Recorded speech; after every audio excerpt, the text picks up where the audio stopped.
this is the wrong screen. Hiya, darlings. This is Hololive English Advent's Devilish Diva, the one and only Nerissa Ravencroft. Well, welcome today to my Pride and Prejudice 1995 TV series watch along. If it sounds like I'm talking a little weird, it's because I'm starting this out a little bit early. I have a face mask on because, you know, it's important to worry about your skin quality. And I decided I'd be 2D today. For those of you who've been missing the 2D model, this is going to be a 6-hour stream. Sorry for you guys who thought, for some reason, I have to say, I think it's funny that some of you thought somehow I was going to convince my dad and brother and Malfa and Aradia to watch Pride and Prejudice for 6 hours when Malfa doesn't live here. Aradia doesn't live here. My dad and my brother have not appeared on my streams.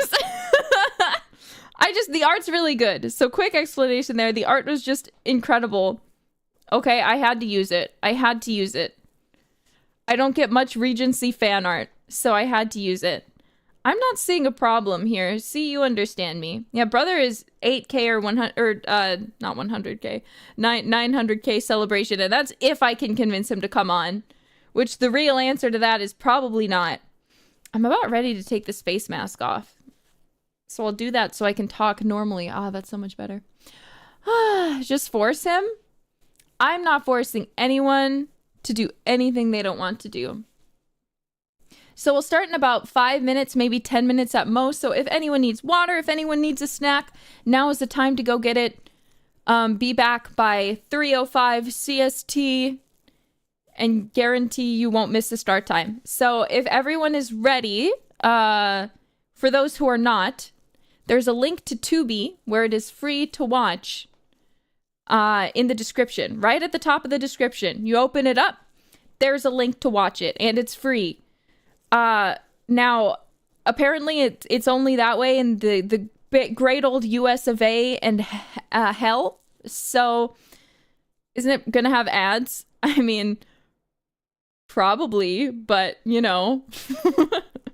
I'm sorry, I gave you a free option. You can buy it. You have to watch the ads first just to get through them. Yeah, maybe just skip through and watch the ads. But, you know, for those of you who are like, oh, I'm not in the US. All I'm gonna say is every single big big YouTuber ever has advertised this thing called a VPN that may or may not be able to help you keep yourself safe while streaming on the internet.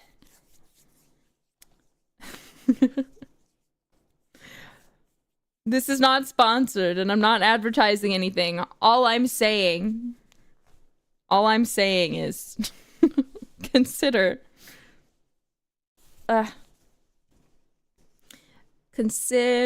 something besides your thirst for blood. That's all I'm saying. Keep safe while using the internet. Protect yourself.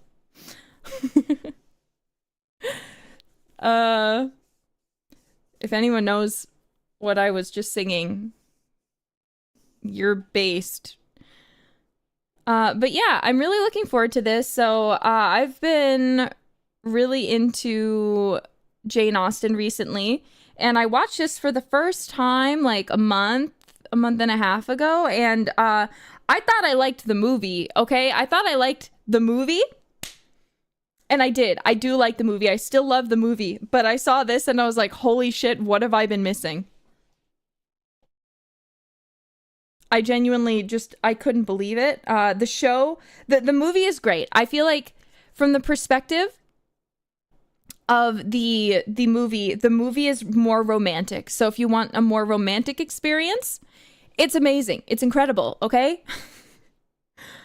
But if you want something that I think is generally more accurate to the book, more accurate to the time period. Because, for example, some of the outfits in the 2005 adaptation of Pride and Prejudice, they're fucking bad. I'm going to be honest. They're bad. Like, they're straight up, they're not good. I love it to death. I love it to death.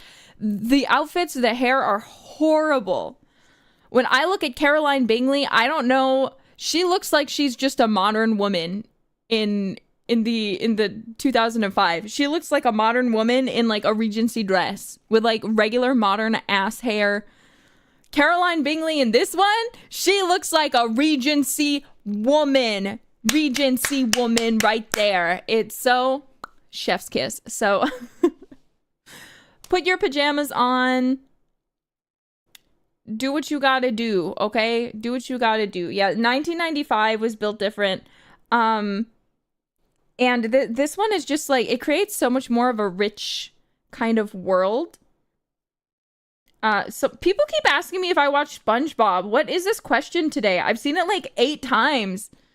I liked old SpongeBob. I don't watch new SpongeBob, but SpongeBob has nothing to do with what's going on today. Please stop asking me about SpongeBob. Have you watched SpongeBob? My favorite episode was the one where they were making dolphin noises to swear. That's the best one. No, the best one is the movie with the I'm a goofy gooba rock. That one. Yeah, anyway. So we'll start in 4 minutes. So hopefully everyone's back. Get your links ready. I'm sure there's other places you can watch 1995 Pride and Prejudice. So again, if this one for whatever reason doesn't work for you, I'm sorry. I can't help you.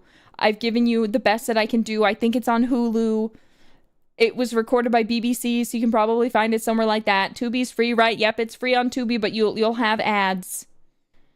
So just letting you know. I'm sure it's on plenty of other services. Yeah, it is on BBC iPlayer. Exactly. It's in places. Trust me, bros, you can find it. Please, if Tubi doesn't work, you can Google search. Google will help you more than I can, because I'm just gonna watch it on Tubi because it's free on Tubi. But yeah, so it's gonna be a good time. We've got 3 minutes, and then we'll go ahead and start the first episode. This world here that they create is so much more rich, and things just also, like, make sense. I don't know how else to describe it, but there were things that, like, when I watched, because I haven't read the books, which is a shame. I own the book. I need to read it, but I haven't read it personally myself. Shadow Liveman, happy birthday! But, so basically, in the case of this, when I watched it, so many more things that didn't really make sense to me watching the movie and just kind of glossed over and I didn't really think about made a lot of sense here, okay? There's so much more context and it's so good. So I can't wait to watch it with you guys. I can't wait to watch it with you guys today. I hope you're ready. Stream idea. Compare the book to the movie to the show. I'm not doing that. That's a lot. It's not a small book by any means. It's not like the biggest book, but like for an audiobook, I think it's like 16 hours or something. Not that I would mind doing that, but I think you guys would mind if I did that. Yeah, that's in English. I already watched I watched this girl who does like British literature, and she talks about Pride and Prejudice and like rips it apart, and I love watching her videos. I'm like, oh my god, I feel like I'm in an English class. I love this. I love this so much. I'm so happy. Herb. I would like Herb. Is this the one with Colin Firth? Yes, it is the one with Colin Firth. Also, Rain, thank you for the pinky. I think I missed it a while back. And happy birthday! It was on the 6th, so happy belated birthday. But I hope you had a wonderful day, and I hope you have a wonderful day today, too. All right, we're going to get started here soon. Pride and Prejudice book club streams. I don't think I could get anyone to agree to that, except you, jailbirds. Okay. Are we all ready? Jailbirds, do you have the link ready? Why is the background spinning? I can pause it. It might be a little bit distracting, so I'll leave it right there. How about that? Yes, we're all ready? Okay. Sounds harder than Gigi asking for people. Well, I actually approached Gigi and said, look, let's play League together. I want to play League. You're playing TFT and it makes me sad because I want to play League. Please play League with me. So anyway, let's go ahead and let's start. It's your fault. Yeah. Okay, let's start. Anyways, this is unimportant. We're going to start, okay? Are we all ready, jailbirds? I'm going to count down. It's going to be 1, 2, 3, go. And we're going to start episode 1 of Pride and Prejudice 1995. There will be a timer on the screen. I'll try to kind of describe the things that I'm seeing. Hold, it's still loading? No, I'm sorry. I've given you time. I told you this was the starting time. I can't help you. I'm sorry. We have to start. Starting at the logo? Yeah, starting at the BBC logo. Oh god, wait. I need to refresh the page now. I accidentally started it and it won't let me rewind it. Look what you've done. Quick, distractor. I'm sure the rest of you are ready. Yeah, what's the rush? It's only 6 hours. That's why we've got to get watching. Mine doesn't have BBC logo. I'll probably sing along with parts of the opening, so don't worry about it. Wait, there's a BBC logo? Bro, yes! There is! What the heck? Anyway. I'll hum along in places where I can, and I'll be very reactive, so you can, like, try to sync it up. Anyway, let's go. Let's start episode 1. Let's start episode 1 of Pride and Prejudice 1995. It's gonna be 1, 2, 3, go. So 1. We're starting, by the way. So just listen, okay? Be ready. Have your hand on the play button. 1, 2, 3, go. BBC.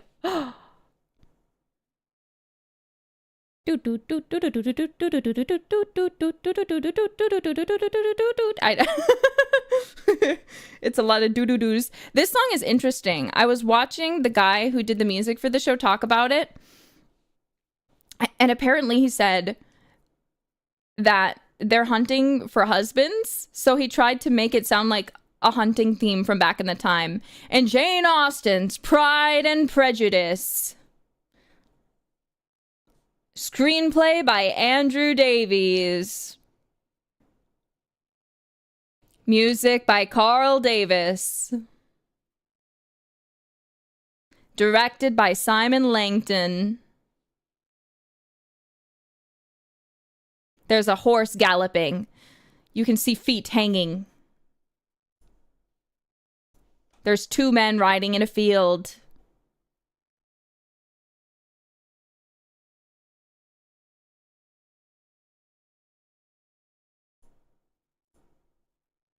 Nothing to Pemberley.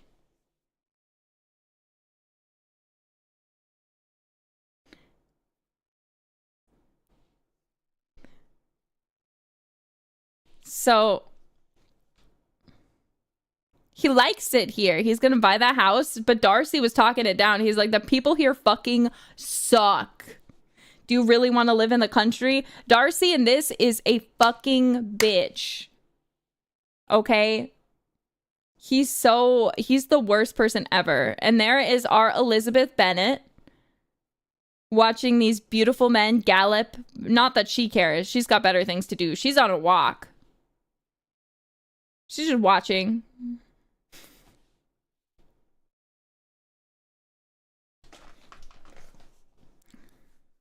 Looks behind.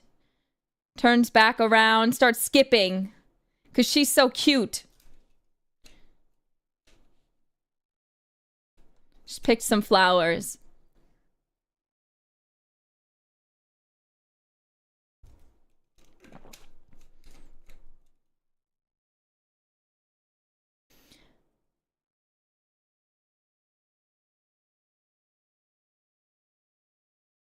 I really love this Jennifer. I don't know how her last name is said.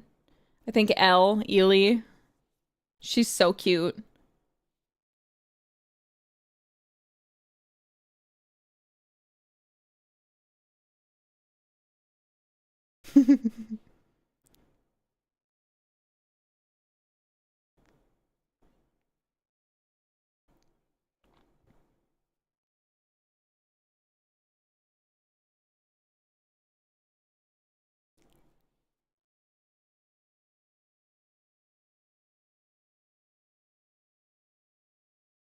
Oh, poor kitty.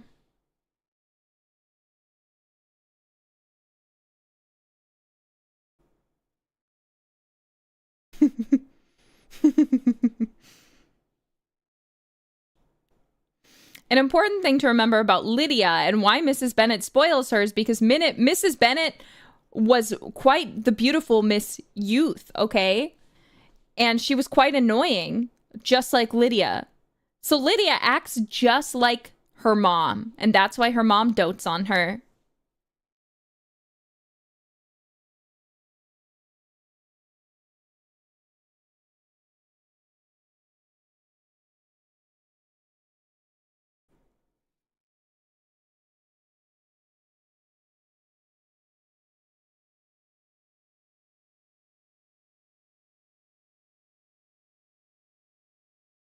Bingley!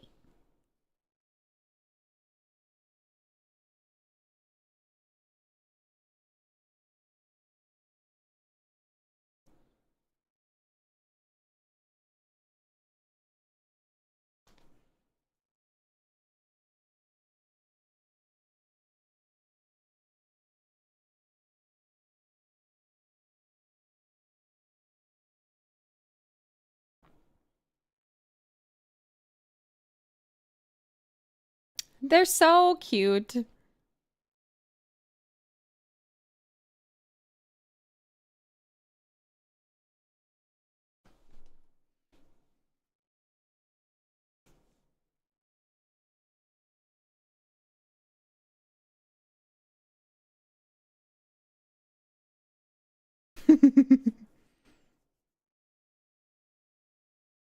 So another important thing to remember, that seems like it's because she is quite pretty, their mom.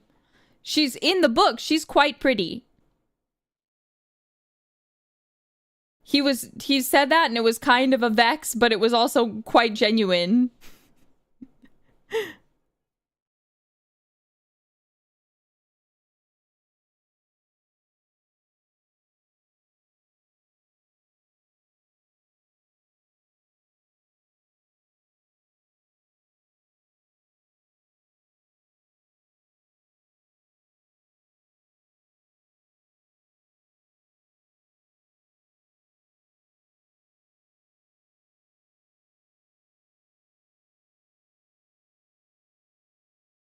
He's gonna write to Mr. Bingley.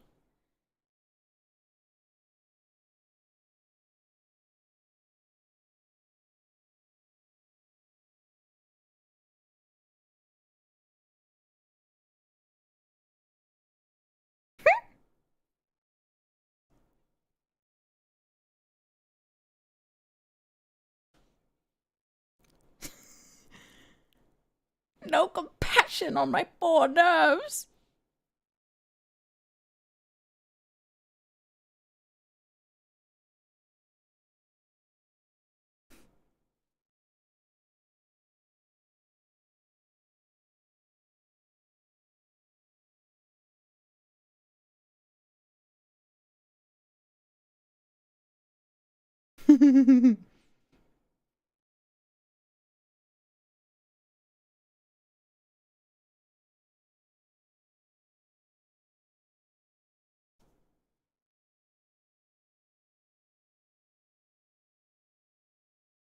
Mary, shut up.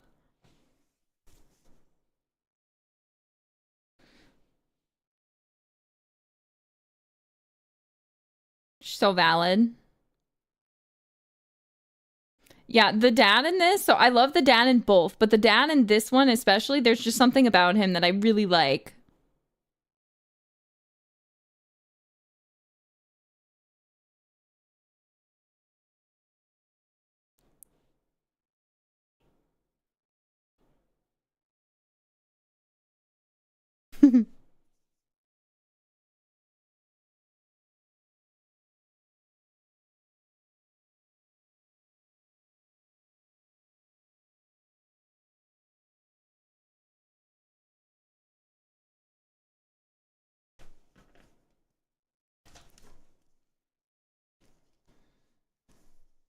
She's true, they're poor.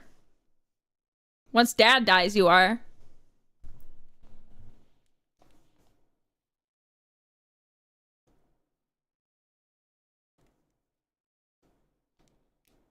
Yeah, they're gonna lose everything.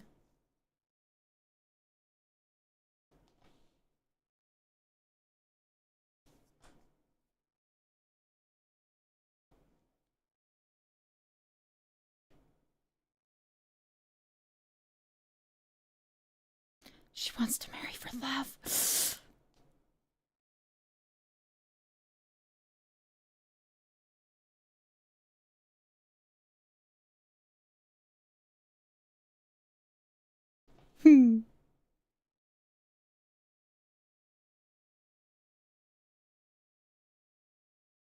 She's so me. 'Cause same.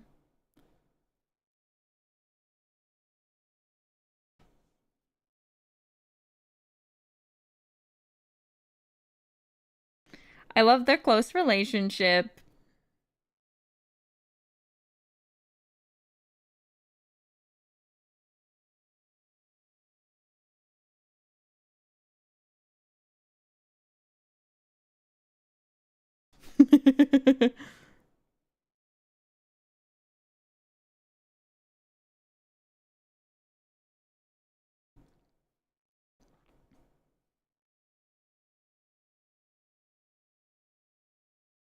So for people asking for Regency money equivalents, it's really hard to translate Regency money to today's money for some reason because of the way things work. So I can't really tell you how much 50 or 5,000 is worth in today's money, but just know that 5,000 is a lot, okay? 5,000 is a lot.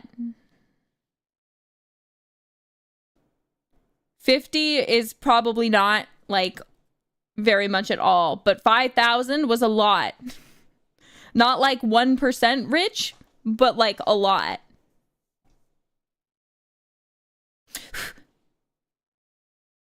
Lizzie!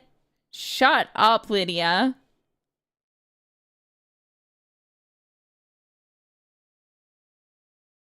She's always in good spirits.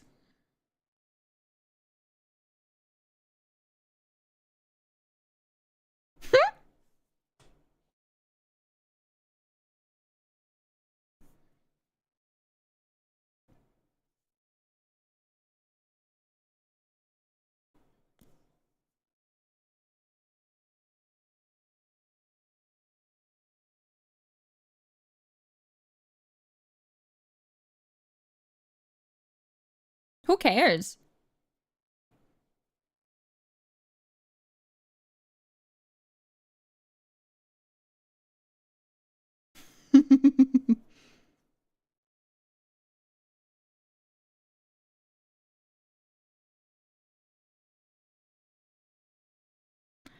Good news.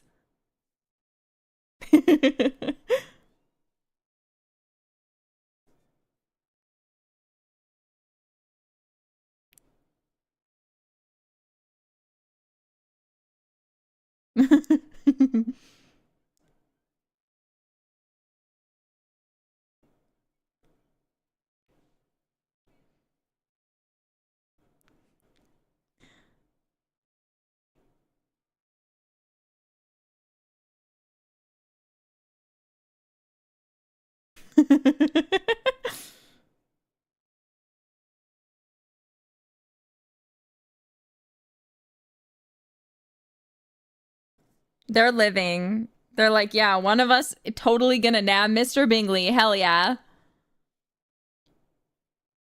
I love the dad. He's so silly.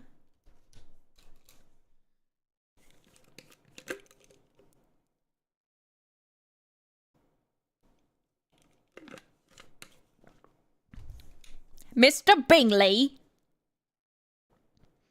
And Colin Firth as Mr. Darcy. He is so sexy in this movie. And Caroline Bingley. She is not so sexy in this movie.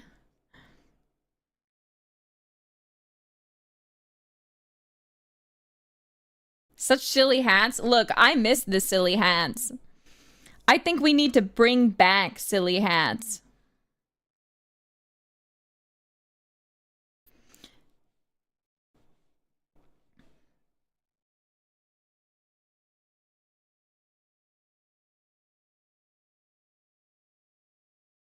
That guy's balding.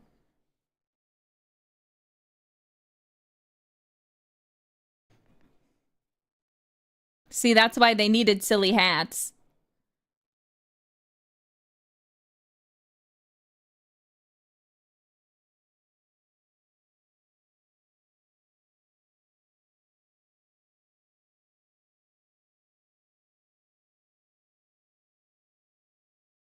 I love it because they all have the silly Regency bangs. I feel like a lot of things, like a lot of adaptions, are scared to do the silly Regency bangs. Even these don't technically, I think, go hard enough, but like they're still there. They tried. Capital, capital.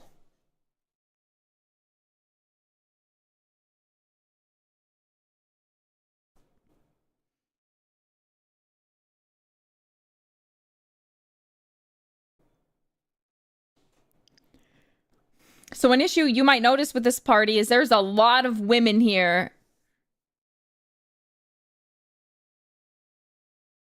There's Charlotte, Lucas.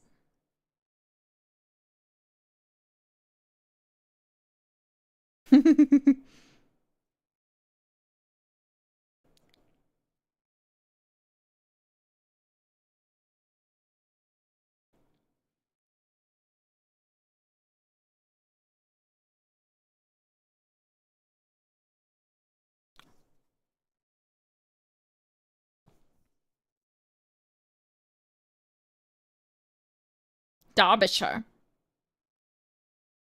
It's like, ooh, that guy's even richer. Double what his friend's making.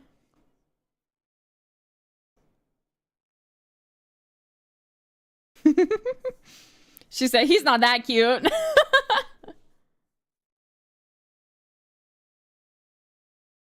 Finally, Mr. Bingley.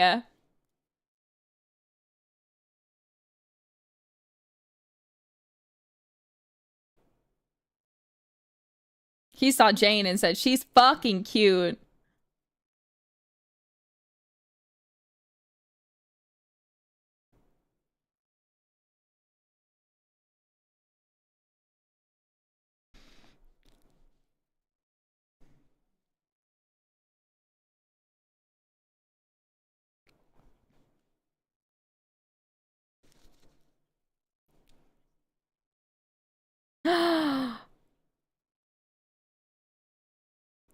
She's not engaged. So someone asked if this is like speed dating. To my understanding of Regency period, no. Yes, introduce him by force. Hertfordshire.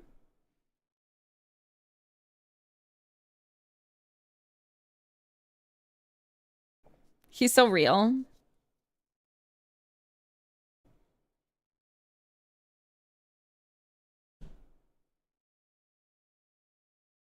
His little bow is really cute. I don't know why.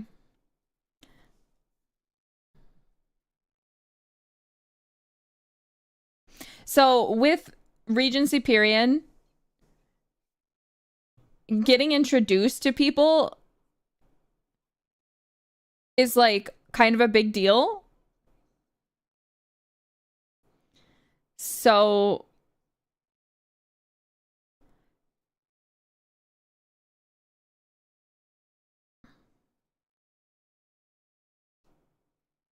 it's kind of interesting because just because you're introduced to someone at a dance doesn't mean you're actually introduced to them, even if you do dance with them. Theoretically speaking, if you met them outside of the dance, you would not have to interact with them because the rules are a little bit different for how it works at a ball versus like actually out in society. To my understanding, I could be wrong, but it's not like Tinder. No, it's not speed dating. It's basically because you are involving in the festivities, you would dance with someone there, but that wouldn't mean that you are now an acquaintance of that person.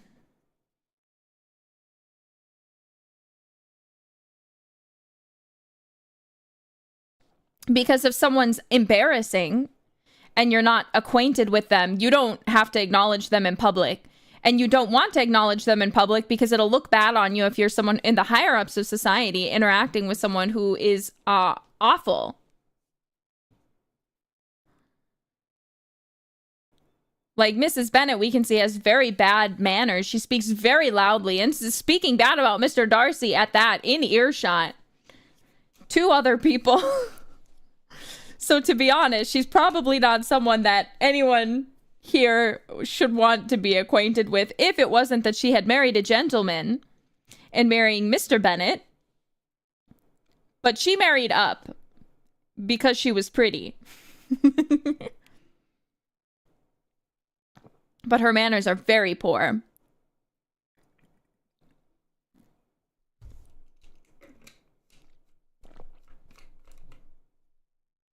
Mary Bennet is such a mood.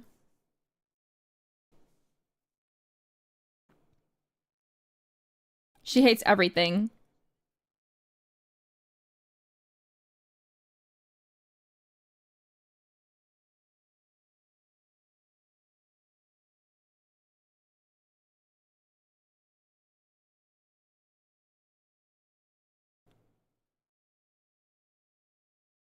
So there's not enough men for all the women there. So even though it's a big party, there's too many women. And not all of them have a partner.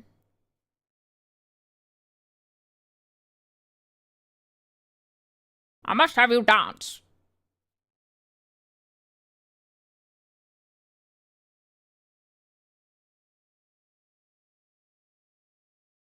In earshot. He knows Elizabeth can probably hear him, by the way. Watch her expressions here. They're fucking amazing.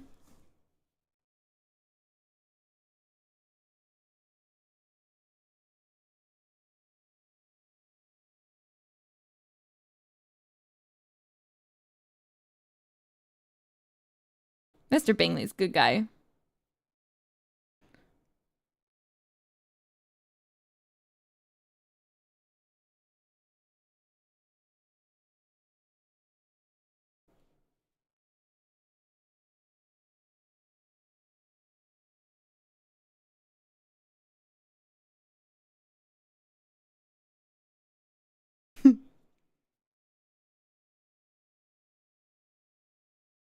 Her expression there, what?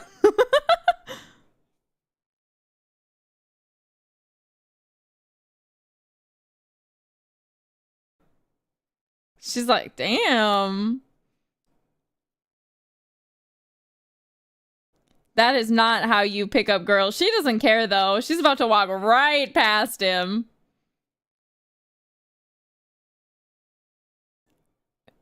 You should feel bad, Mr. Darcy. So, Mr. Darcy considers himself a connoisseur of reading beauty in Regency time because the beauty rules were very strictly set, having to do a lot with symmetry of the face, fullness of the figure, fullness of the breast, stuff like that. So, he thinks that Elizabeth isn't pretty because technically speaking, by Regency standards, she is supposed to be not pretty, as to where Jane is like the perfect portrait of a Regency beauty, right? However, when it comes to Elizabeth, what he finds pretty about her later is her countenance, which is the way that she holds herself, the way that she is in motion, the way that her face moves, the way that she smiles, the way all those sort of things. So when he starts to change his mind, that's why. It's because even though he called her ugly just there, kind of, or not pretty,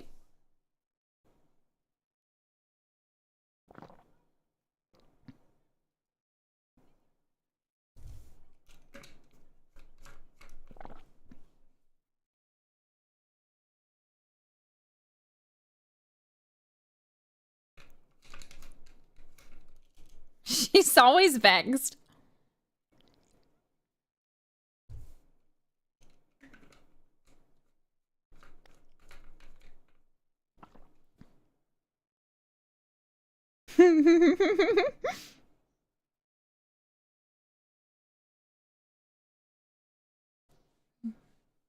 Don't say that about them.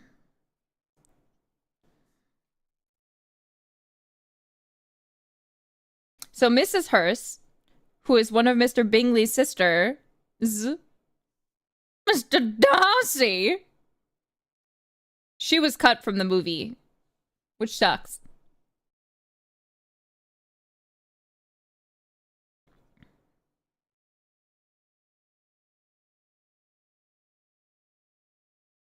He's like, that's my favorite child.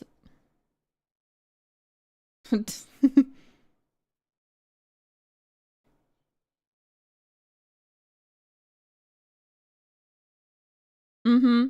You tell him, Elizabeth Bennet.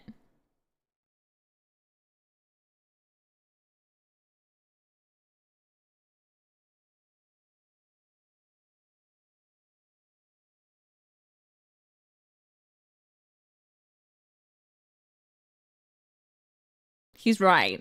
A little bit.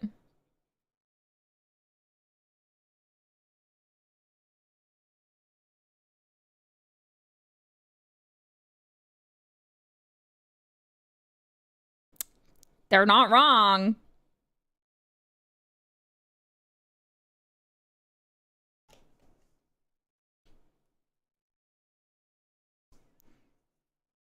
What a bitch, Mr. Darcy.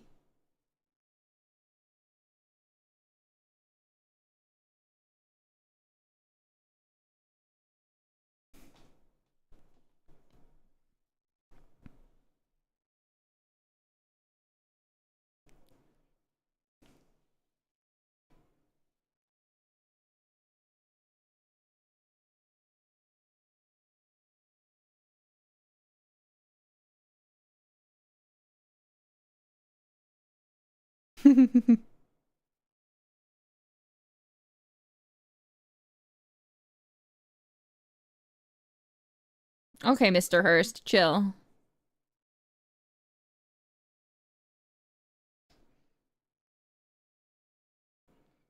She's already deeply in love.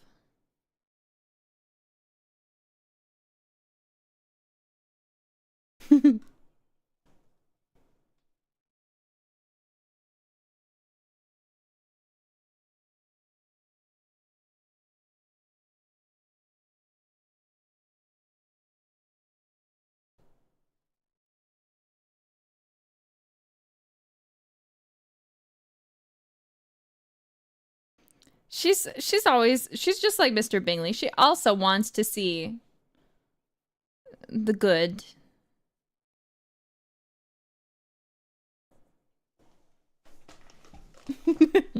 Never.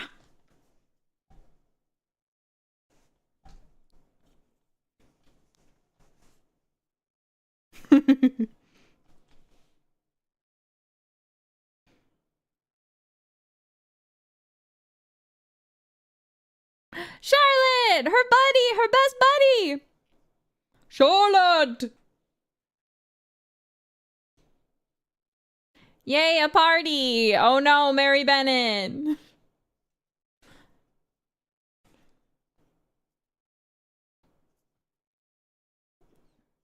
Their outfits are pretty cool though.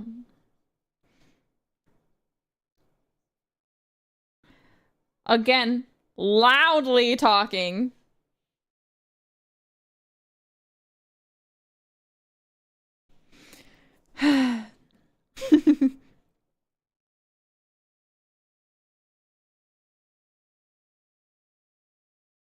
A funny thing about Mary Bennett's actress, she's like 27 during the filming of this. But that's beside the point.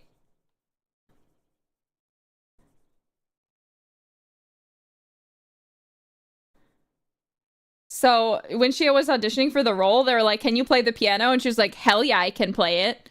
Because she studied it, but she didn't know how to play it very well.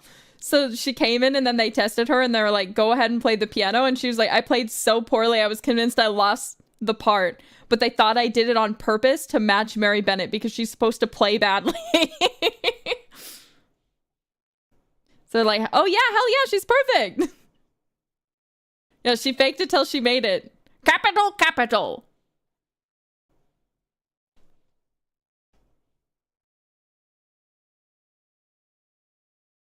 Very good.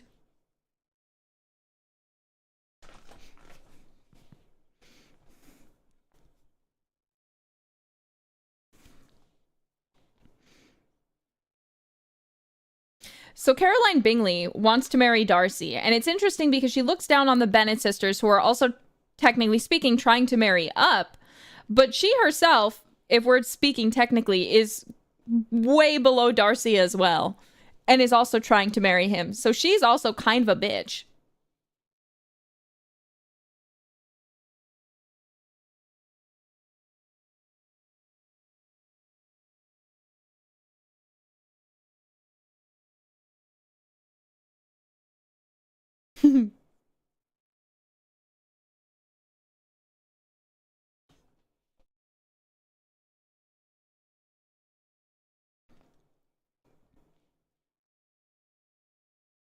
Denny and Sanderson.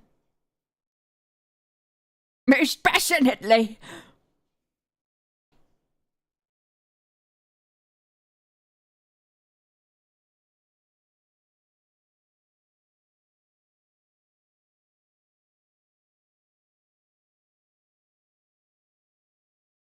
Oh no. That's very...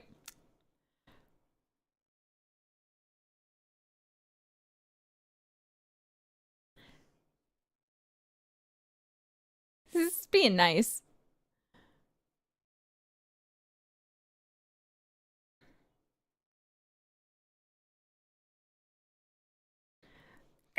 Capital. Mary, play Wonderwall.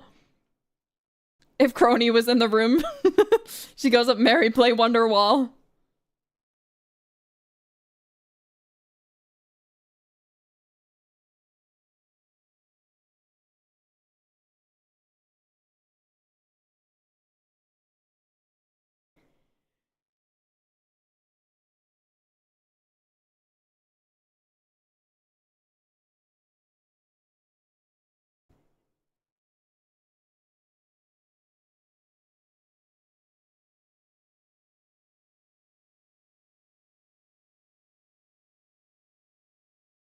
Charlotte's right.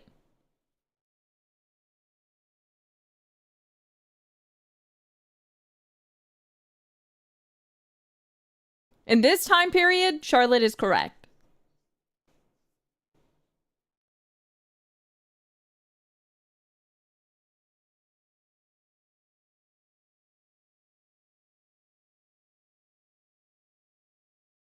Mr. Darcy's creeping.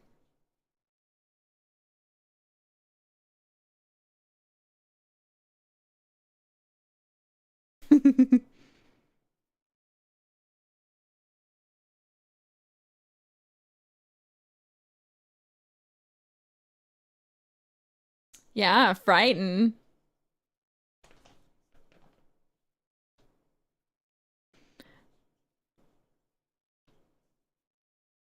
Mr. Darcy. No, Mr. Darcy is not an introvert in this. He is just rude. If we're talking about movie Darcy, you're correct. If we're talking about this Darcy, no, this Darcy's just a bitch.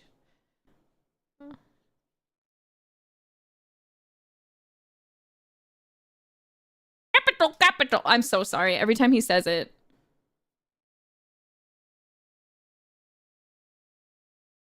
Oh no.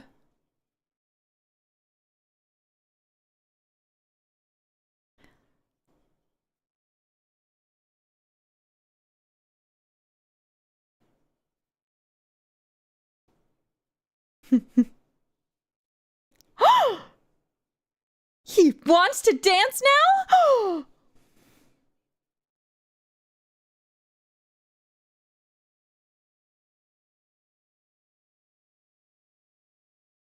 Yeah.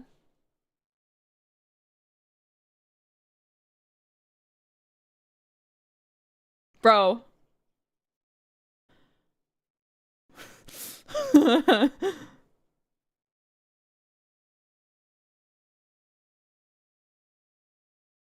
Capital, Lydia, capital.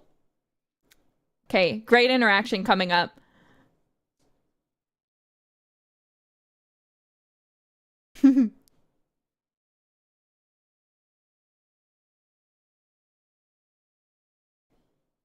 Look at his face.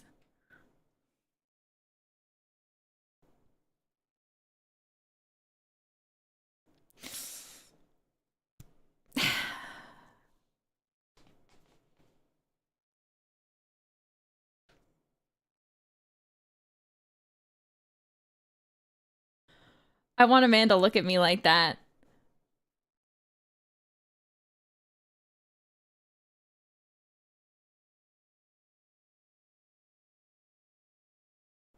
He's so cute. He's like, actually, wait. I see it now. I see it now.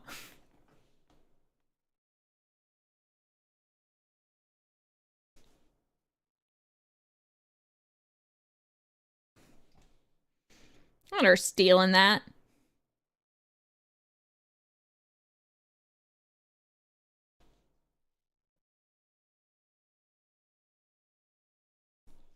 La-di-da, la-di-da.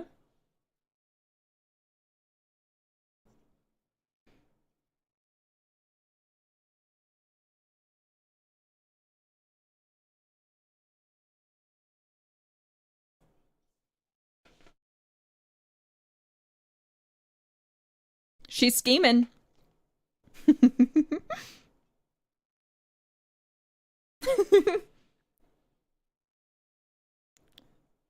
She's right. He's like, I'm not stopping your mom. She's so miserable. Poor Jane.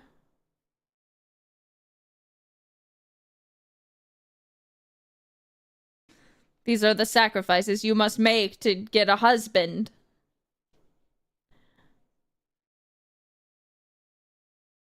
Look, sometimes your mom is the best wingman.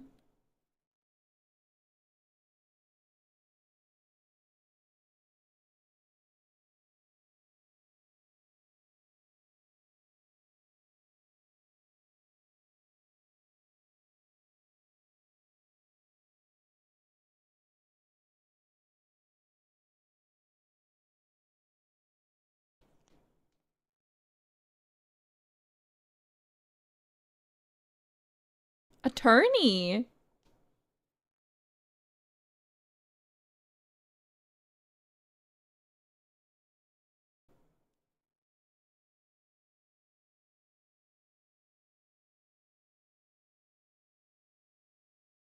It feels like they're bullying her and I don't like it.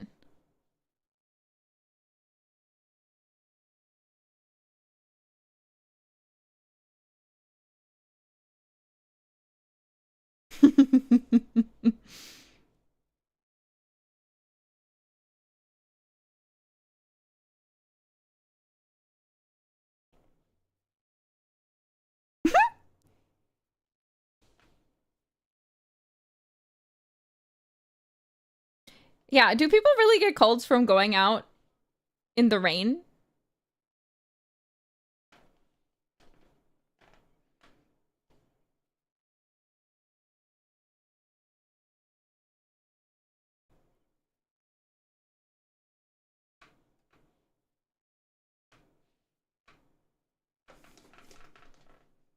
She's right. They're besties. The carriage. She's insane.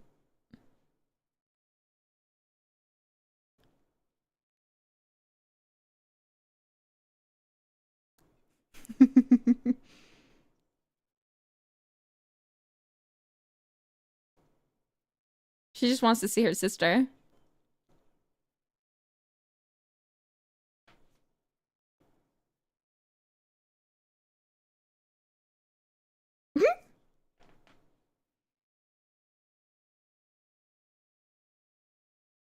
He's like, my daughters are so silly. They're so silly, my little daughters.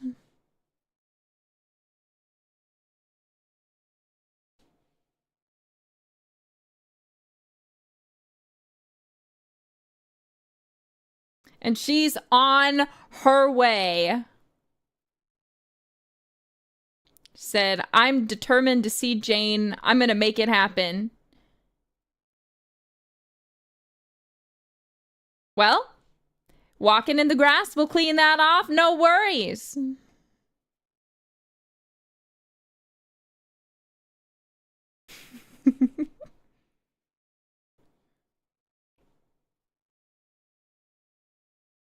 Not the Doc Martens. Darcy. Mr. Darcy.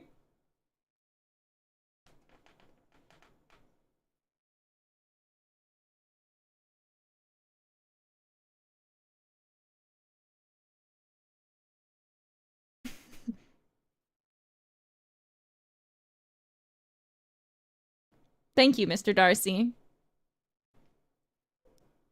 He's got a very handsome face.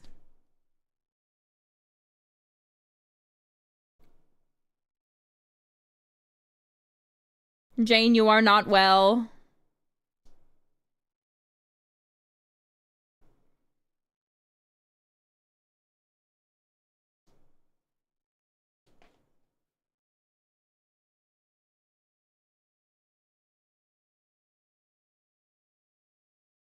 She looked beautiful.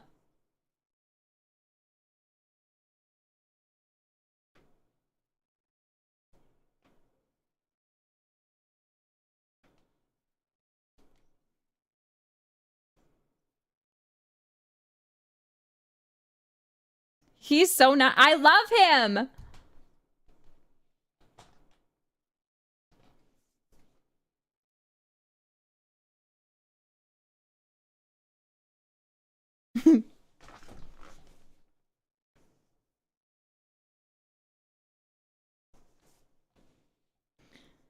See, Mr. Bingley?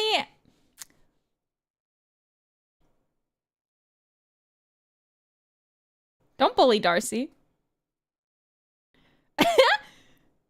She's so mad. She's like, excuse me?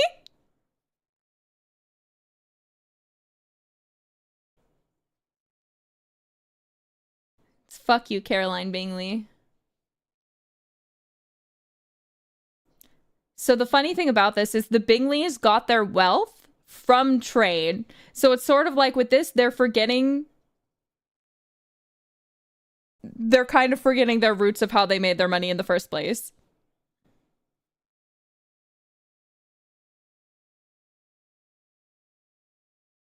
Caroline, you bitch.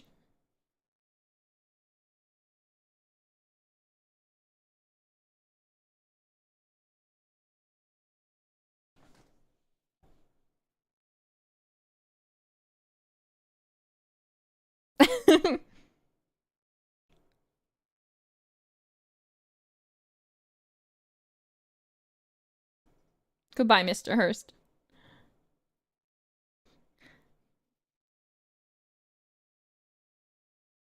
I like this set because you can see Jane in the mirror and then her looking out the window. I just think it's really nice. She looks miserable, but her bangs are perfectly curled. Elizabeth Bennet, your boobs.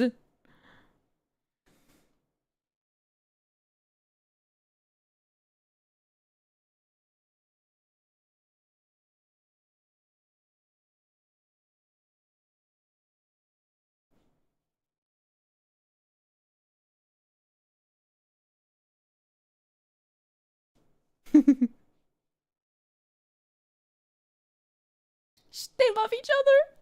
I love sisterly love.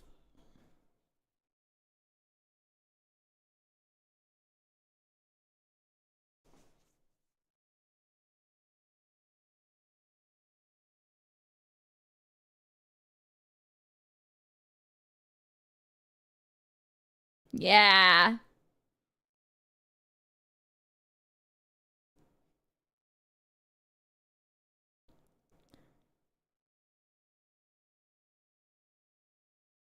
Oh.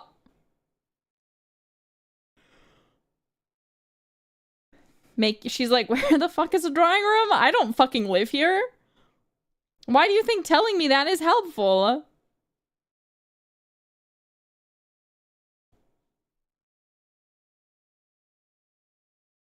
Oh.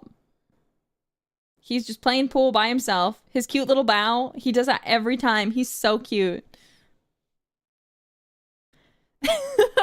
It's like, no, not today.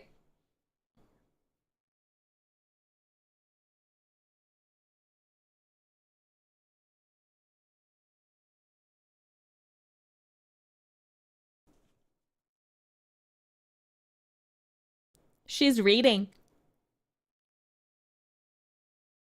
Guess who he beelines to?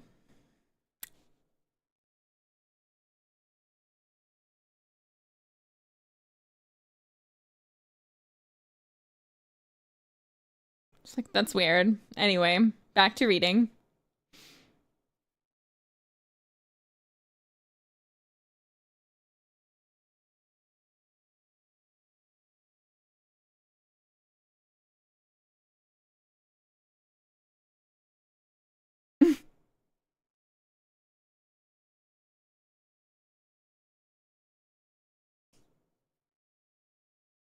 Yeah.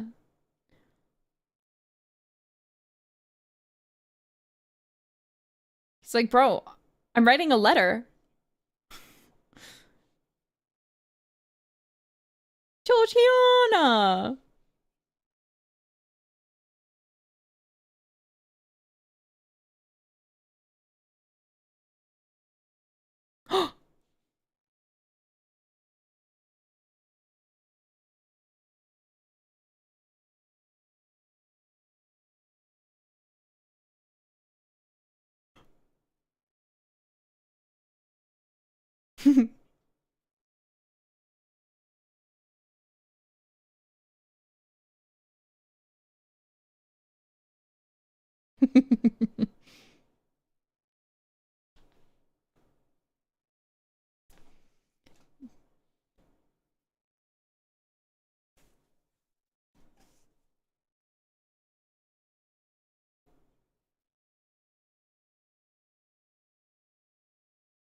There's only one woman reading in this room.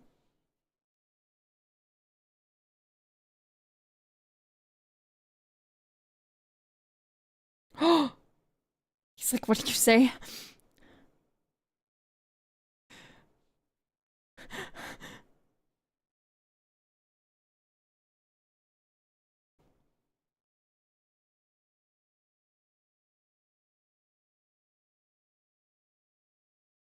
He's like, please, let's play cards. Shut up. Stop talking.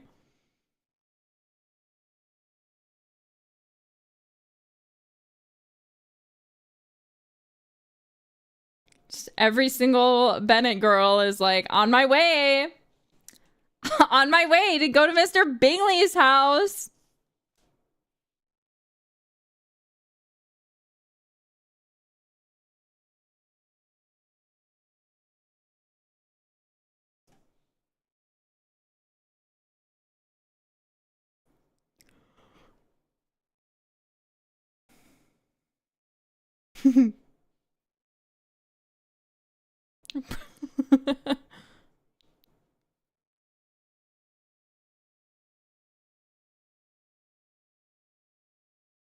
uh,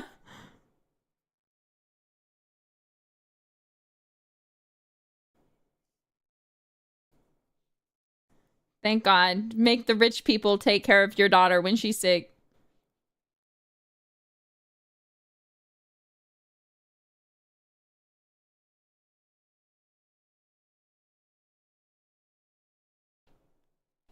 No. Oh.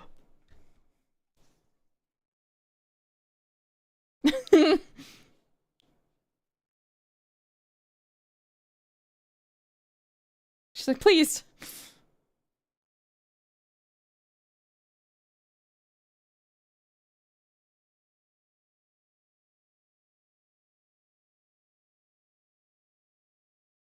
$4.20.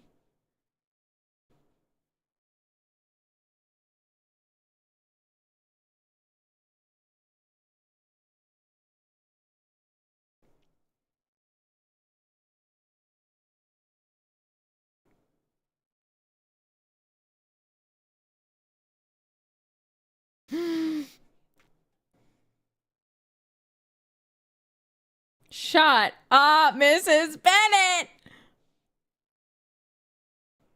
He's like, thank God, yes, please change the topic.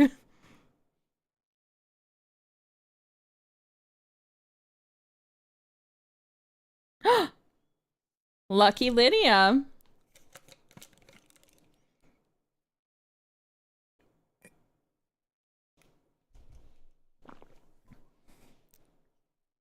And she just genuinely can't shut up.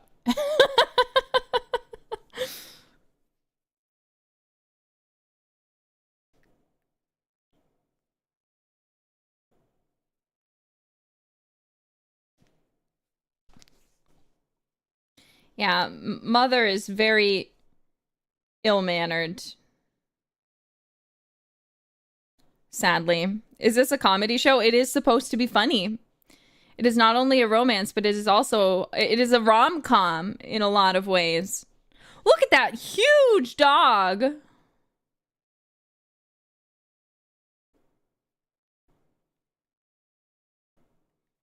She said, we're about to play, little doggy. Yes, Colin Firth. Colin Firth, Colin Firth, Colin Firth, Colin Firth. Ah, don't put clothes on. I'm just kidding. Look at him again. He looks out. He notices her. His gaze sharpens. And he can't help but watch, fixated. His love, Elizabeth Bennet. Oh, he's so cute. I need a man to look at me like that. Where is he, Jailbird?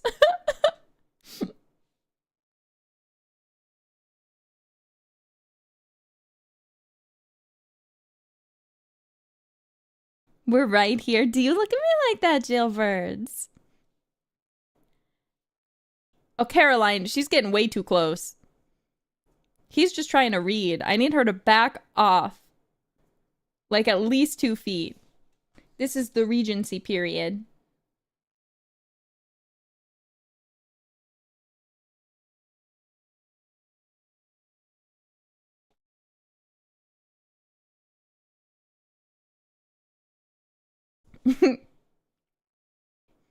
Take a turn about the room.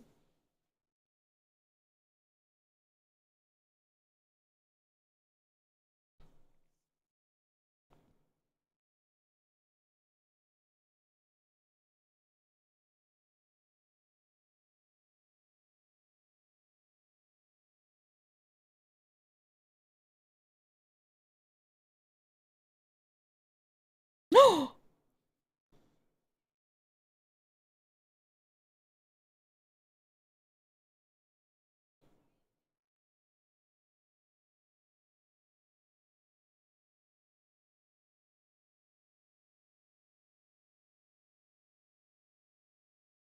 Oh.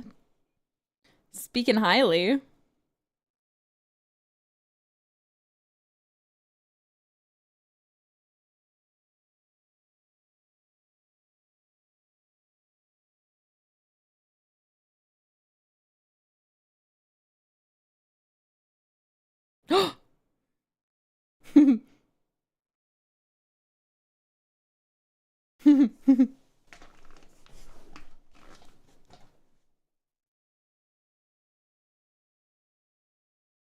It's like, okay.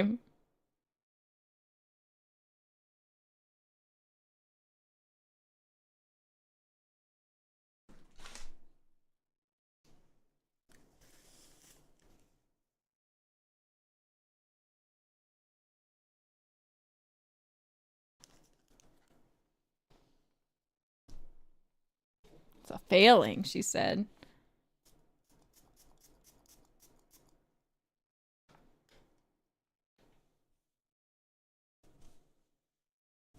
She's like, oh shit, this is getting really awkward.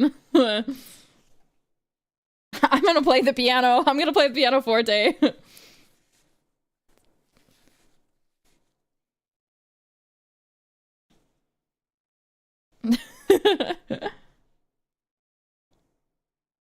Yeah, the tension is crazy.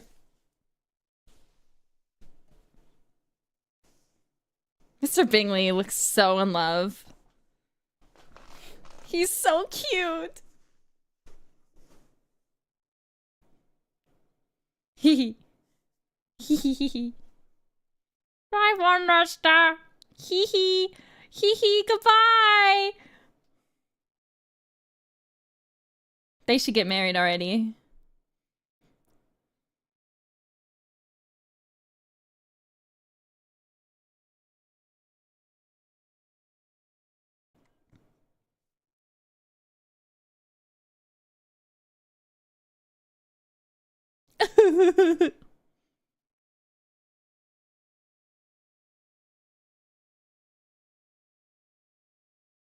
He's so in love. He's just staring.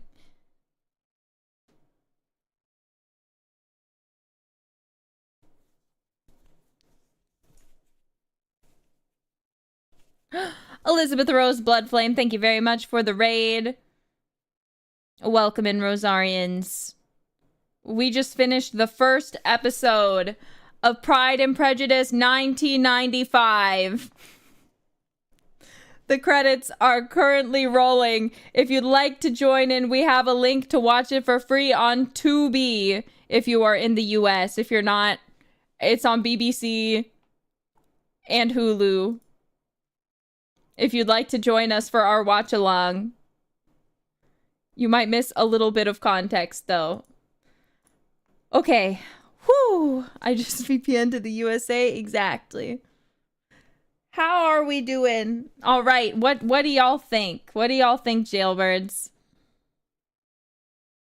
Yeah, episode 2, let's go. We're not starting quite yet. If you have ads, now is the time to skip through and watch them first while we're talking, okay? If you have ads, if you don't have the premium and you are watching with ads, now is the time to quick skippa to the ads and watch them so that you can watch through without ads, okay? Right now. Wait, how do you watch ads in advance? I'm pretty I don't know, because I have premium, but I'm pretty sure if you go through, you can just, you know, you can skip to them. I'm pretty sure you can just like go to where the ads are gonna pop up. BBC iPlayer has no ads. Is it free on BBC iPlayer too? I don't know what that is. I'm using a Chrome extension. I see. It's free. Wait one sec. BBC iPlayer. I'm about to look it up. One sec. I'm trying to search. Pride and Prejudice. It only works in the UK? Well, I don't know. It looks like it's available for me. Going to the website, maybe it won't play, but I see it there. Does it give me the option to play it though? No. Well, this is where a VPN would come in handy. If you have a VPN, if you want to watch it for free and without ads, that is also an option. I'm not British nor American. I'm sorry. Oh, you're meant to need a UK TV license? Excuse me, what?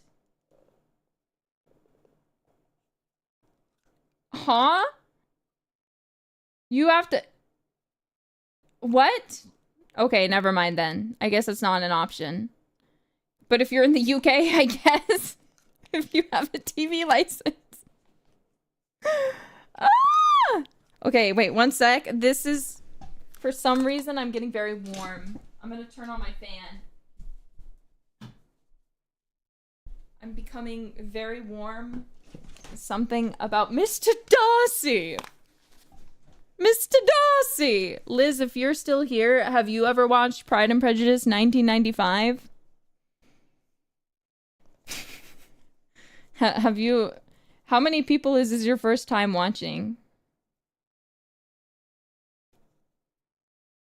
I've seen clips, but you haven't watched it? You have to! It's so good! I want to go to a Regency ball with you. If we went to a Regency ball together, I want to dress in Regency dress. You can watch it with me sometime or someday. Okay, I will. I'll rewatch this as many times as I need to. if it will convince people to watch it. Okay, is this one in... There's one in Great Exardia! Hell yeah! Let's go! We can dance together. My accent's really bad. I should not do that. But yeah, anyway, so as you can see, we're through the first episode, 1 of 6. So we've got 5 episodes remaining. And it's great. I guess you can be my +1. I mean, it'll make it even easier for you to monitor me, won't it?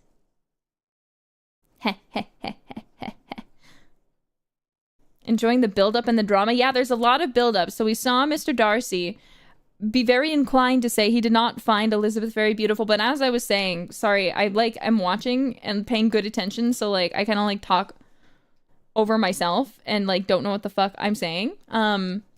But basically... As I was mentioning, I'll repeat it again. Mr. Darcy is himself a connoisseur of women and beauty in Regency period. But Regency period had like these very frigid rules about which made the things that made someone beautiful in the Regency period, right? As you can see, everyone has that stupid hair, for example, because it was the fashion, okay? It was the fashion.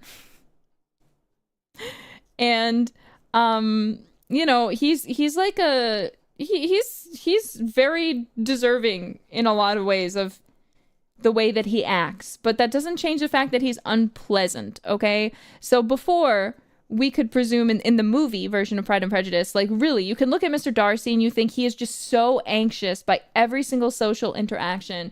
You probably watch him and you don't think, oh, you know, it's the fact that he genuinely hates everyone, okay? He's just a mean guy in this. He is no longer Movie Darcy. Throw Movie Darcy.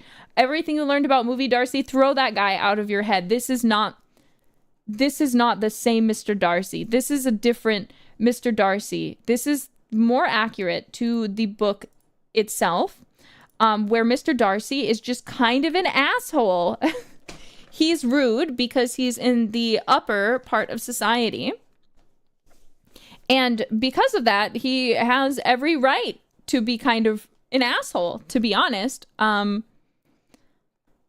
with that in mind, also, he's still a rude boy, okay? He's still a rude boy because he's very prideful. He views himself above others. He feels as though he has the authority to look down on others and to judge others. He's not a very nice kind of man. He's very much an elitist. He's got that pride. And so Elizabeth, seeing his pride, has a prejudice against him already, which in the coming episodes, we're going to see come into play with how she herself judges Mr. Darcy based on her preconceived notions of him. Right? OMG, the title drop, name drop? So without further ado, hopefully you're all ready. Hopefully if you're watching with ads, you were able to skip them in advance and skip through and kind of like, you know, go to where they are, skip them if that's possible. But let's go ahead and get started with episode 2. I should update my thing. Where is it? Currently watching episode 2 of Pride and Prejudice. All right. It's gonna be great. I'm very excited. Beeping ads. I'm ready. Let's go. I'm ready too. So, we're gonna do the same thing. 1, 2, 3, go. All right. 1, 2, 3, go. BBC.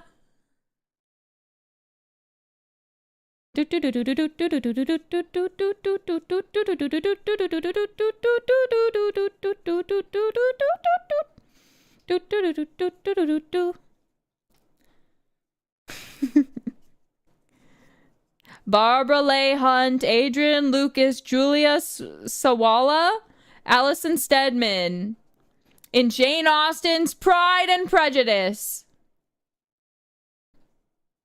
Colin Jennifer Firth Ellie Eel.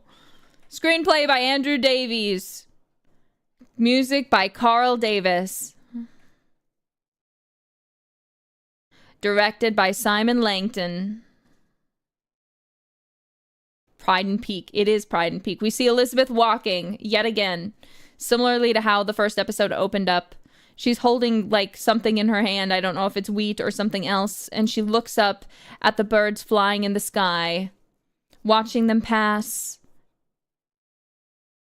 There's a sense of almost longing. And we hear Mr. Bennet talking.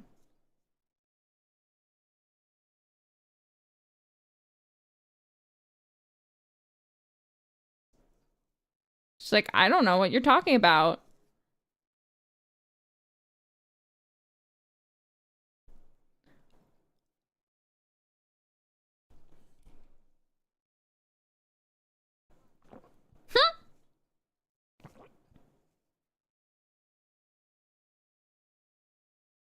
He's like...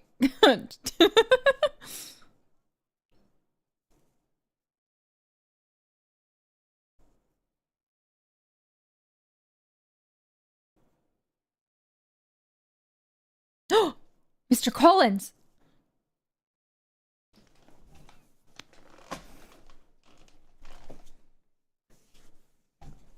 Odious man.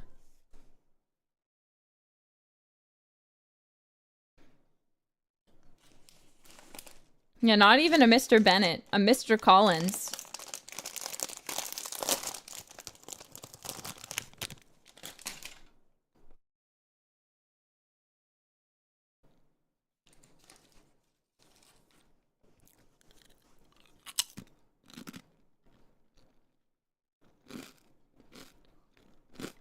Fuck you, Lilia.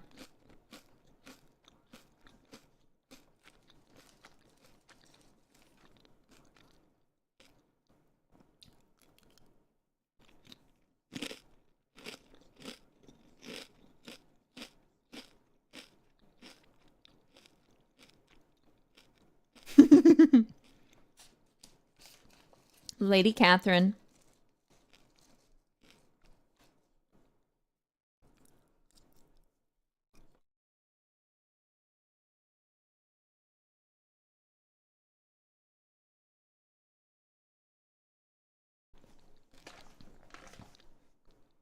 Unrelated.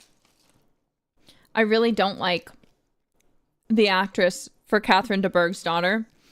She just doesn't have a Regency face. I feel like she knows what a phone looks like.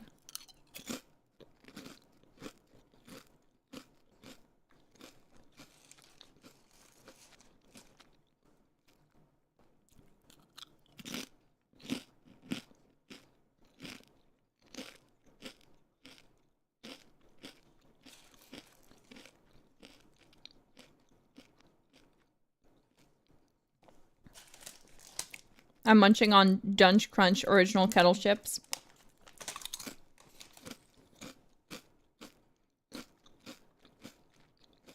He's being so specific.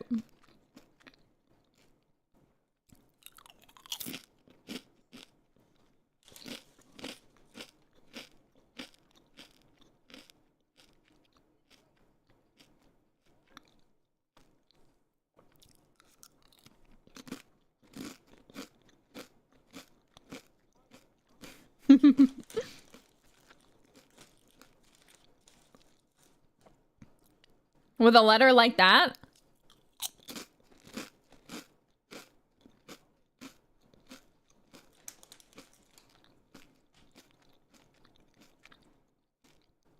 Mr. Collins is a funny, comedic character, and we can see Mary immediately. Seems to like him comparatively to everyone else. So please do, in all interactions, pay attention to the way that Mary reacts to things.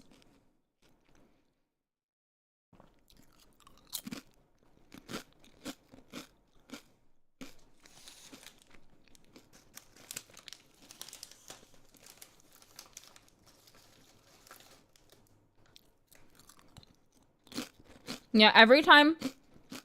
Drinking game. Every time he says Catherine de Bourgh, every time he refers to Rosings, and every time he talks about the Rosings fireplace, take a drink.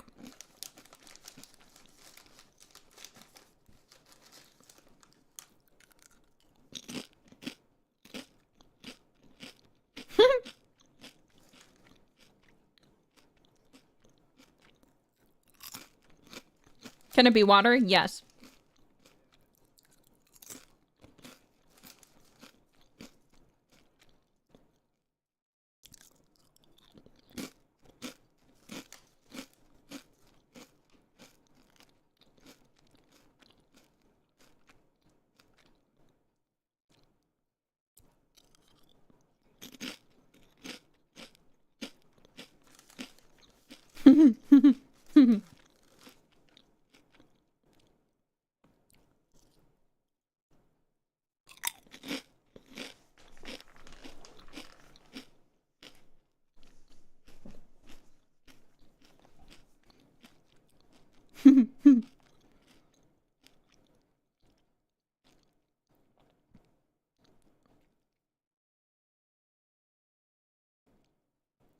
So you might remember in the 2005 movie, they gave that line to Lizzie.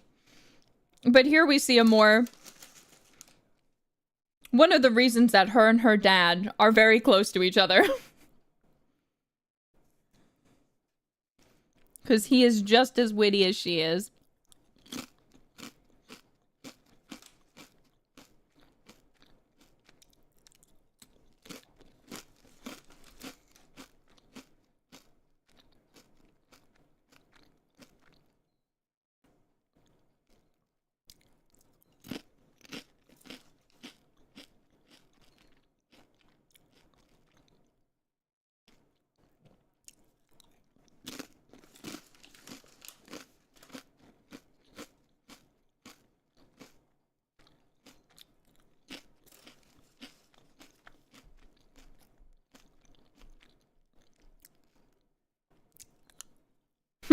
Oh.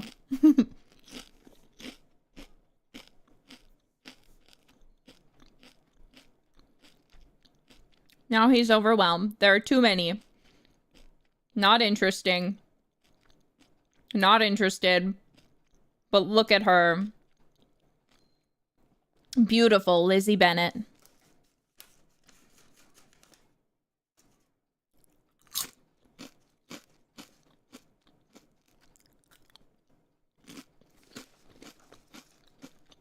Miss Elizabeth Bennet has that beautiful countenance.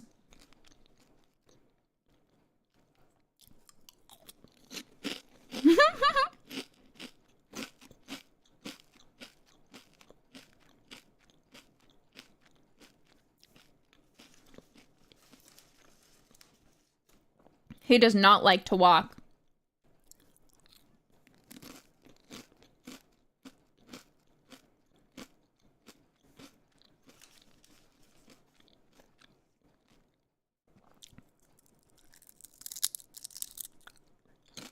Very full of himself.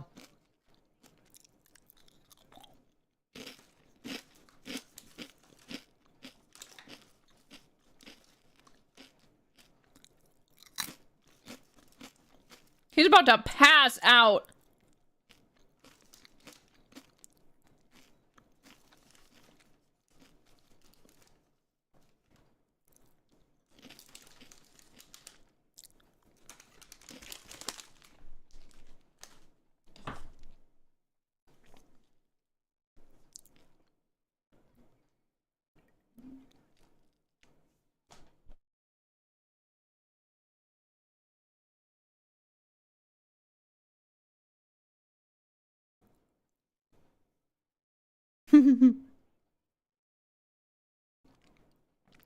And who is with Denny?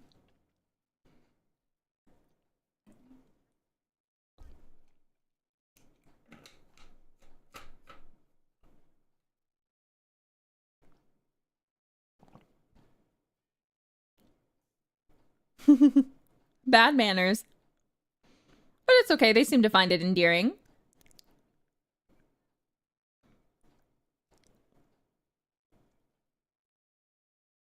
George Wickham. Better known as Mr. Wickham.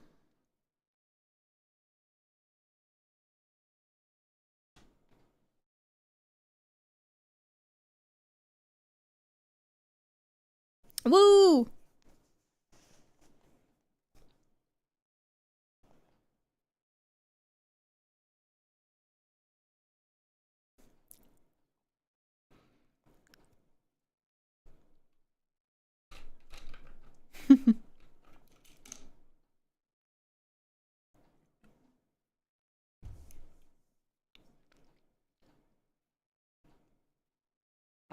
But they're already making eyes at each other. Oh, and look who it is, Mr. Bingley and Mr. Darcy. How convenient.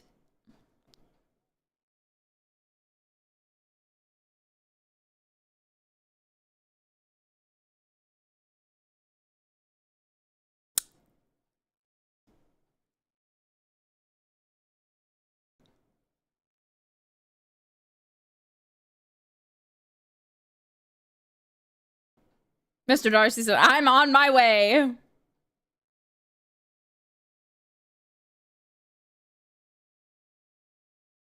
Not interested in that.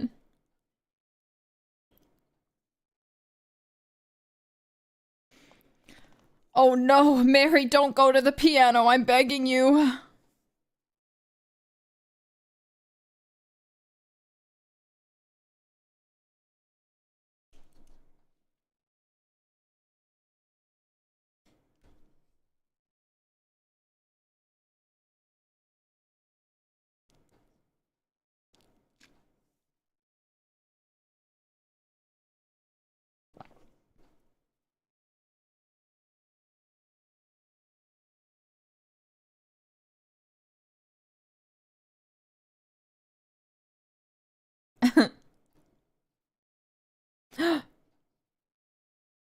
Take a drink.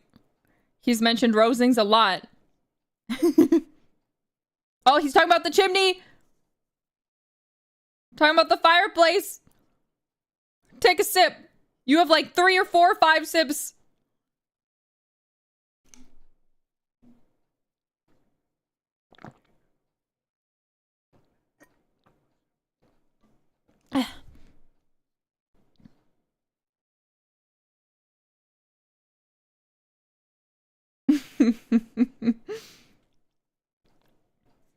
A nice little party. At Mrs. Phillips' house.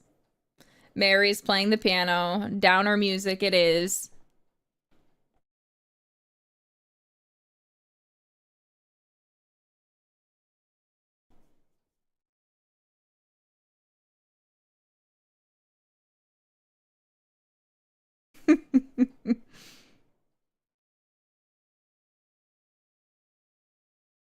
Look, the only way she's gonna get better is by playing. She's just practicing. She's so valid for that.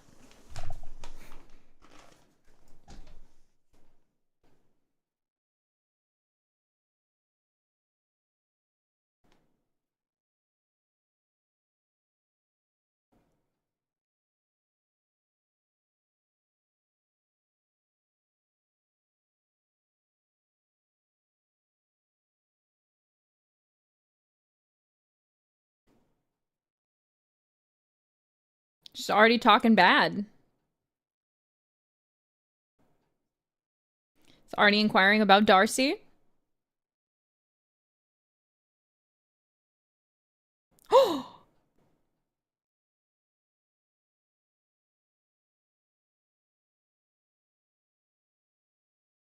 All right, he's coming in for the kill.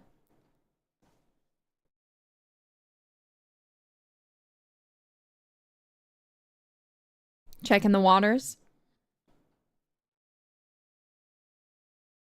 And she's being kind of rude.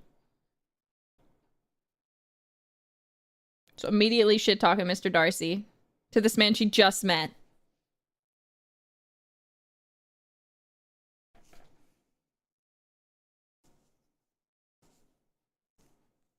Are you sure?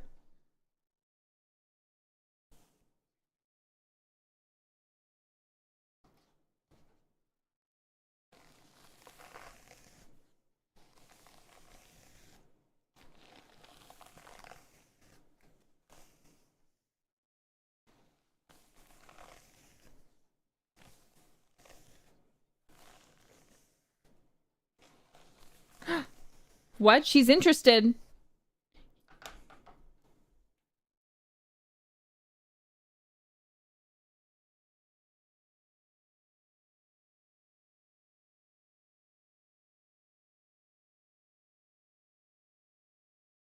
I believe.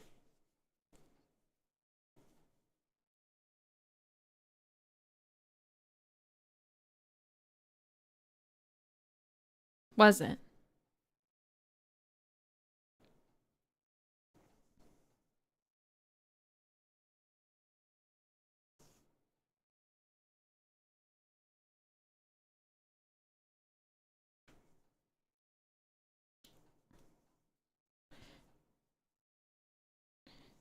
She's even surprised, but she believes it.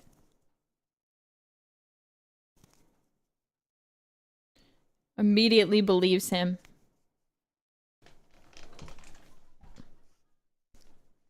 He can never despise or expose, because as we know, Wickham's a bitch.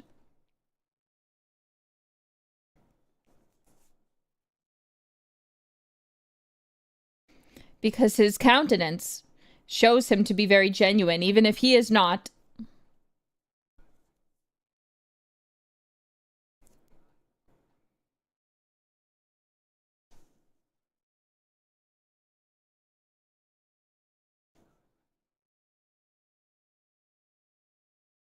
Wait, don't spoil. We've already watched the movie.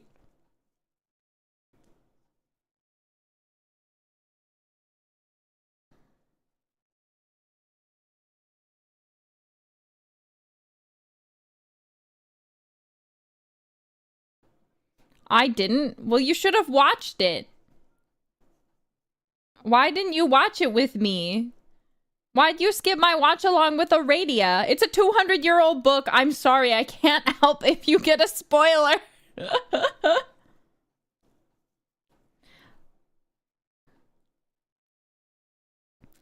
Don't spoil the 200-year-old book. I'm sorry, I'll go to jail right now.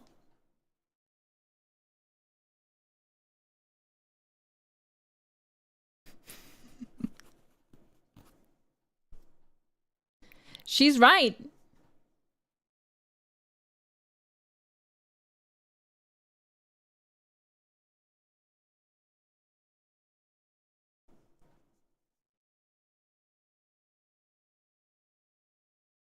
Oh, she's got a crush.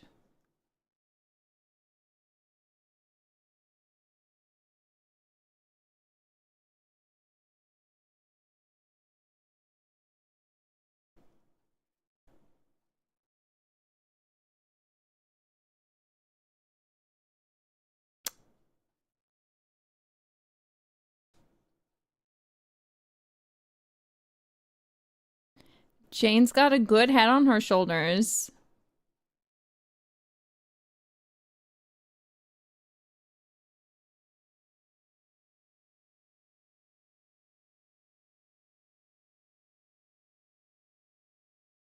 In his countenance.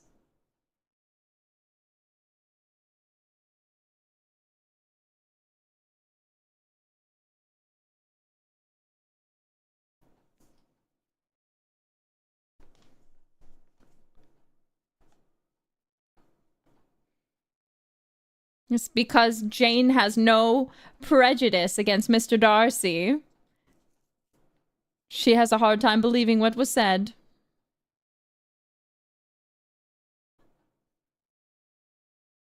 Little rat man.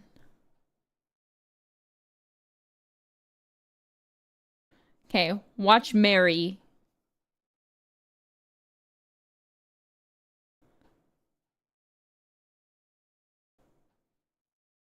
She's well placed here, Suit. She's easy to watch.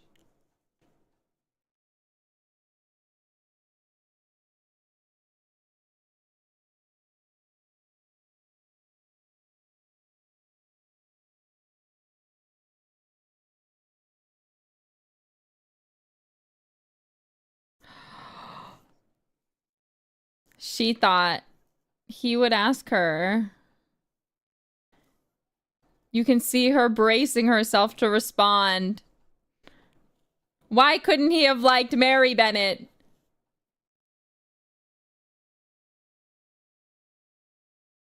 He talked about the chimney. Take a drink. Take a drink.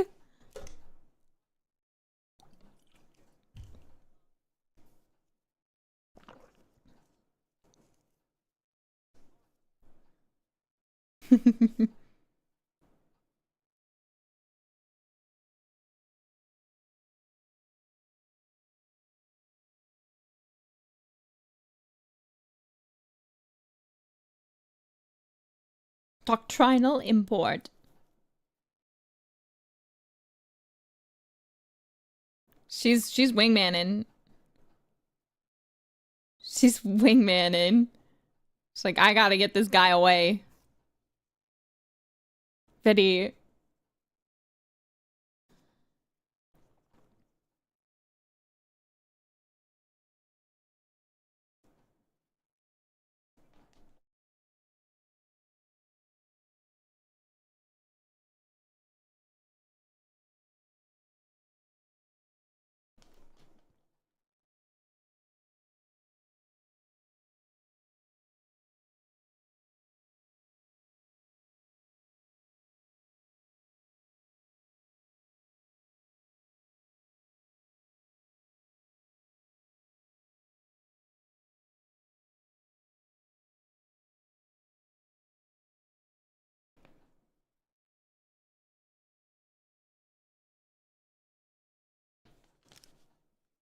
Shut the fuck up.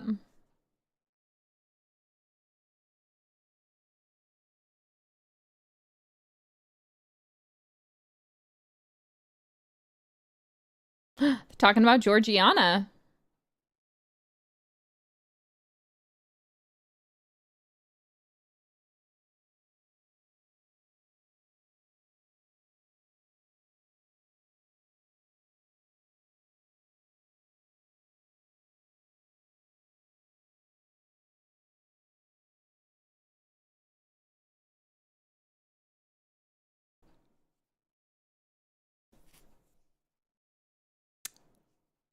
He's trash talking the sister.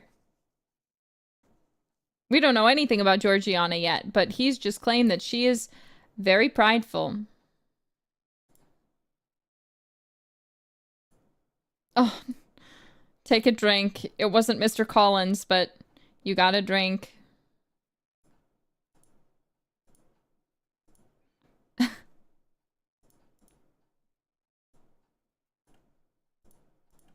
No, not poor Miss Bingley. That's what she wants.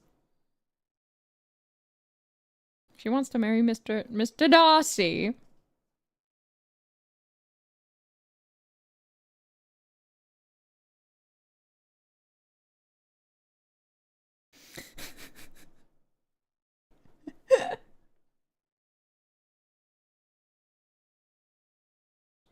Don't do it, Lizzie.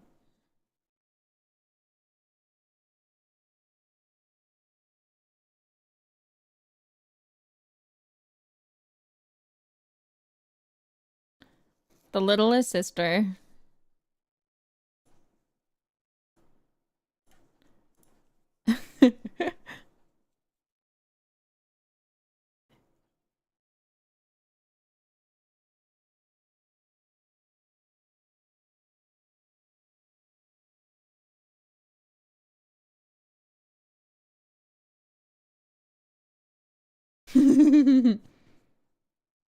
Oh no.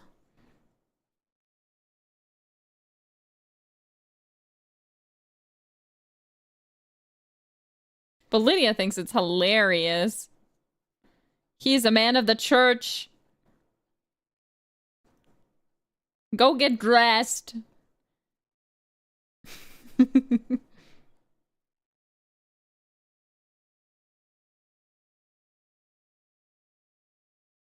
Why is she laughing? She thinks it's just so silly.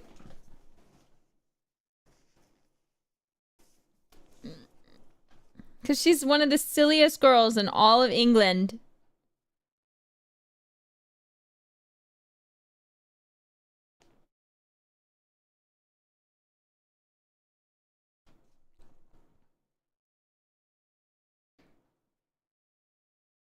Darcy, staring out the window as they arrive.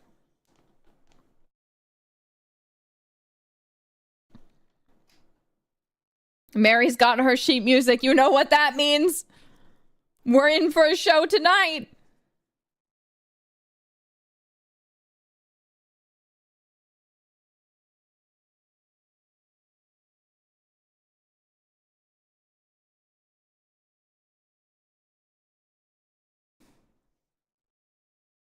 Fake bitches.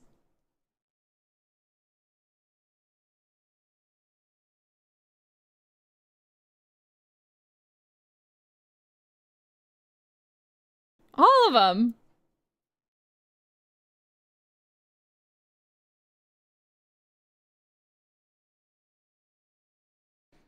They're already annoyed.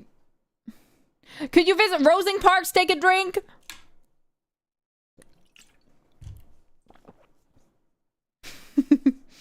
He's meeting new people, so get ready to drink. Oh, Mr. Bingley, thank you.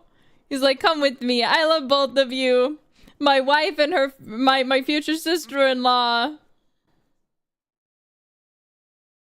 I'll lead you both around.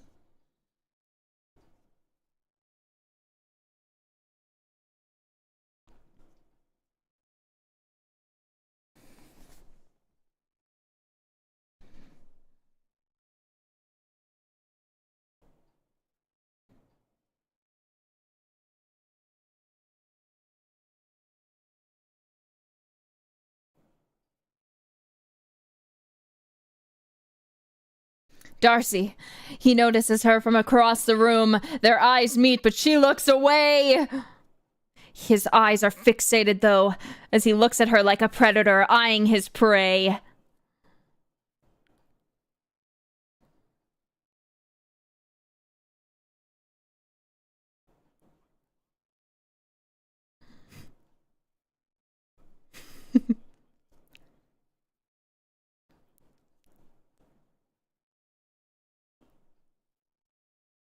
Goodbye, Mr. Wickham.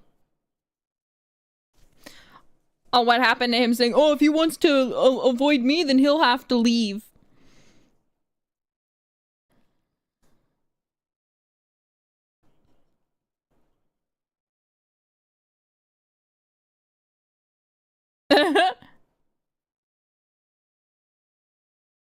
Goodbye. Well, she's alone again. She has to dance the first two with Mr. Collins, and she is not pleased. But she sees her friend Charlotte and approaches. Oh no.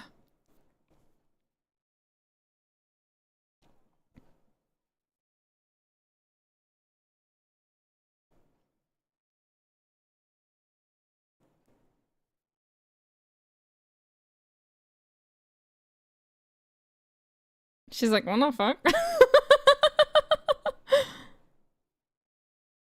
Good. He didn't say anything about Lady Catherine de Bourgh, Rosing Parks, or the chimney that is 800 pounds.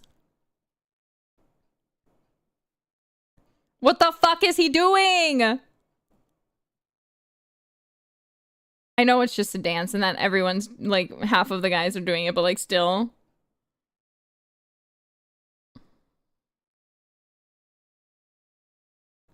He just looks so funny.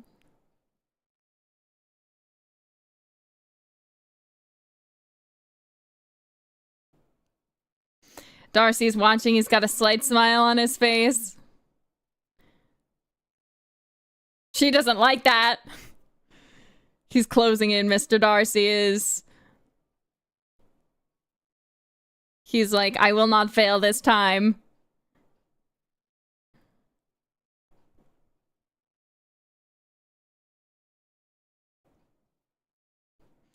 Jane, of course, is dancing with the ever-agreeable Mr. Bingley.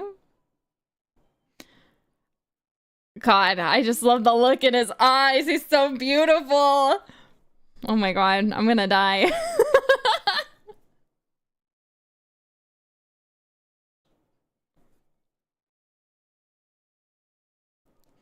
But he's looking in disagreement on Lydia as she's dancing with the officers.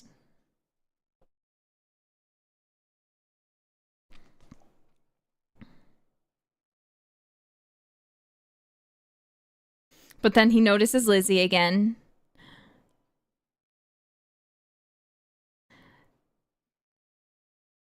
And he seems a bit more relaxed. He realizes in that moment he's down bad. Good luck, Mr. Darcy. And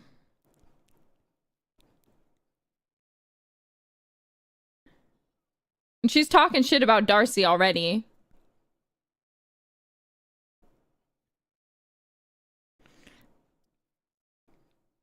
He approaches, does his cute little bow.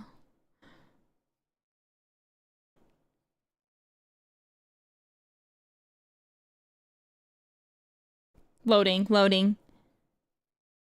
Hell yes. He's like, a success, a success.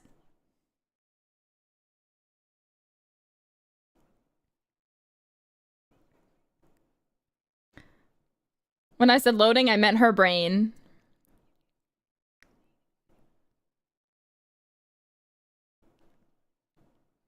She's right, Charlotte Lucas. She's got a point.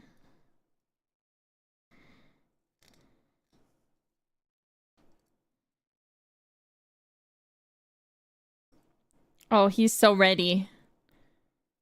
This man who hates dancing. He's ready.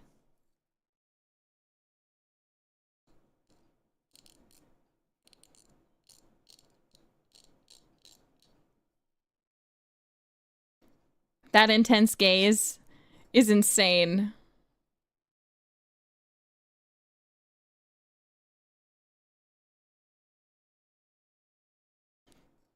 He is the very image of elegance and pompousness.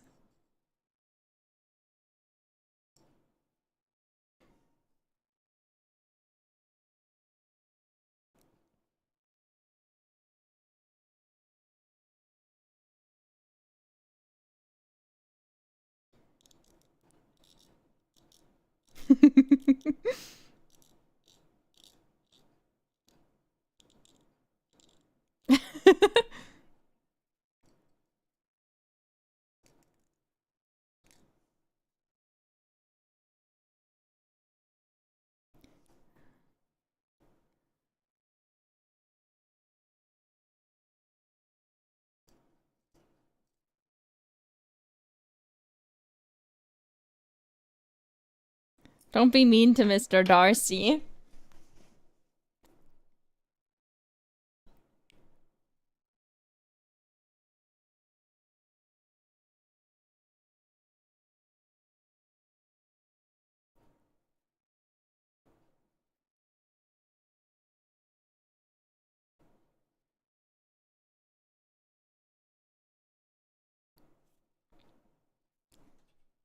Taciturn.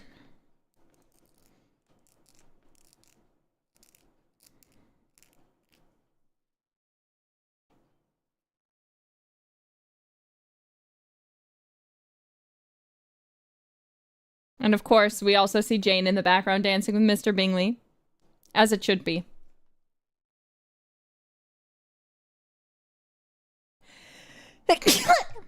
Excuse me.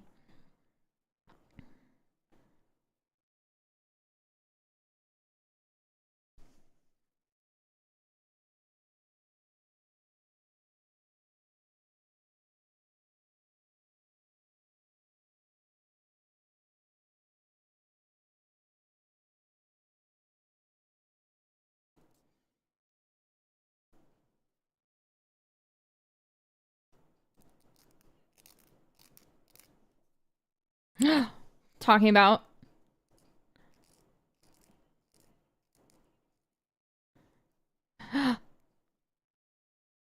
it's not gonna make him happy.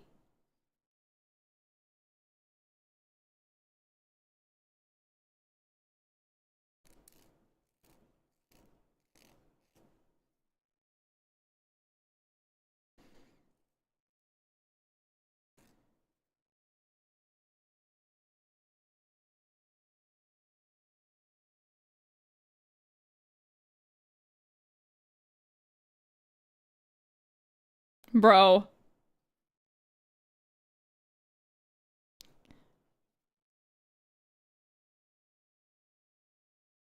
Oh no. It's like she's like, shut the fuck up, Mr. Lucas. Capital, capital.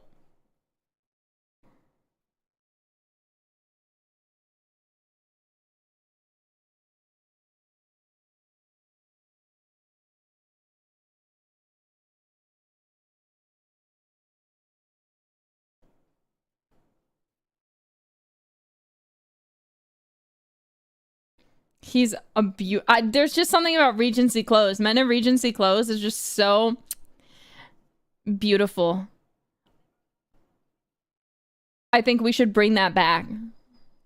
It's so sexy.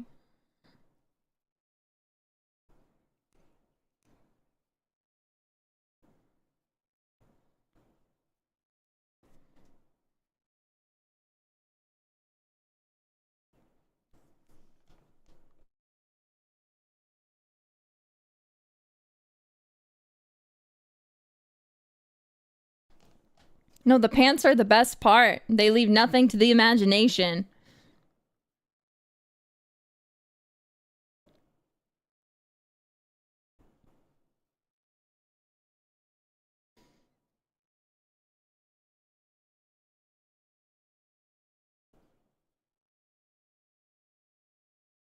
He's like, come on, don't judge me.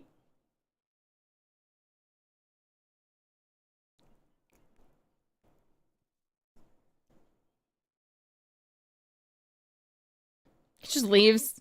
It's like, anyway, bye. Oh, and they're all eating. It's now a more confined, quiet room, you could say.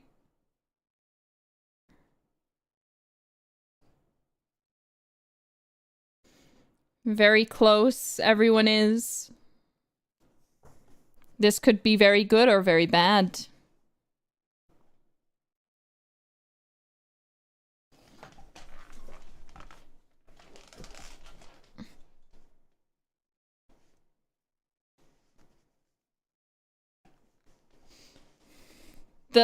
This is the only nice thing.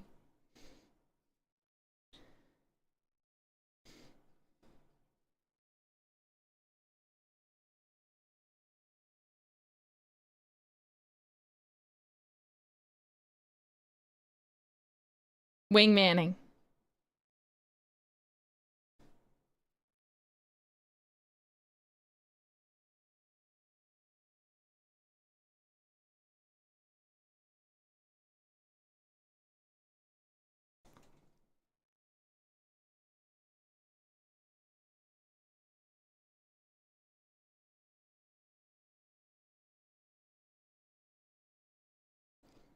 This character is Caroline Bingley. Yeah, wait, Mr. Darcy's not a bad guy, but she doesn't like Caroline Bingley either. So you think she's gonna trust anything she says? Hell no.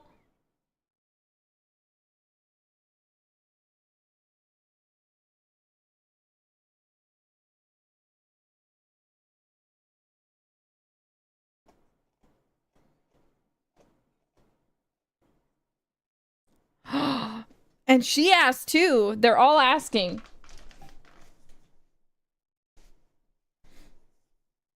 Mr. Darcy.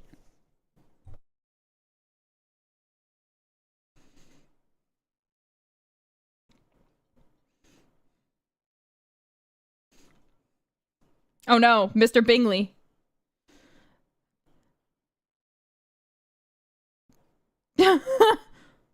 Oh no. Thank you, Miss Mary Bennet.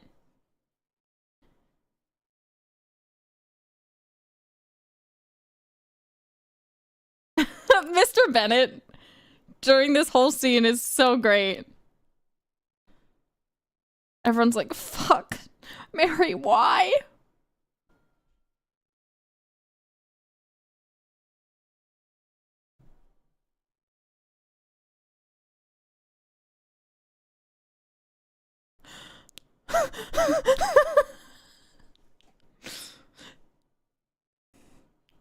Well, the staccato.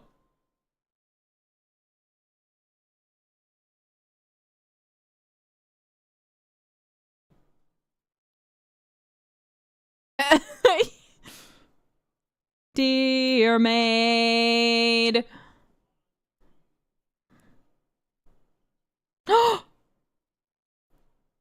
So see the panic here. You can't just say hello to someone. Take 2 drinks. Catherine de Bourgh of Rosings Parks, it's 2.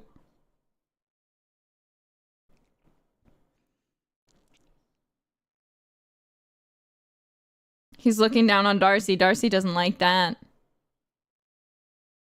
So he's about to stand up straight.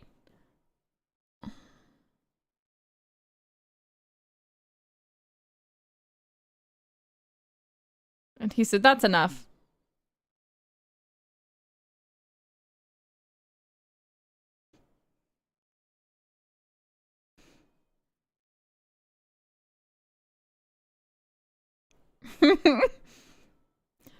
So that is 2 Bennets currently who have embarrassed themselves at this party.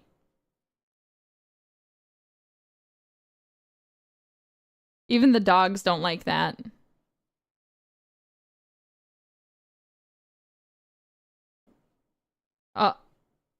Mr. Bennet. They're like, okay, great. It's over. Thank God. She's not done!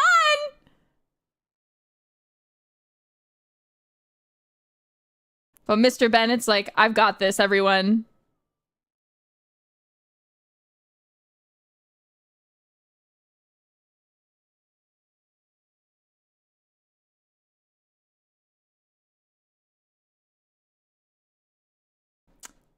But now, whether intentionally or not, he has just embarrassed himself as well to do that.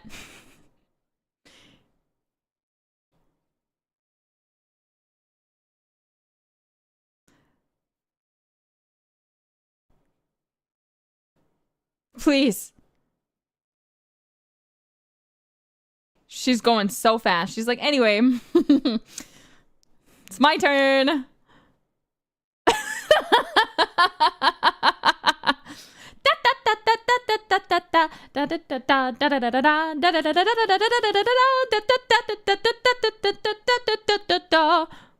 Oh no. She's yelling. She's talking very loudly. She's like, what? And Bingley heard that. Everyone in the room heard that.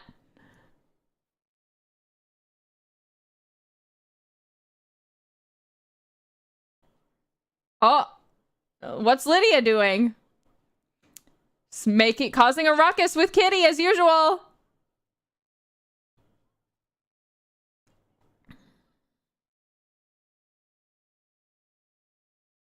It's a disaster. It's a disaster. And Mrs. Hurst did that all without sheet music.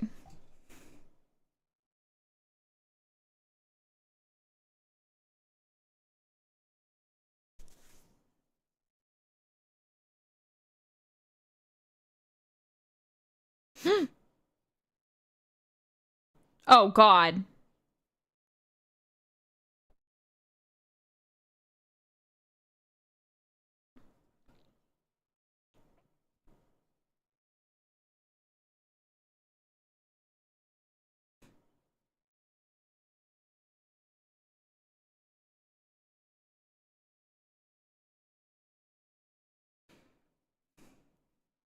It's over.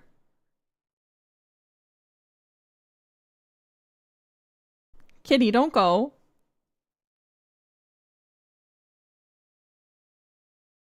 It's like, eh.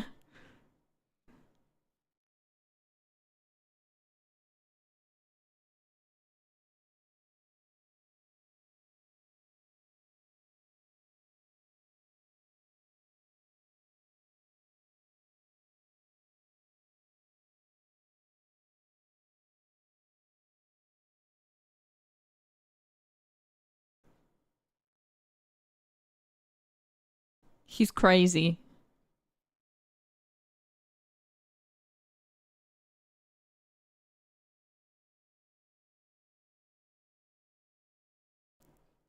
He's insane.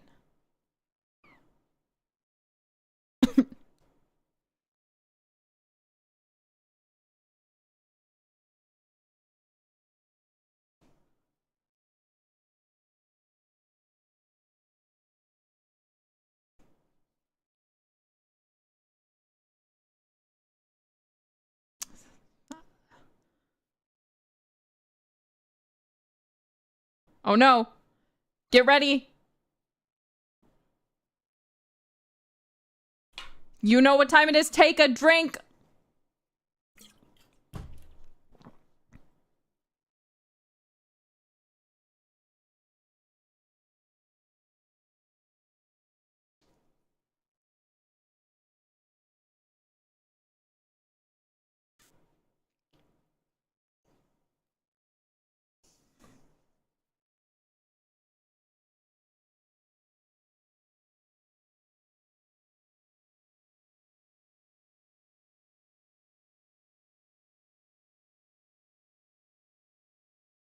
Yes.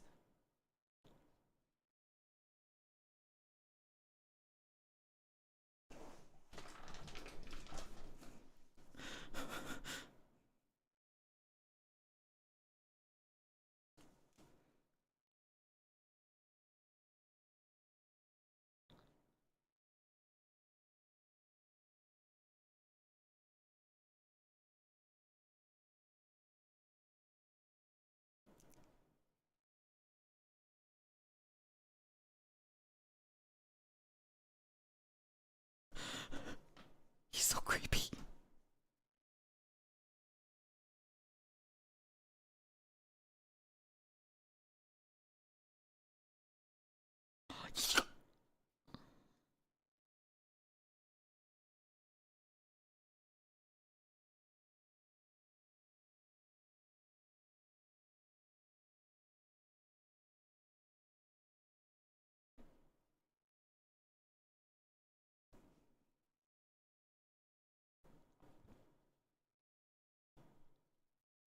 Hell yeah. Turn him down. Get him, Liz.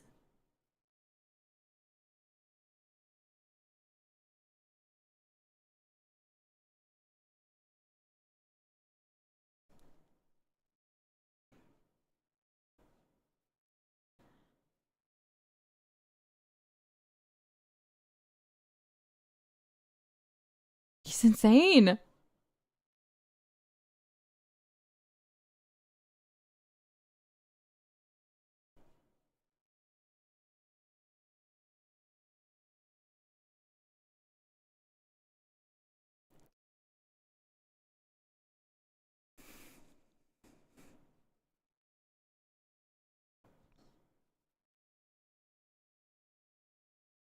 She does not care.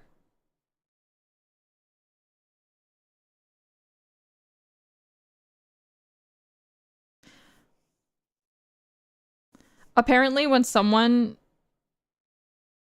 proposes to you, if you say no, it makes it less likely, apparently, for someone else to propose to you.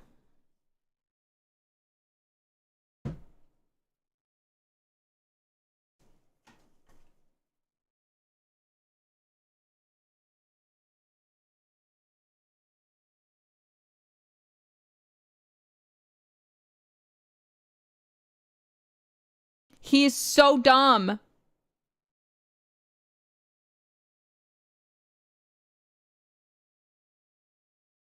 She does not like you, man.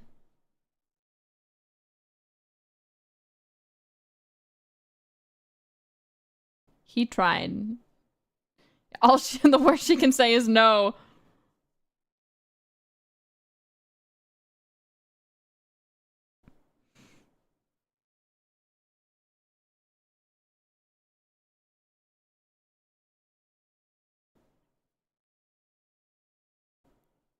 His expression is so me. What?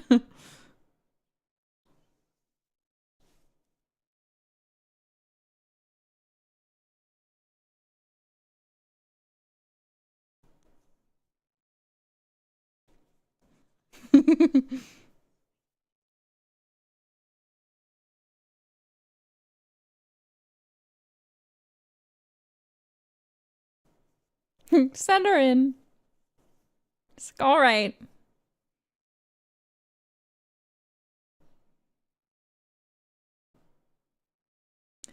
It's okay, Liz.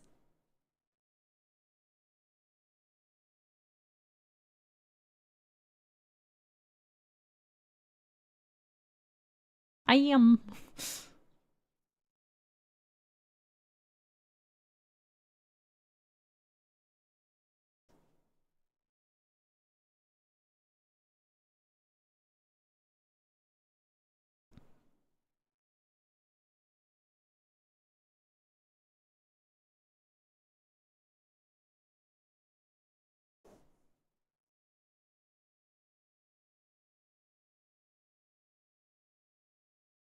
Damn.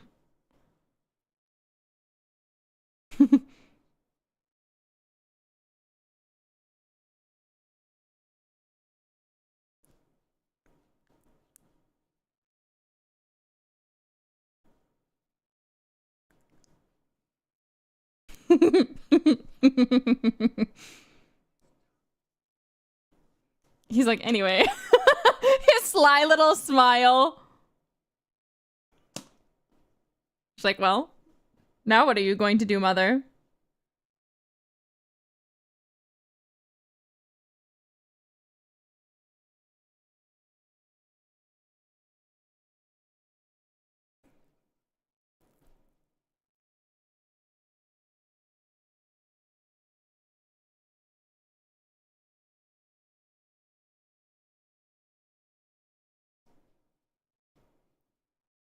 Well, that's awkward.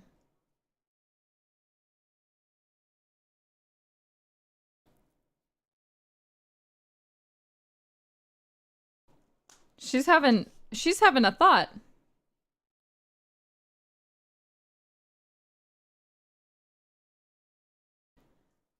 Come on, Charlotte Lucas.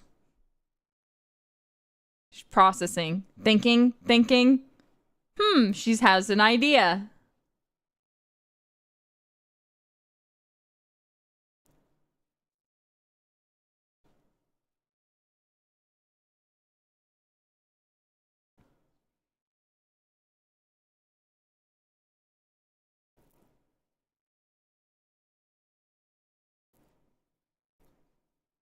I take my leave. He's so dramatic.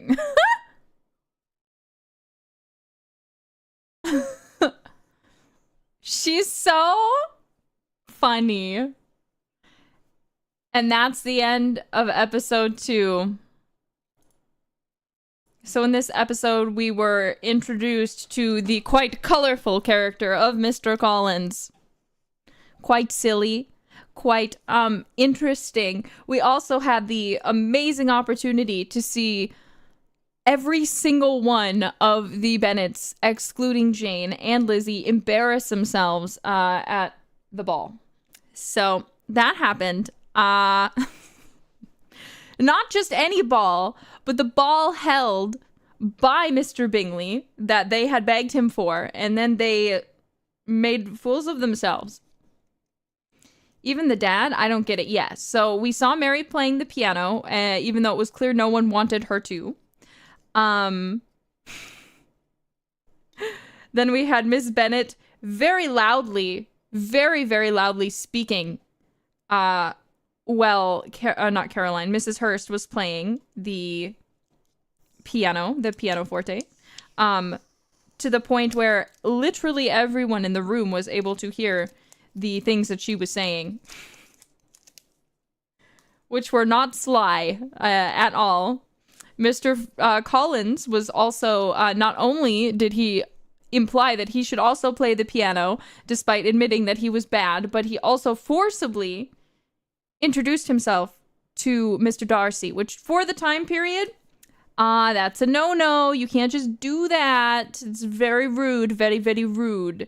The dad embarrassed himself by saving everyone, which is, alas, it's more about, I think it's less about what he did, because everyone appreciated that, but it's more about the way that he did it that made it a bit embarrassing. It was an improper, he had to do something. Like, let's be real. Someone had to stop Mary Bennet. But it's the difference between Mr. Bennet doing it in that kind of rude way versus if, for example, Mr. Lucas had done it, or he probably would have been very amicable and would have not made her feel bad, versus Mr. Bennet was pretty clear in his tone, his countenance, that he was intending to make it very clear that she needs to fucking stop. Yeah. So that's the rundown of that episode. Obviously, we had the Mr. Collins proposal again. Of course, she has turned it down, and we actually got to see Charlotte, who was arriving just in time, deciding to invite Mr. Collins over and seeming to have a thought. If you haven't seen the movie, you don't know what that thought is, but she seemed to have a moment of reflection with herself before proceeding in to invite Mr. Collins to dine with the Lucases. Now, one of the things that's interesting about the Lucases, so their dad is Sir William Lucas, I believe. However, he's like, I think he's a knight, and I don't remember much about it, but basically I think he was a tradesman of some sort, and he was able to kind of work his way up to actually like becoming a sir, becoming a knight, whatever. Sir George Lucas, yes, thank you. Sorry, William is just such a common name. I feel like everyone's name is William. William Wickham, it's not his name, it's George, but still. Oh wow, they're both Georges actually. That's beside the point, but the point is he's met the king and been upgraded to a sir, but technically he was not born that way. So for example, his wife is not a lady and his daughter is not, you know, she has no title. So Charlotte Lucas, the title dies with her father, basically. But he got to meet the king. he got to meet the king to get knighted, basically. So he's living.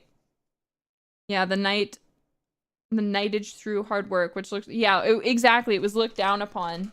But for him, he feels like he worked very hard for that. So he's very proud. But he is a very amicable guy who always goes, capital, capital. So we like him. We quite like George Lucas, even though, just like Mrs. Bennet, he can talk a little bit too much. Just a little, just maybe a slight bit much, okay? It's Sir William Lucas. You were right. I was right. George Lucas do be... Oh, I see. You guys are fucking with me. I was correct. I didn't mess up the name. It was George... It was William Lucas. You were joking. Animitsu, you're so mean. Why would you mess with me like that? How could you do that to me? Nice jailbirds, gaslighting me into not trusting myself. Well, we have one more episode and then we'll be halfway through. So without further ado, why don't we get right into it? Load up episode 3. We will start momentarily. But yeah, I don't think the Lucases are particularly rich anyway. Like, I don't think they're poor. But they're not rich, you know? They're not rich by any means. Rich in character, kind of, maybe they are. Maybe a little bit, but... need another drink because of all the Mr. Collins. Get more because it's not done yet. You better be ready for this next episode because we are not done drinking to Mr. Collins. Actually, speaking of...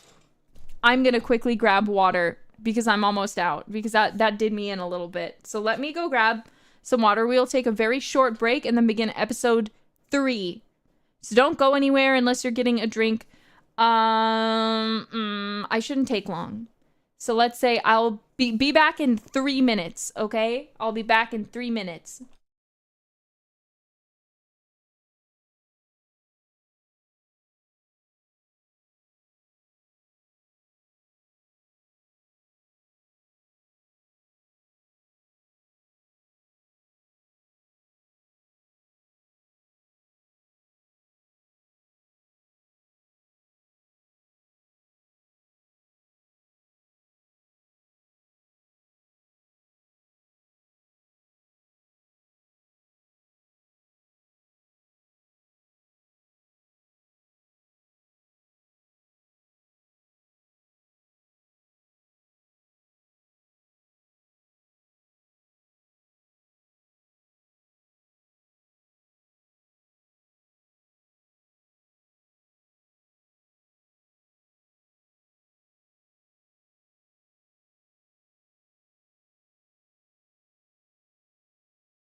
I'm back. Okay. Okay. Let me change the currently watching and we'll start in like a few minutes. Welcome back. Does everybody have more water or alcohol or whatever their beverage of choice is? Is everyone good with snacks? Everyone got everything they need? Some all good, thanks. I got Culver's. I'm jealous. You know, I debated. I was like, maybe I should get Culver's for the watch along today. But I decided I really was craving a salad and a smoothie bowl. So instead, that's what I got. I got some more tea. Dude, I would love some tea right now. My parents won't bring me any because they're not watching my stream. But it's okay. I have a crate full of apple juice. Oh my god. You're living. You were so healthy. I got pizza. Dude, don't get me wrong. I thought about it, but I found this place near me that like has really good like giant salads. Like they're huge, man. Like they're huge salads, okay? And I decided to try it one day and it's just really good. And then they also have like fruit bowls, like smoothie fruit bowls, but you can like add like collagen and like protein in them. So I added 20 grams of protein into my fruit bowl. Yeah, it's really great. And because it's so fantastic because half the salad is actually like lettuce, but then the other half of it is like finely diced carrots, not diced carrots, but shredded carrots, and then finely diced cucumber, red onion, cabbage, stuff like that. And then it's got like this really good dill, really fucking amazing like dill dressing. I love dill so much. It doesn't have any protein in it. I also get avocado on top too, but it doesn't have any like protein. But that's where the smoothie bowl comes into play because that has a lot of protein in it. Sounds delicious. I'm glad you think so. All right. Well, it's been 5 minutes from when I left, and I said to everyone to be back by 3 minutes. So hopefully everyone involved in the watch along is back by now. We're going to go ahead and get started on episode 3 because we started this train. We're not going to stop. So get ready. We're going to start episode 3, Pride and Prejudice, 1995. I will read the credits again. Please feel free to sync up. All right. On go. 1, 2, 3, go. BBC.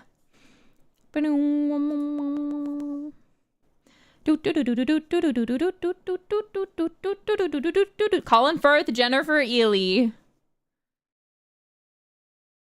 David Bamber, Crispin Bonham Carter, Anne Chancellor, Suzanne Adrian Lucas, Julia Sawala, Allison Steadman, Benjamin Whitrow. In Jane Austen's Pride and Prejudice. Screenplay by Andrew Davies. Music by Carl Davis. Thank you, Carl Davis. You went hard. Slumber Dear Maid, directed by Simon Langton.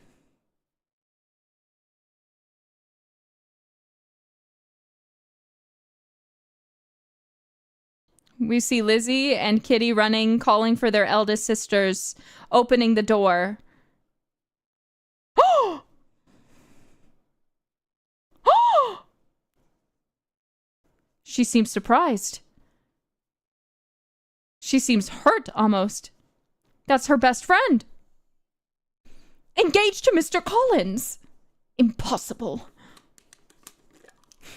Oh, fireplace at Rosings. 2 drinks. Take 2 drinks. 3 drinks. He said it again.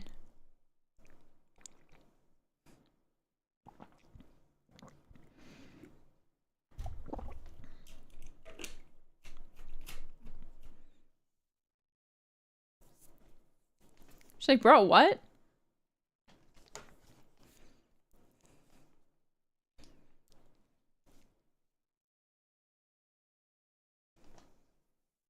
I don't know if he has.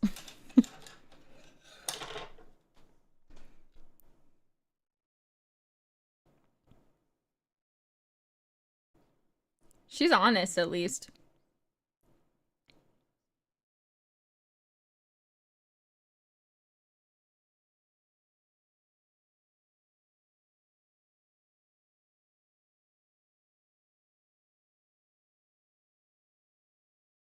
She said, I don't care about love, but he has a house.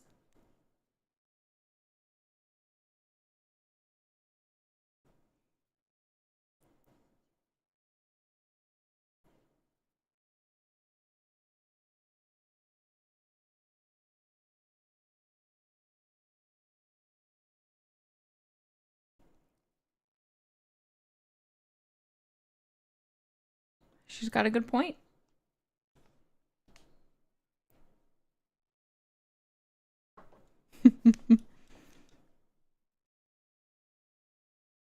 Yeah, let Charlotte live.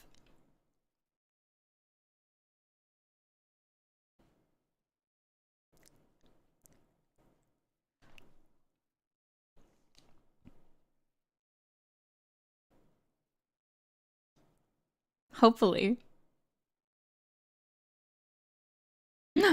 A knock at the door.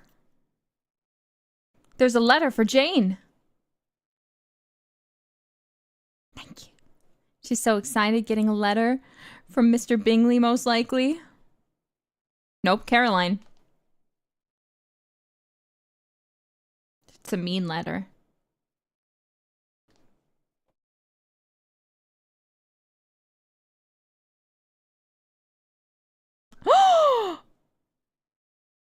They're gone.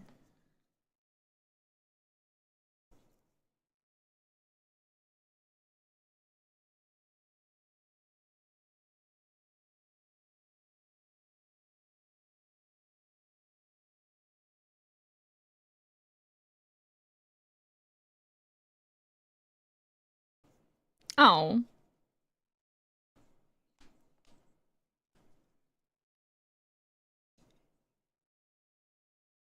Charlotte. Charles.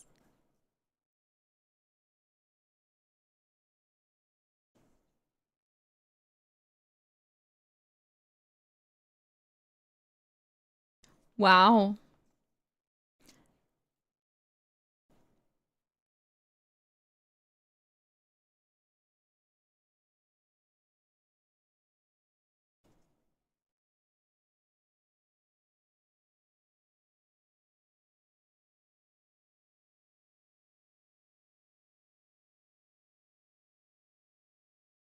She's got a point.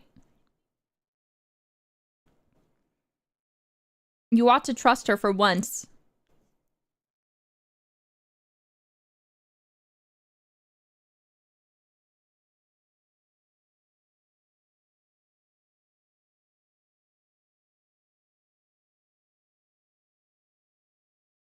That's true.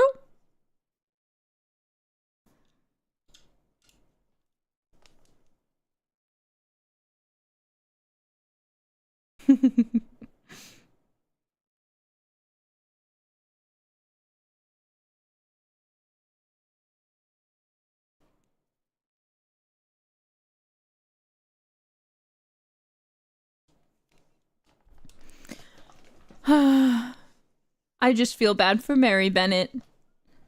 It's like, why not me? Why not me? Oh, and Wickham.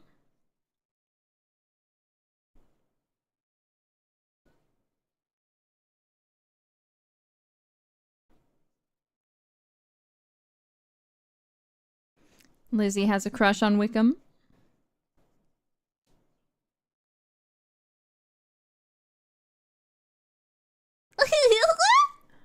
Her little laugh. Oh my god. It's infuriating. They're very happy to walk together. In a very respectable way.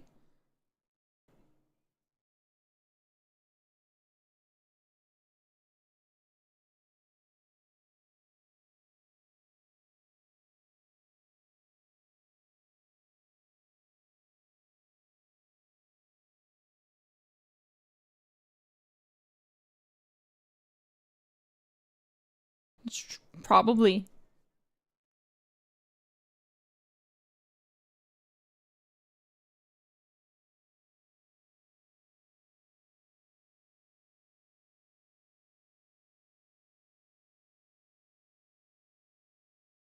He seems like he cares a great deal.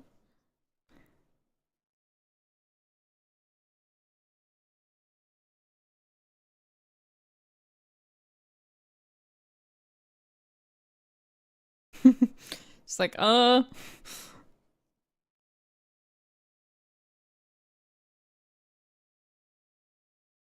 they do have good chemistry.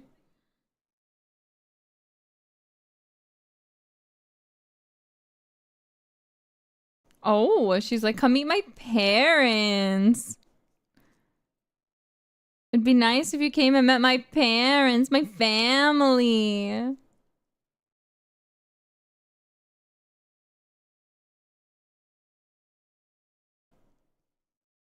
Making eyes. I want to beat him up. Everybody adores Wickham because his countenance is so wonderful. That he's quick to make friends with everyone.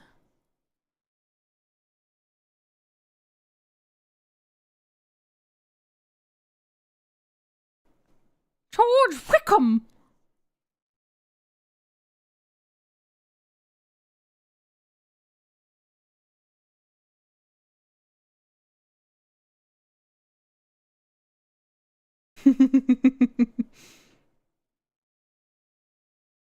He told all of them.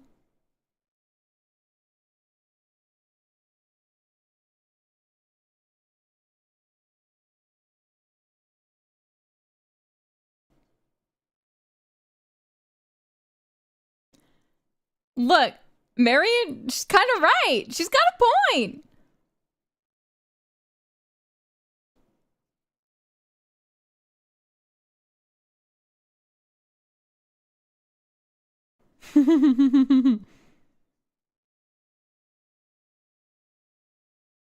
Girl. He, Mr. Bennett for a second was like, huh?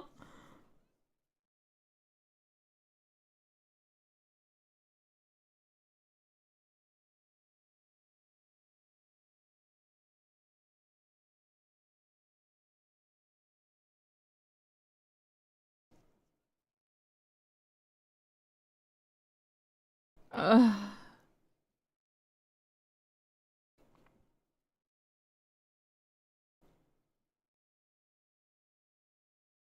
What?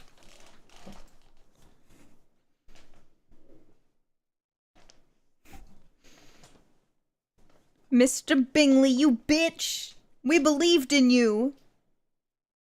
We believed in you! We were rooting for you!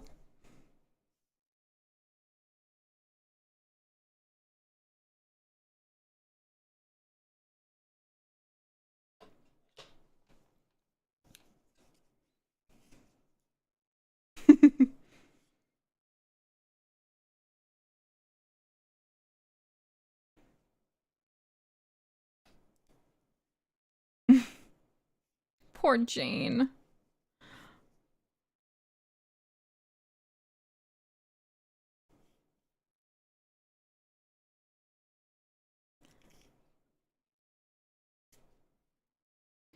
She's valid because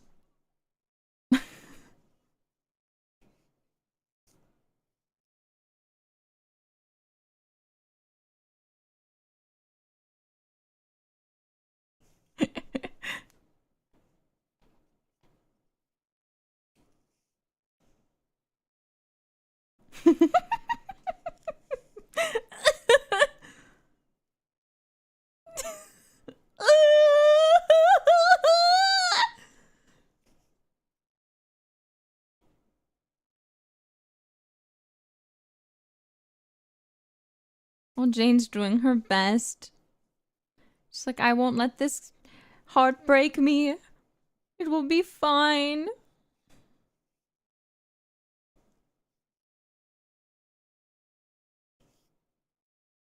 She really liked him.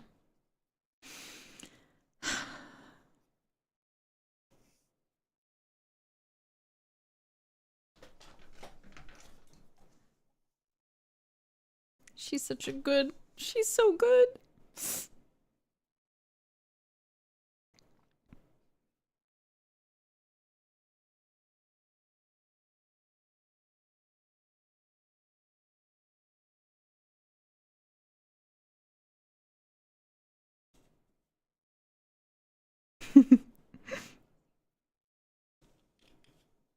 It's valid.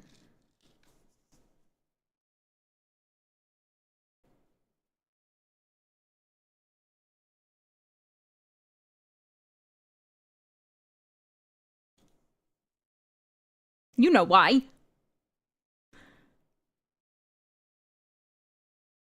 It's like, why don't you go? Think about it. You want me to believe it's like Christmas and there's no snow? Does England not get snow in the Christmas time?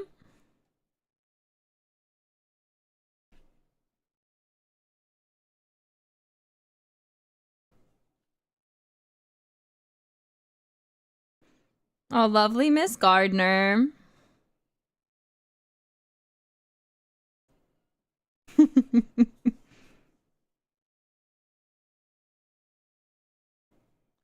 Fanny.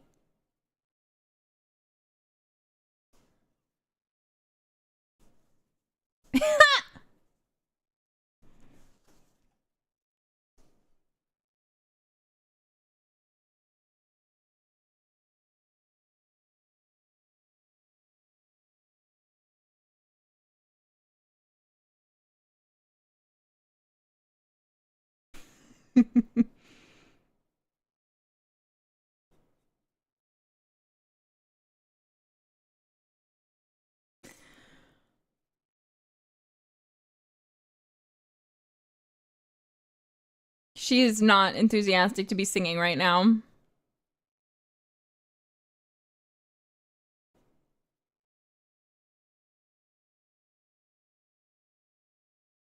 But at least it's not Miss Mary. Miss Mary Bennett singing.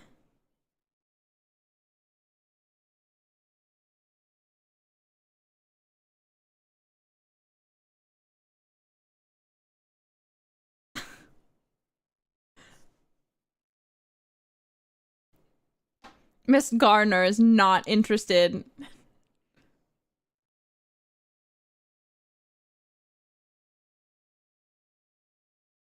It's like, God.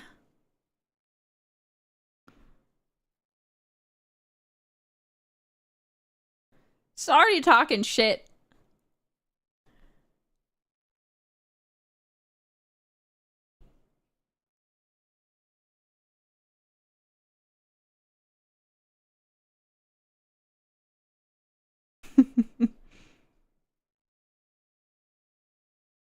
Yeah, get out of here, Miss Bennett. Mrs. Bennett. Derbyshire.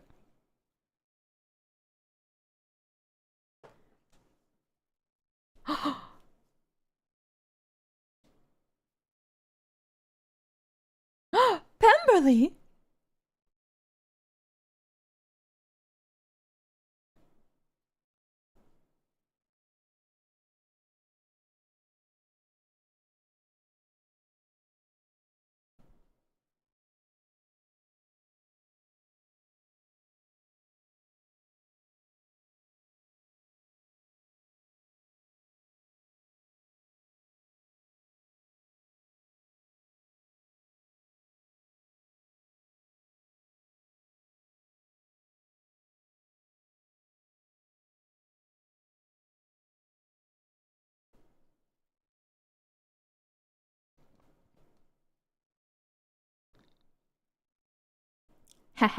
She's excited now. She's like, hell yeah, let's sing. Capital, capital.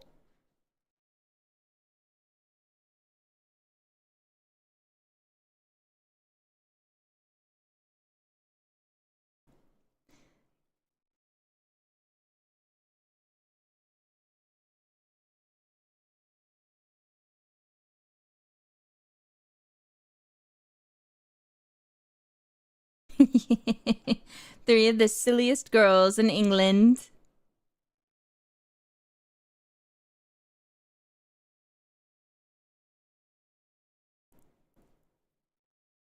Miss Gardner. I love her. She looks so sweet. Her disposition is just very nice.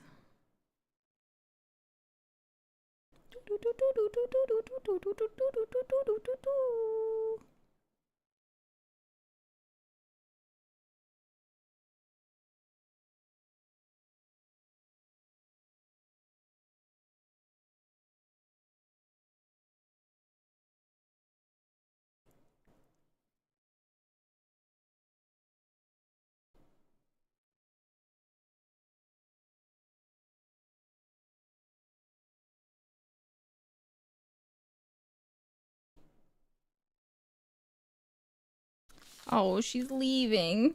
She's gonna be all alone without her friend, and that's Miss Mary King. She's like, please.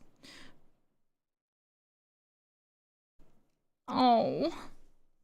She doesn't want to lose her friend.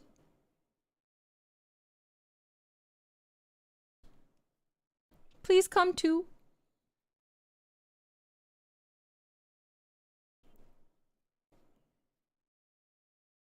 Take a drink! 2 drinks! Famous chimney at Rosing Parks!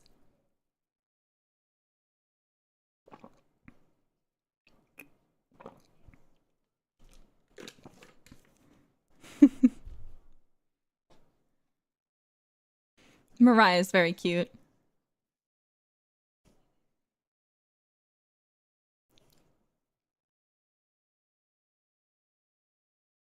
She's not very pretty? She's very pretty. What do you mean?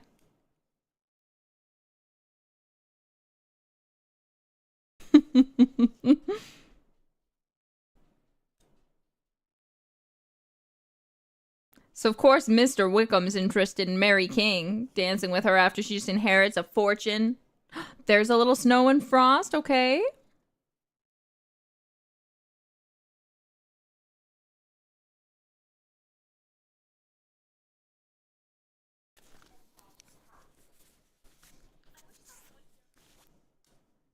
Same.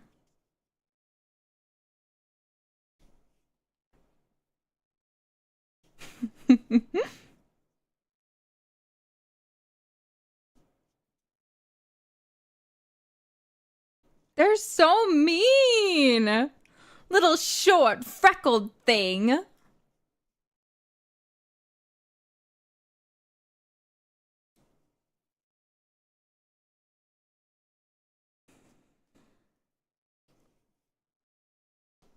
Hell yeah. They miss each other.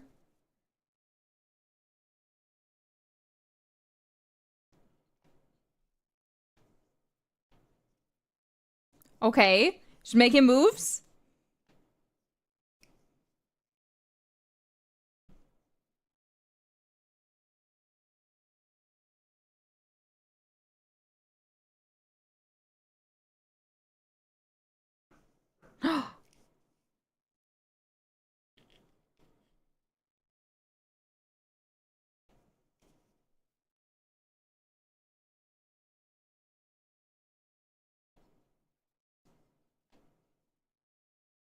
Wow.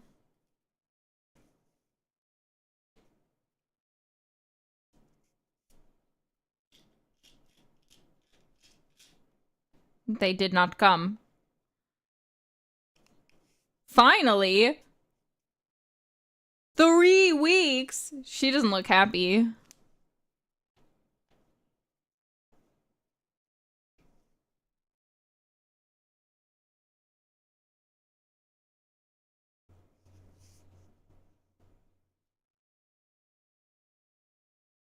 Wow.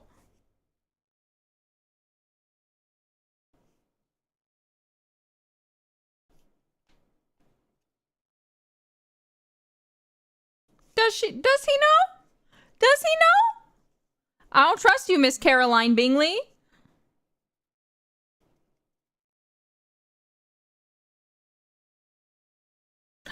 Jane. Her letters had gone astray.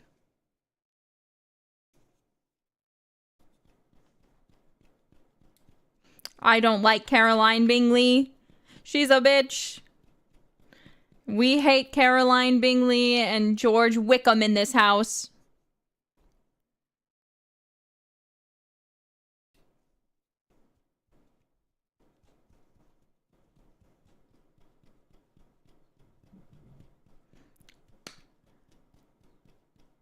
Also, sorry, I'm hitting my shoulder with my hairbrush because it kind of hurts.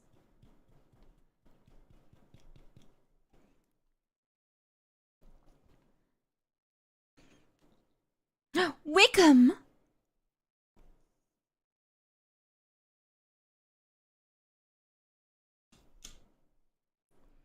Oh.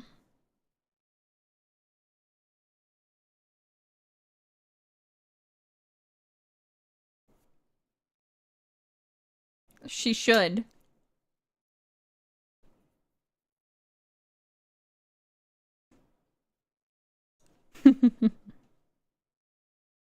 It's like, wow, good. She's forgiving me for, you know, being a bitch. Nice.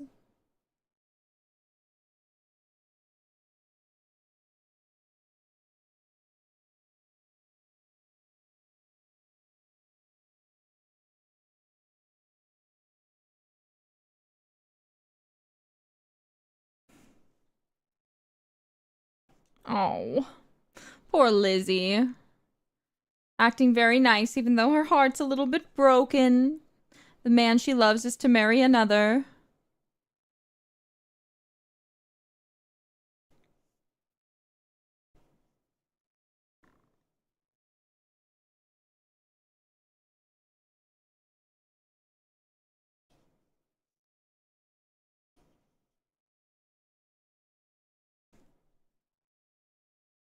I hate him. But yes, now Lizzie is free. She's free of him. For now.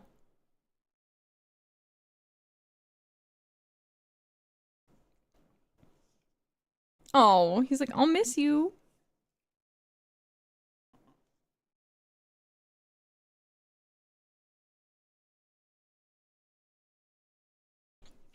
Take a drink.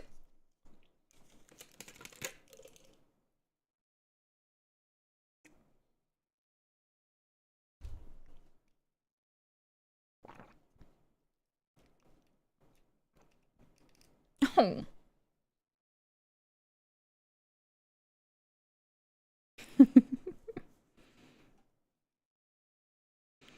Oh. When your favorite daughter leaves for a little bit.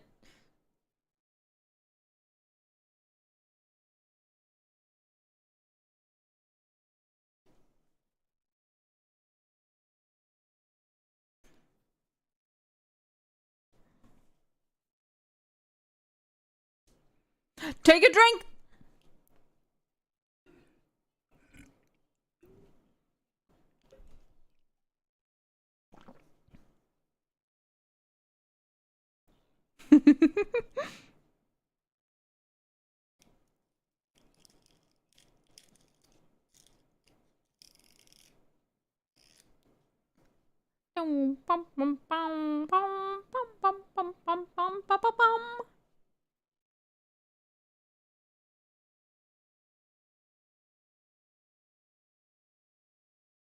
There they are.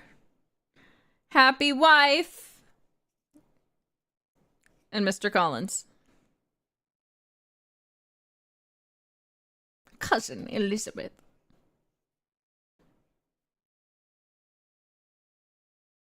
Okay, his house is actually fucking crazy. It's fucking insane.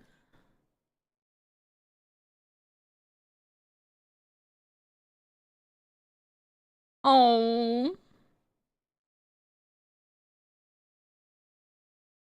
And I you.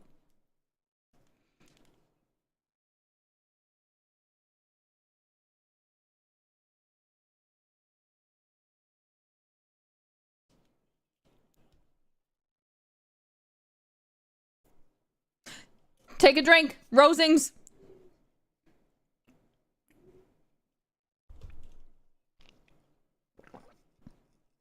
This is gonna be a hard episode. And show her to her room.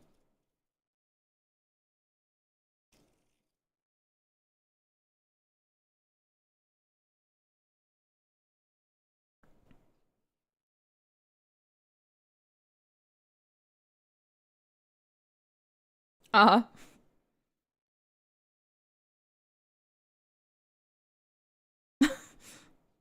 Take a drink! Lady Catherine de Bourgh!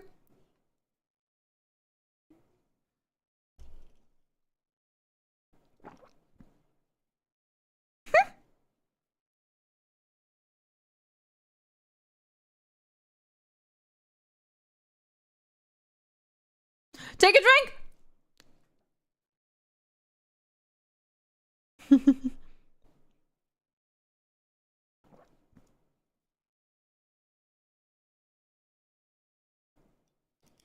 He just does not know how to shut up. Sir William. Thank God.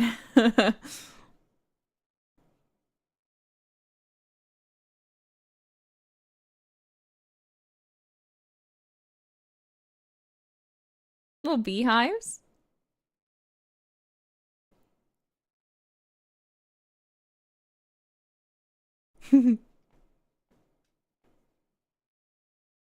Take a sip.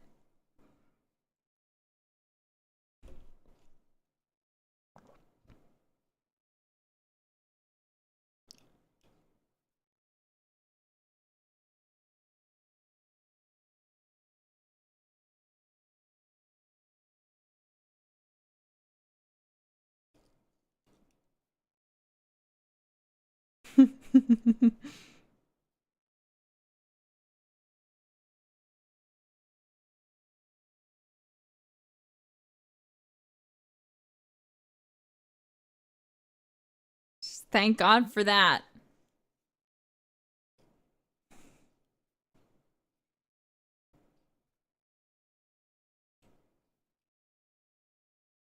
She gets to live in this nice house. She doesn't have to talk to her husband. Hell yeah. Good for her.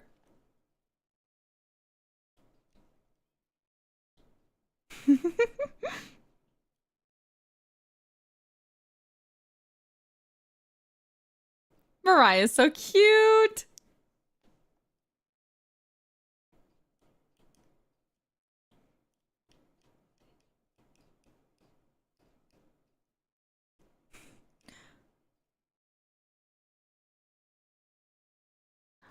Anne de Bourgh.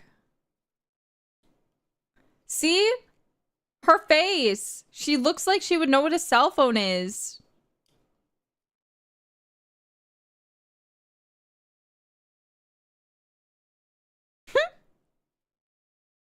There it is, Rosings Park in all its glory.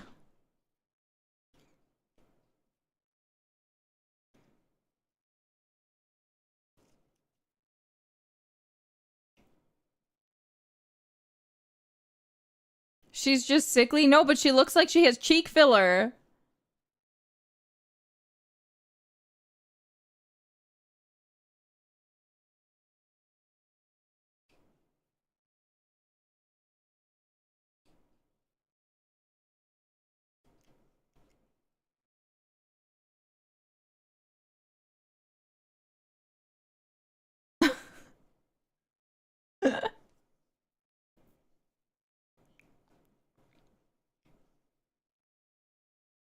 It's like, please shut up.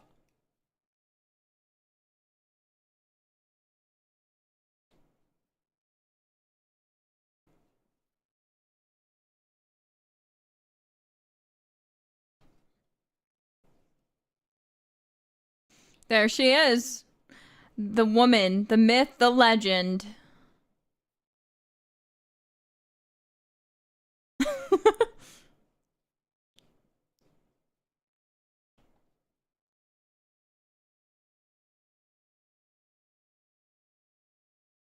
Yep.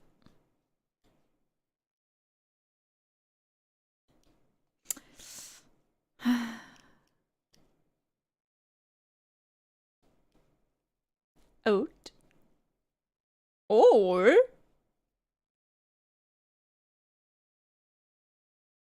the zoom in. It's taking me out.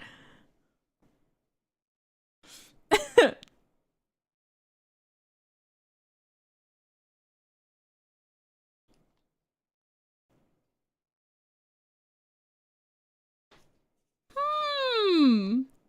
Well.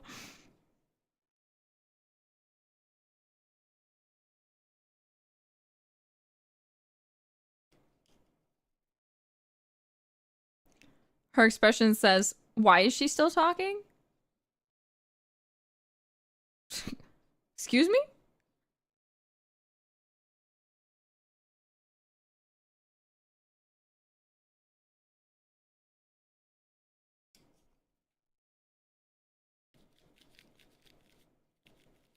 Hey.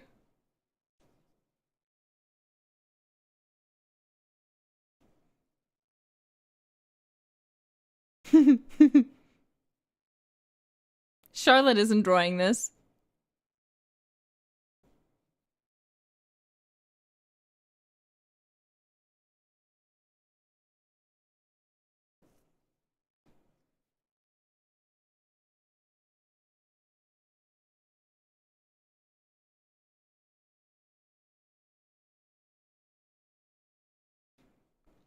She's not pleased. Oh God. Yes. She's kind of scary.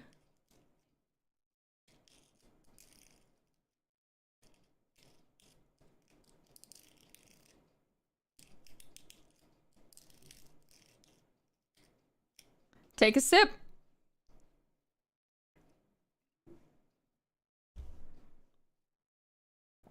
Oh no.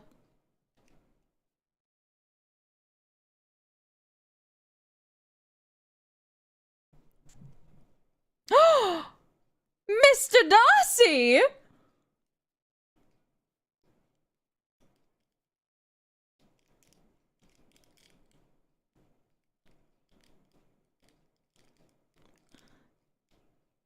Due to me.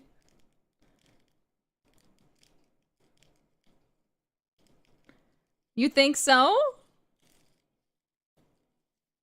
You think he dislikes you?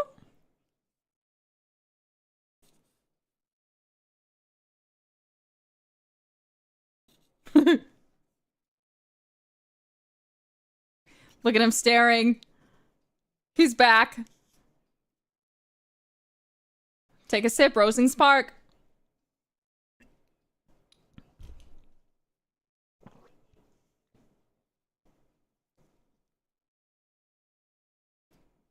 Staring.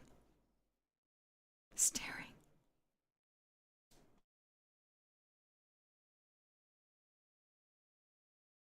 Staring.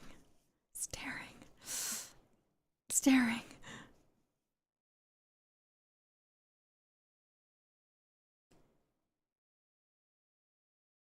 It's like I'm going over there.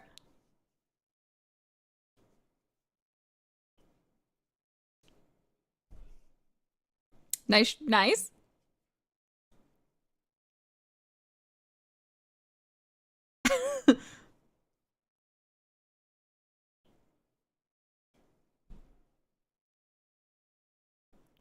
No. Oh.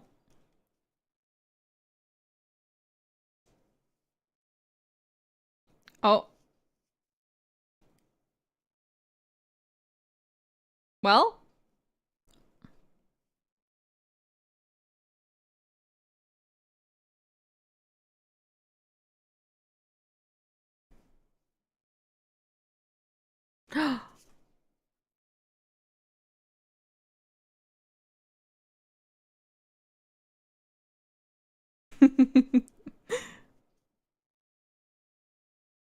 Colonel Fitzwilliam's also very smiley. Quite the smiley fellow.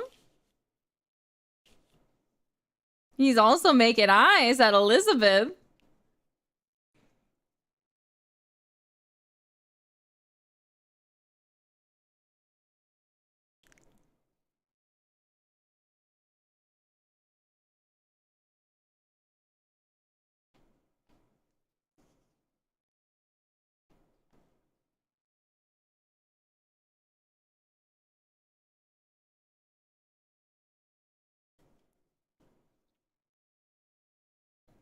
That's not Mr. Bingley. That is Mr. Fitzwilliam, who is the cousin of Mr. Darcy, I believe. Different new character. That is Mr. Darcy, right there. We find out he's been talking well about Elizabeth, it seems, to his cousin, Colonel Fitzwilliam.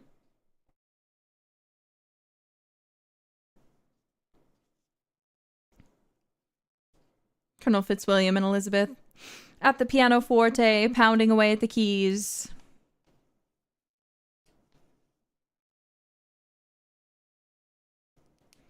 As she said, she plays very poorly.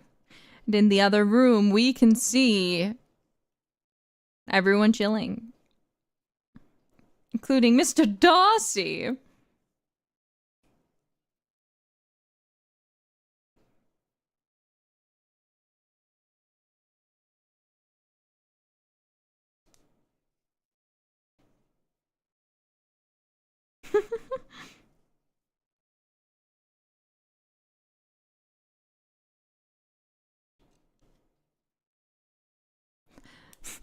Darcy's on the move.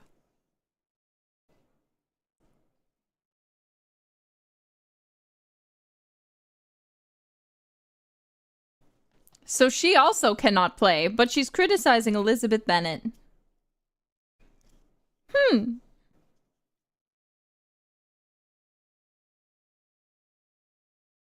He's such a beautiful man.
Yeah, why, Mr. Darcy?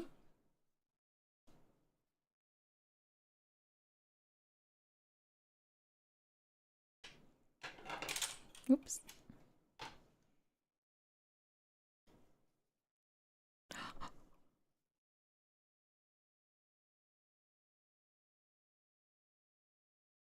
Shit.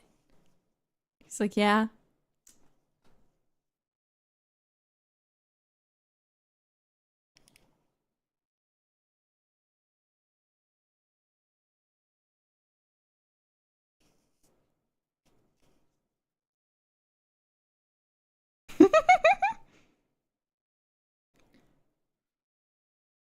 It's like, don't forget about me.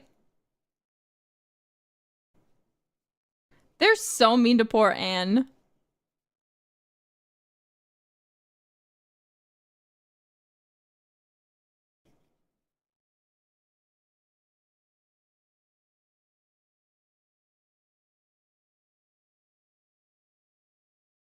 So rough. It's time to hide that letter. Mr. Darcy!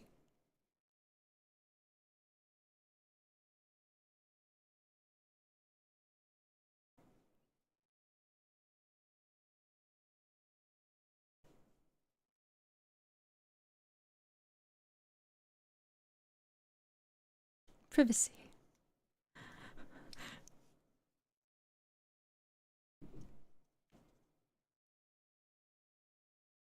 Ah. It's awkward. Why don't you sit down, Darcy?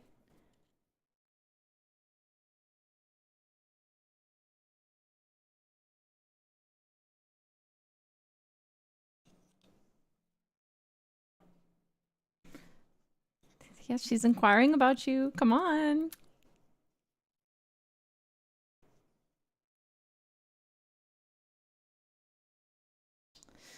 So rude. So rude.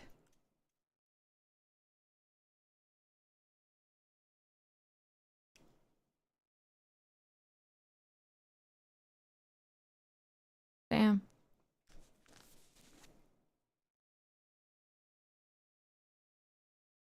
It's awkward.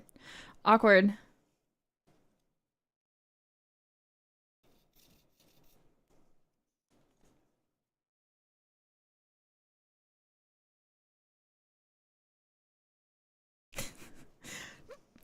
God. The distance between them, insane.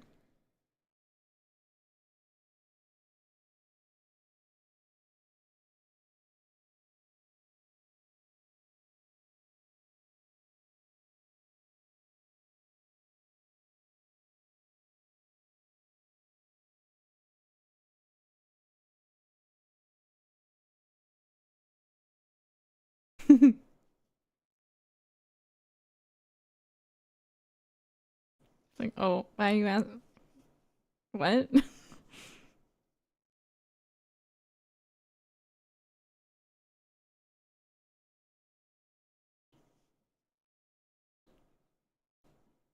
Goodbye, Mr. Darcy. A much less awkward conversation in the sense of Mr. Darcy being awkward. Her face, like, what the fuck was that?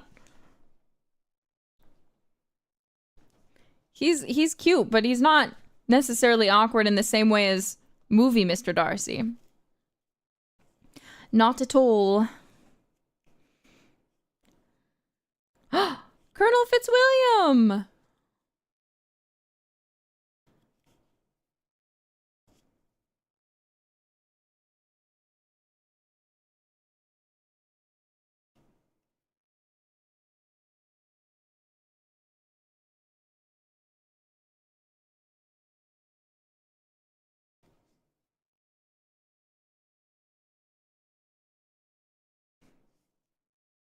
Good friend.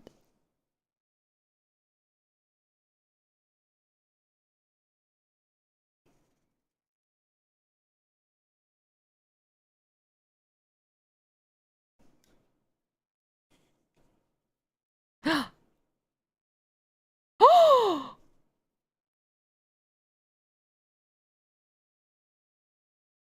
She's not happy. Oh! They thought it was Caroline.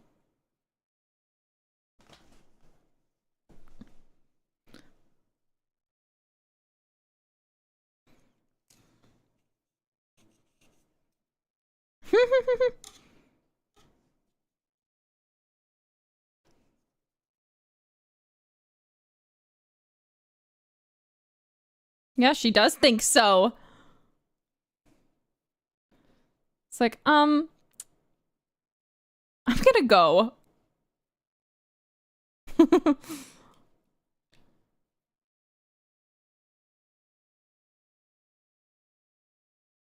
He's very polite. Very gentlemanly like, Mr. Colonel Fitzwilliam.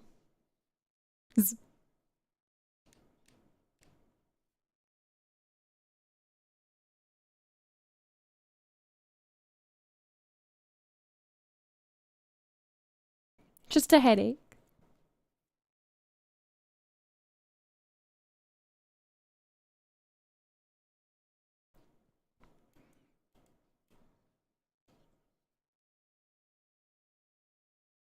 She's like, let's fucking go. Come on.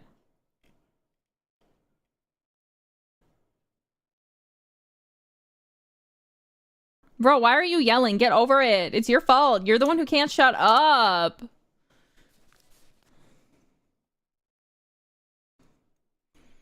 Yeah, he's an angry little man.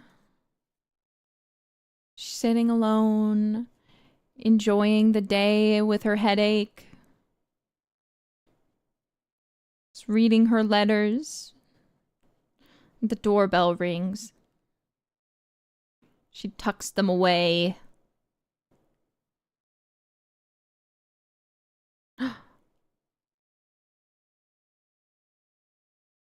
It's Mr. Darcy!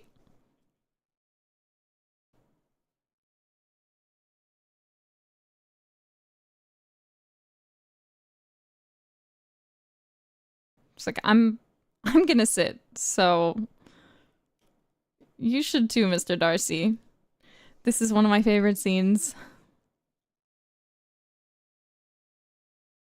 So I'm just gonna be quiet.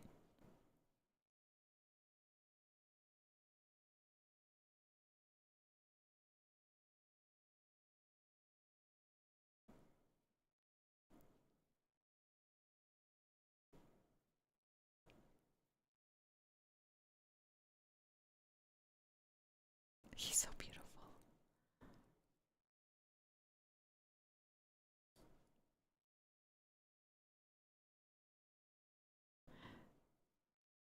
And the sincerity in his expression.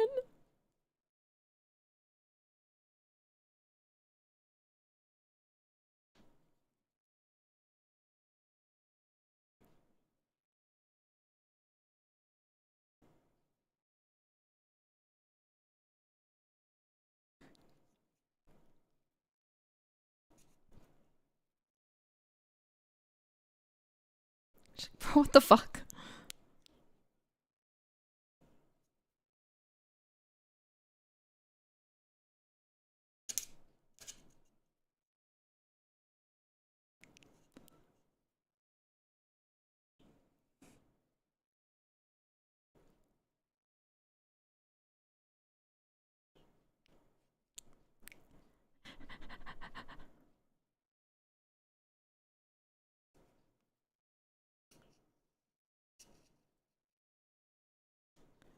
He's so cute. I'm sorry. I would say yes. He was really fucking rude. But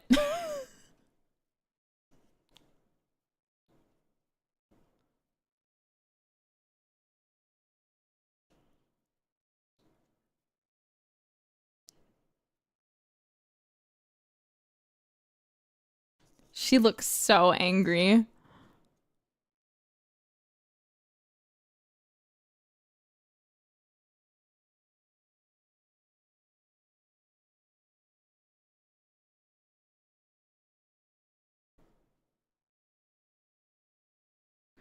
Poor Mr. Darcy.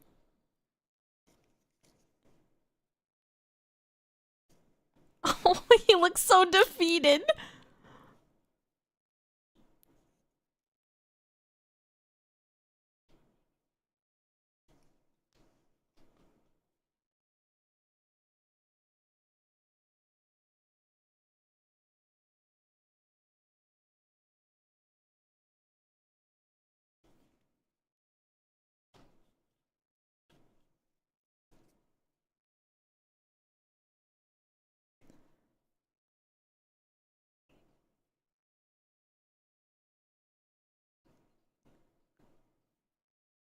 He's like, oh.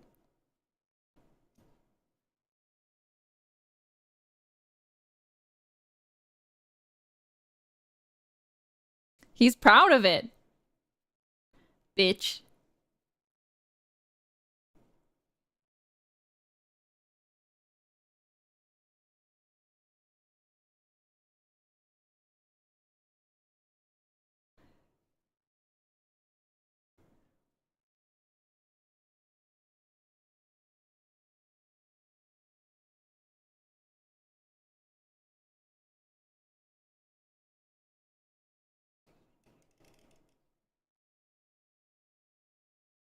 He's like, what? It's like, she thinks.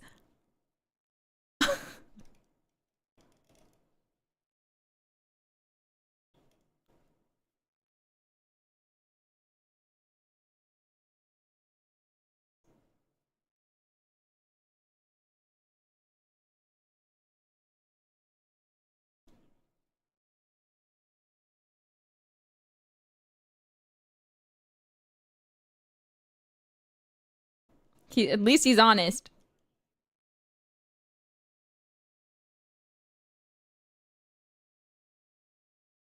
She's like, can you stop, bro?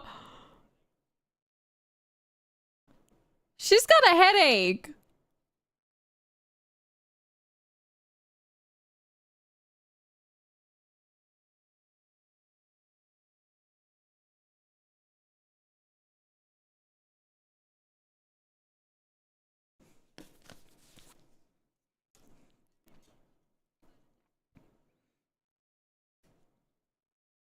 And your selfish disdain for the feelings of others.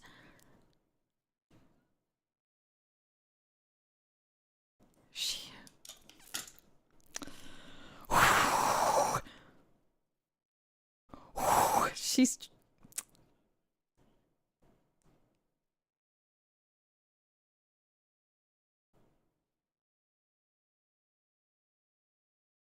Well, at least he's nice. He left it off of best wishes for her health and happiness.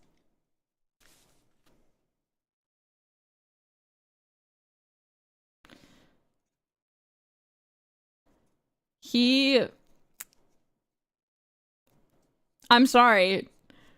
In this situation, though, he did get what he deserved, technically speaking.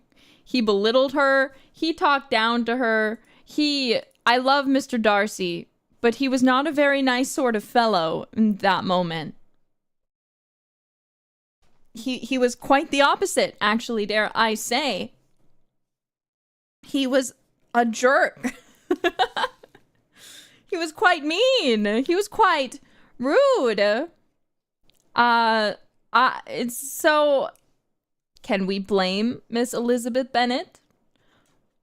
No, we can't, because at this point in the story, Mr. Darcy... I'm so sorry. I can't help but say it like that. Mr. Darcy is a jerk. He has been a jerk nearly this whole time. And you can see his pain, you can see his desire, you can see his longing. However, he has been an ass this whole time. Mr. Darcy was being honest. He was being honest, which is good. Honesty is good. However, just because you're being honest does not mean you have to be rude. In fact, I have a great dislike myself for people who decide to be use honesty as a means to be rude and tactless with the feelings of others. Even if you're going to be honest, there's a very artful ways you can convey yourself to spare the feelings of others. And Mr. Darcy does no such thing. He is straight to the point. Honest, but with no tact. Which is his problem. It's about how you say it, not what you say exactly. A good example is... Yeah. So this one, again, if we're comparing directly to the movie, when we had the confession, it was a lot more dramatic. It was a lot more romantic. There was this very weird, when you think about it, odd sexual tension for no reason, when really, this is much more accurate. Elizabeth genuinely at this point has no reason at all to like Mr. Darcy, and she's so valid for that. She has no reason. He has given her no example of himself to be not a nice person, basically. He has ruined her sister's chance at happiness, and he takes pride in it. Not only has he done that, he is happy about it, and he will even tell her that to her face after she says that that is something that has pained her greatly. He speaks badly of Mr. Wickham without describing what has happened. And the reason why he hates Mr. Wickham. So, you can't blame him. He never denied being a jerk, though. He understood what he has done. No, he understands what he has done, but he does not see himself as a jerk. He feels very just and justified. So, Mr. Darcy, and Elizabeth, because she as well has been quick to judge Mr. Darcy based on their first impression. So even though what we're about to find out maybe will paint Mr. Darcy in I'm so sorry. Mr. Darcy in a more pleasant light going forward, he's been a right prick. I'm sorry. He's been quite an ass. So let's go ahead. I don't want to wait any longer. I hope you're all ready for episode 4 of Pride and Prejudice 1995. We're going to go ahead and get started. So, like typical, on go. 1, 2, 3, go. BBC.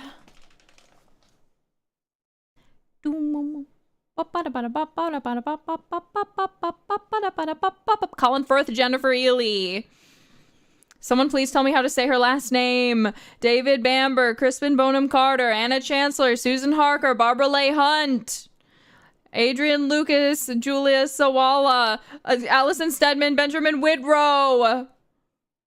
In Jane Austen's Pride and Prejudice.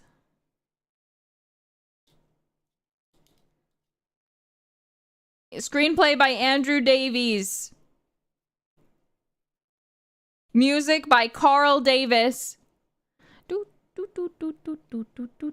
Directed by Simon Langton.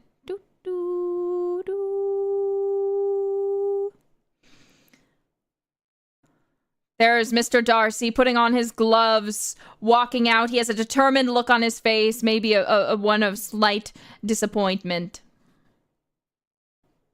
And we have a very miffed Elizabeth Bennet, who seems to be crying in anger. He's never going to forget that.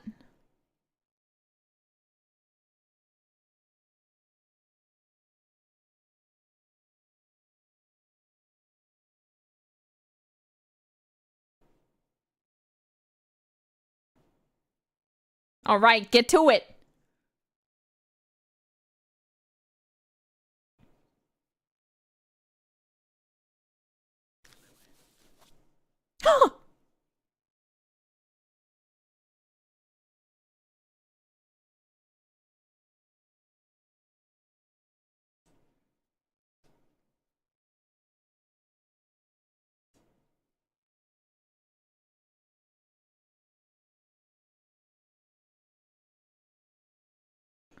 Don't explain yourself. He's got something to do. You'll forgive me. He runs.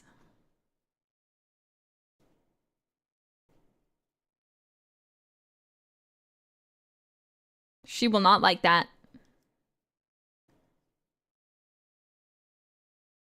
Come on. You're a man on a mission, Mr. Darcy.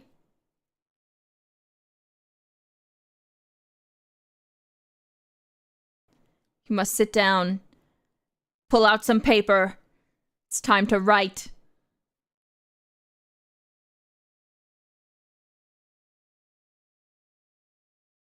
Bennett.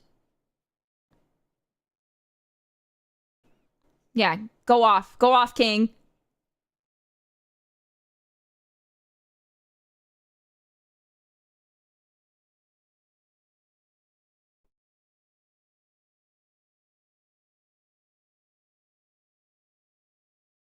He's a little sad.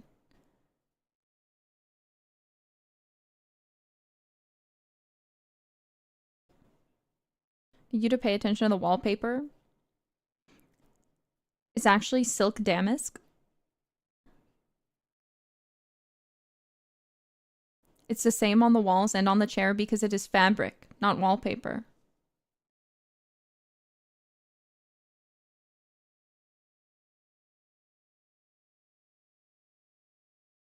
You can still buy it today. Silk damask. I really like the silk damask pineapple pattern. Anyways.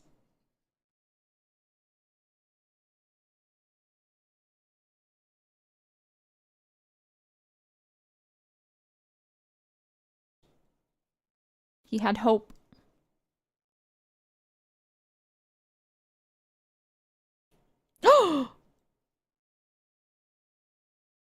Aw, he was getting down. He's just like, anyway.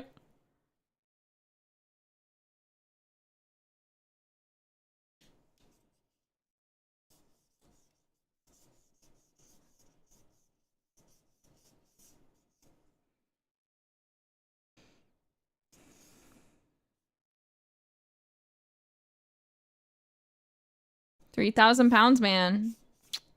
It's pretty good.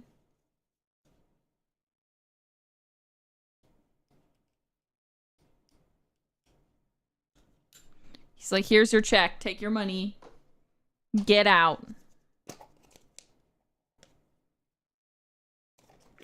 So he got the living that he was entitled to.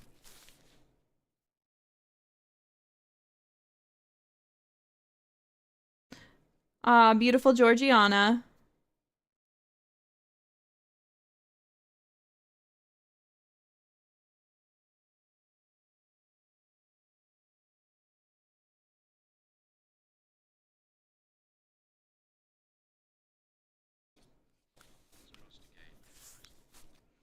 Painful. He's very upset.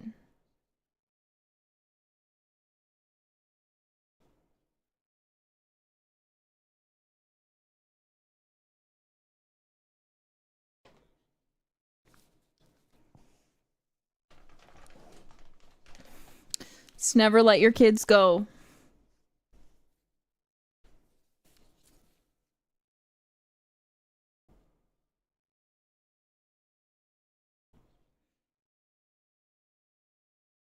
Don't elope, Georgiana. 15?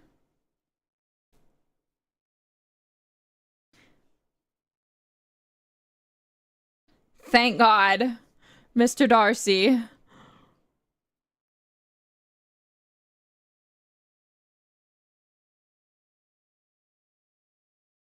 He's...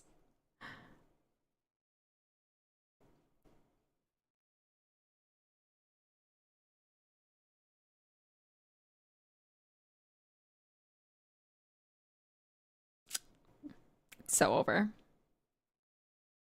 He kicked him out. It's like, that's bad. It's very inappropriate, Georgiana. You cannot marry Wickham. You cannot elope. You must know.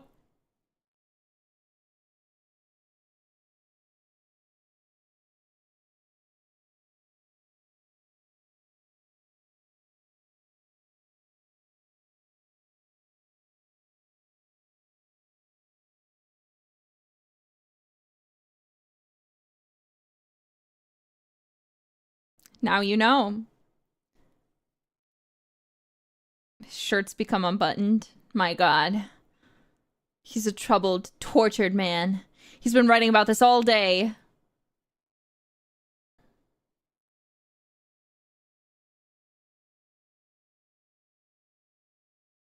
Washing his face. It's gotta be beautiful. Because he's gotta go deliver this letter. I love splashing water on my face first thing in the morning. Bro, he's insane. He finished the letter. It's ready. His glorious penmanship.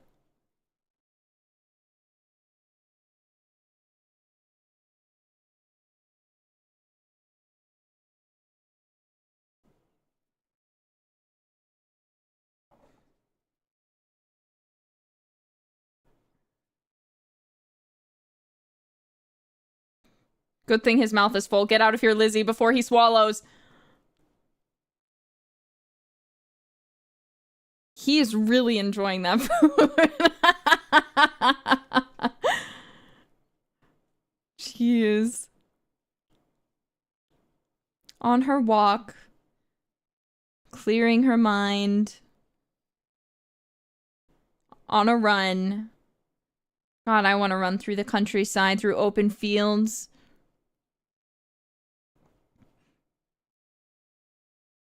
Oh! Mr. Darcy!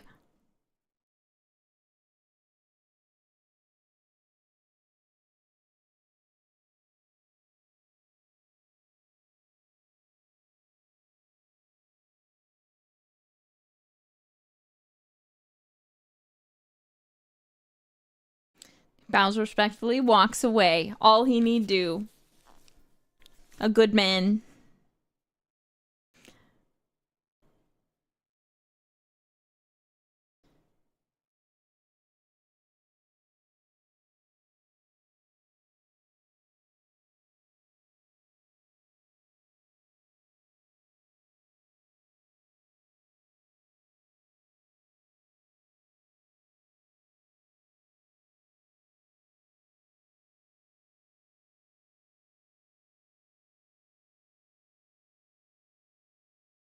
She's full of it.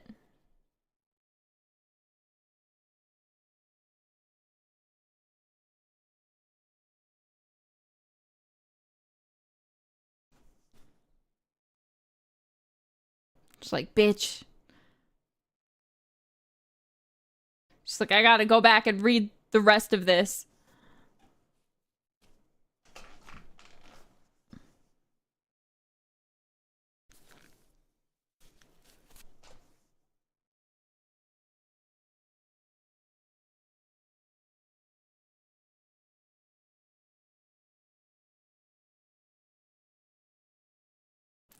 She does seem very chill.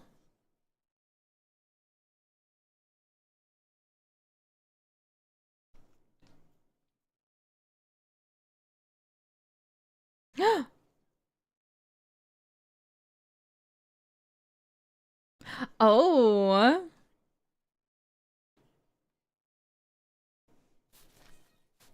He wanted to say goodbye, Colonel Fitzwilliam. Poor guy.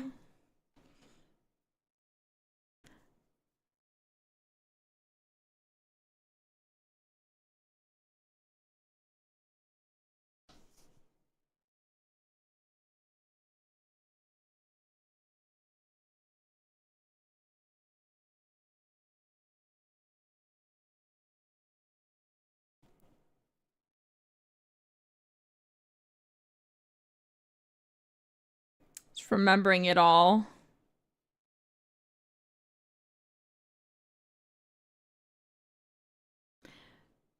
You see? It's all that party. Embarrassing.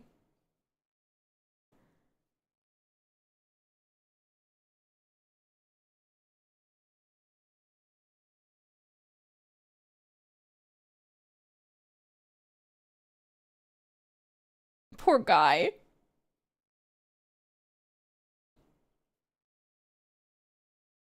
He's getting ganged up on by his sisters and fucking Darcy.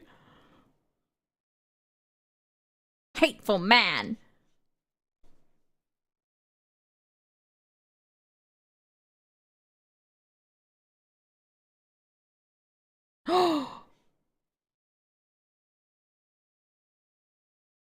You bitch, Mr. Darcy.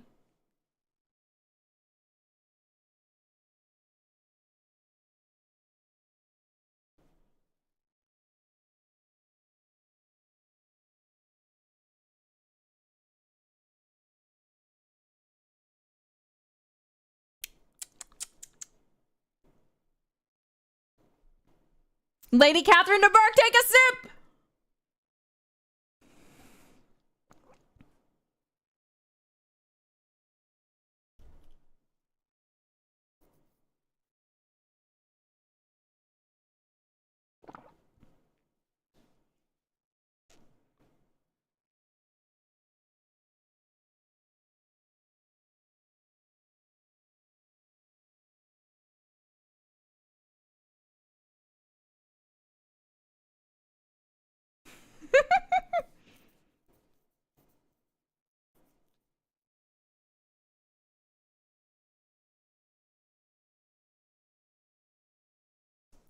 I don't think they were, Lady Catherine.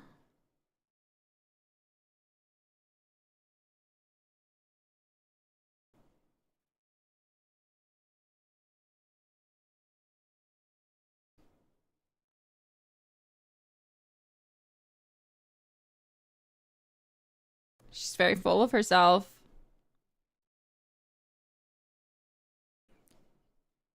She's so rude.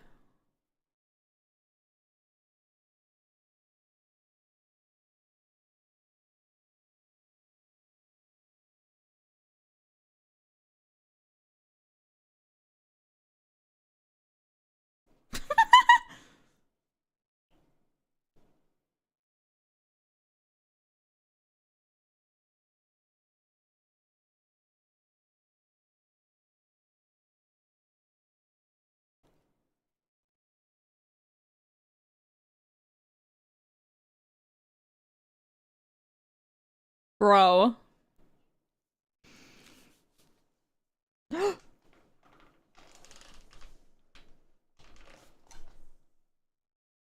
Why is she so obsessed with her?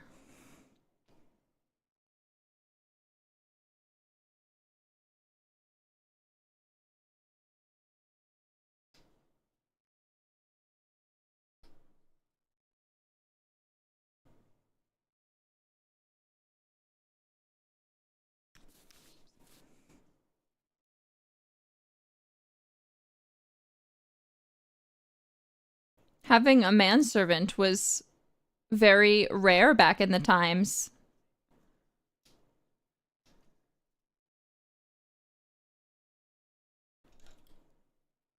So her saying that was kind of a dish. She's like, oh, he can afford that, can he?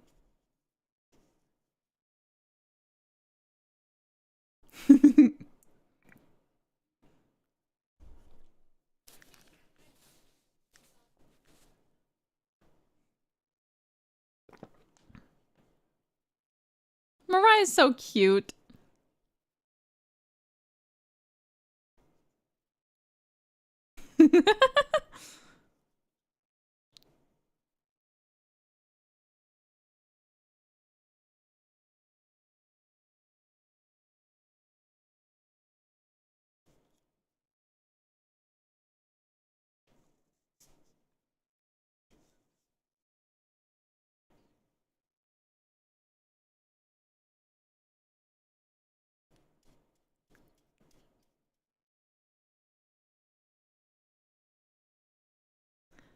Every time he talks, I just tune him out.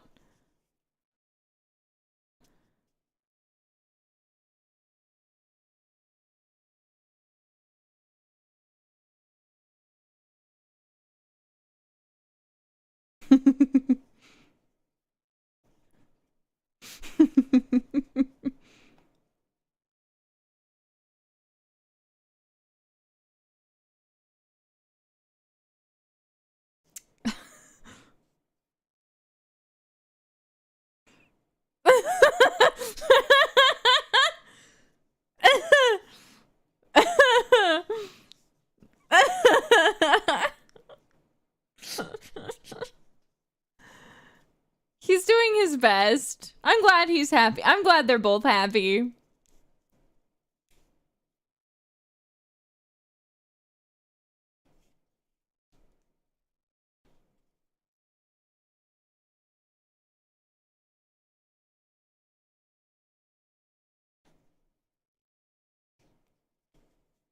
Mariah's so excited. She's so cute.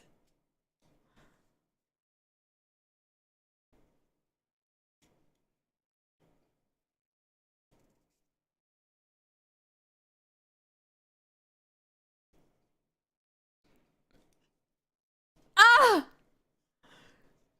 He's so hot!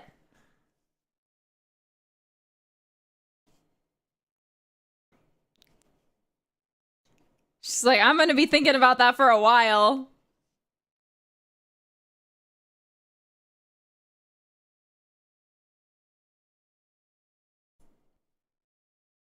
Oh, not Lydia. I thought she was gone.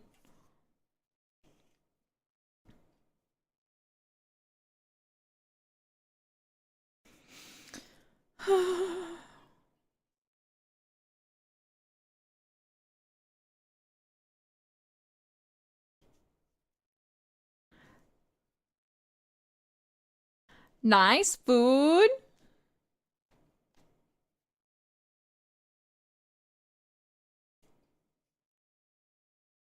Why'd they buy it if they think it looks bad?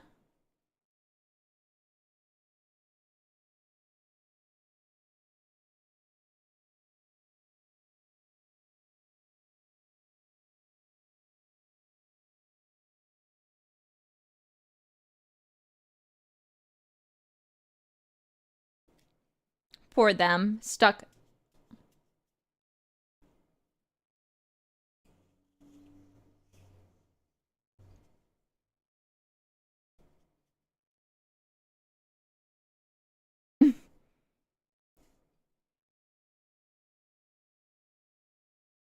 Thank goodness.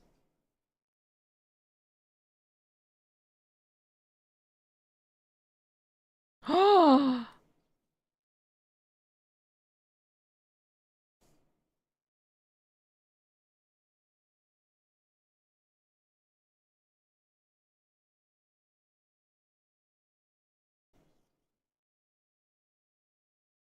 They're so mean.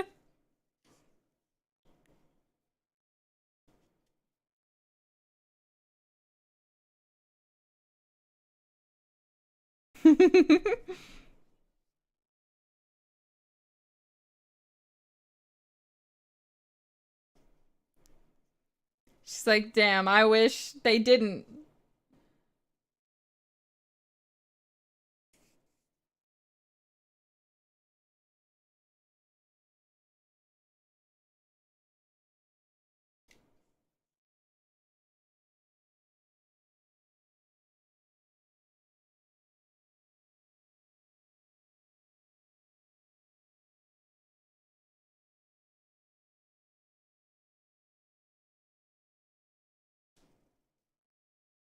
Oh, I could. Jane would never be mad at you.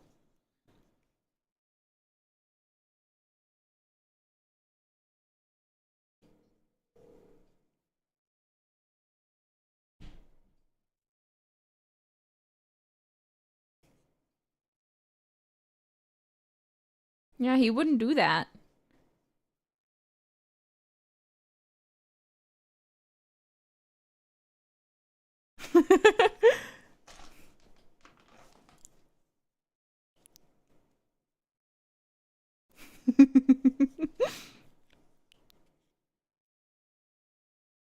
Alas.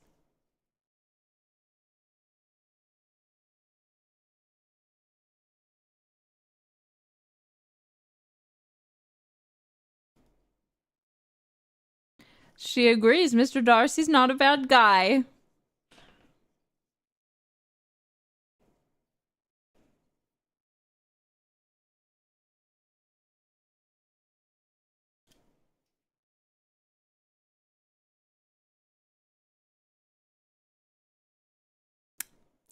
Oh.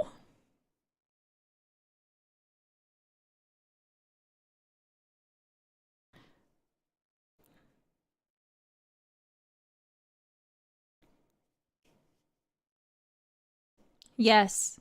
Yes.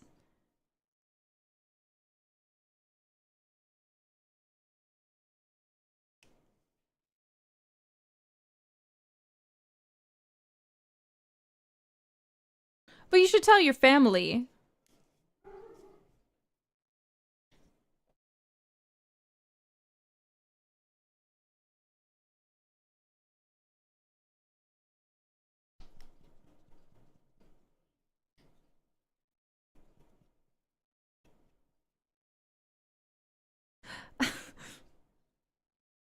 She's so... She's so cute.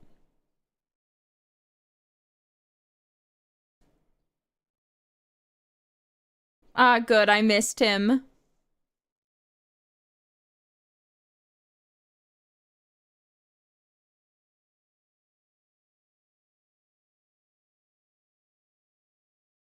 She's like, thank God.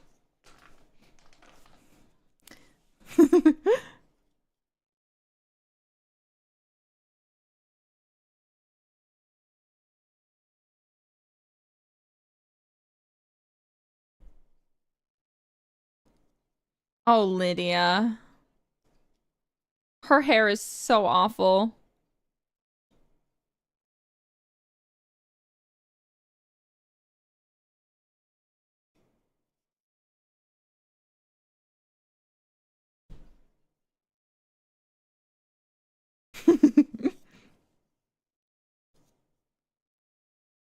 Good. Don't yield.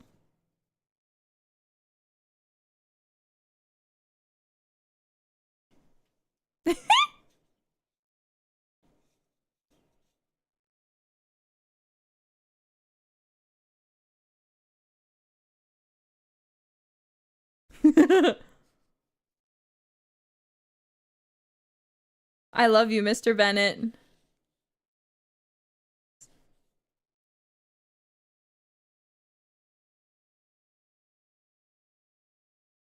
Don't be a brat, Lydia.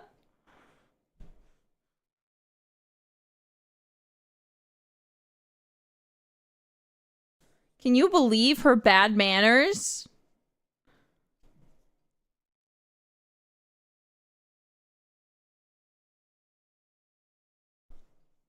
Sometimes you just gotta go pick flowers.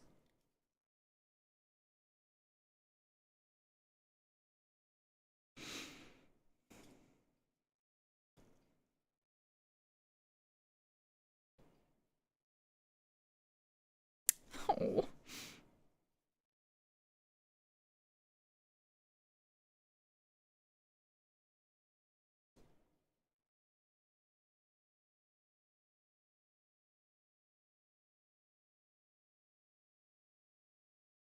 That is so sad. She's in love, but she'll just forget about it. She needs to. If she's to move on, she must forget her love.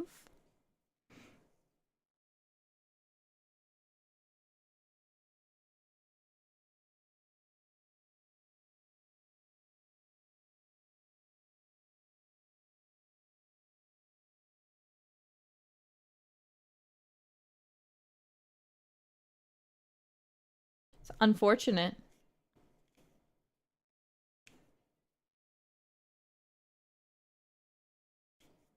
All she cares about.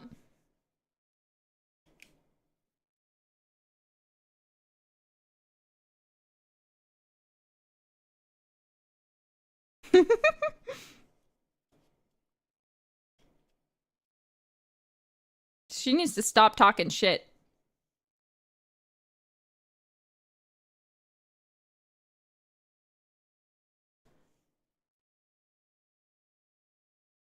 Collins's?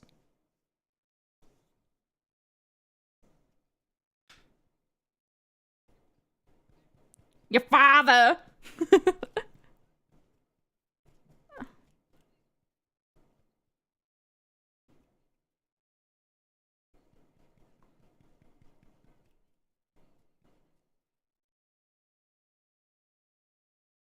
She needs to chill out.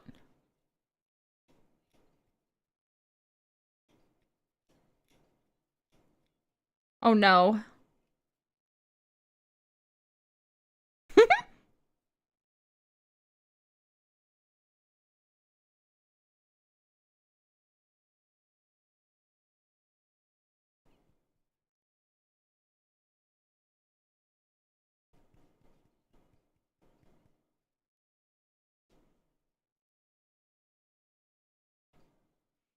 Oh, Lydia.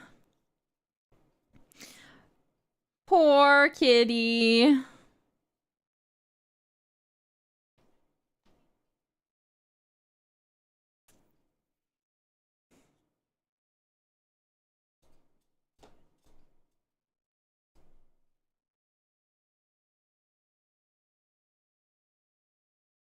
Please.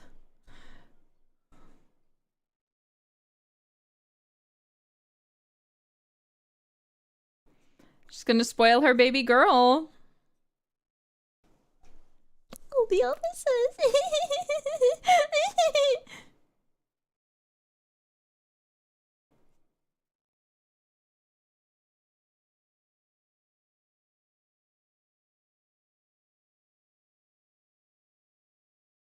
And he said yes, he's insane.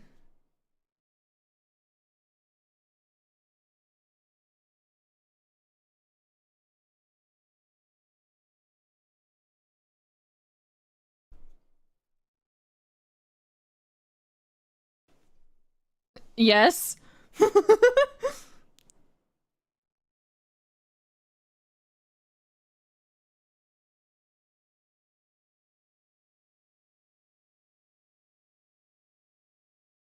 Don't lie, Lizzie.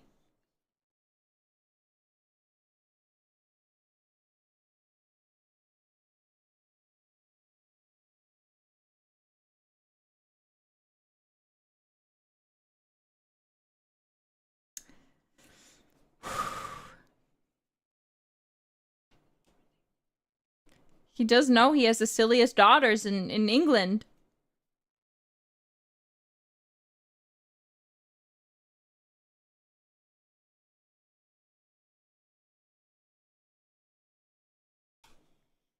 Dad should take advice from his daughter, his favorite daughter.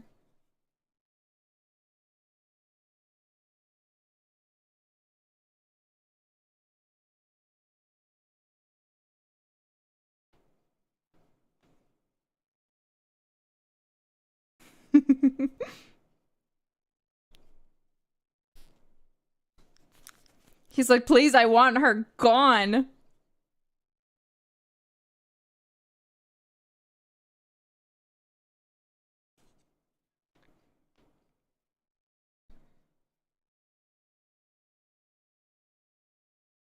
We can only hope. Good luck, Dad. I hope you're right.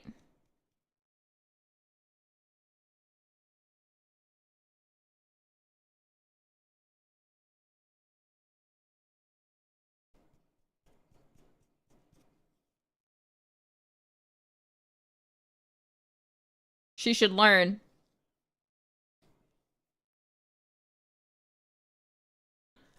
Oh, she's... Oh. I forgot. Mrs. Foster looks very young.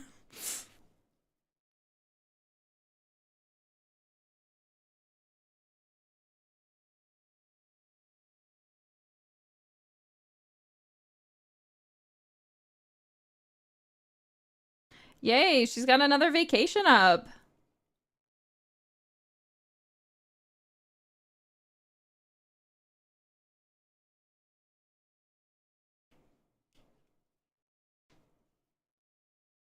It's like, it's awkward real quick.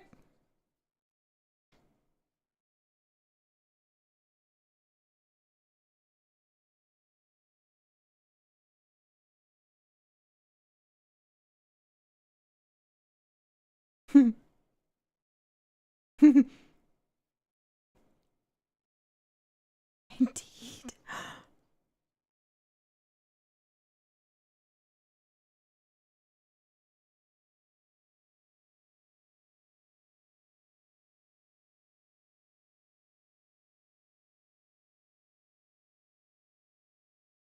Oh.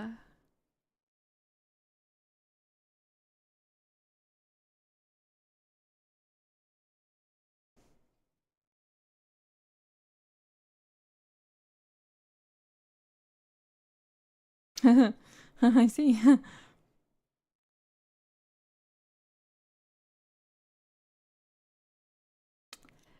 It's over.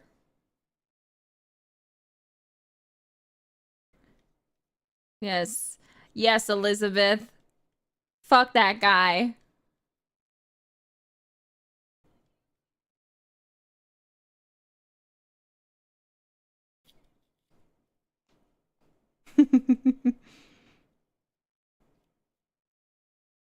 Okay, Mary, nobody asked.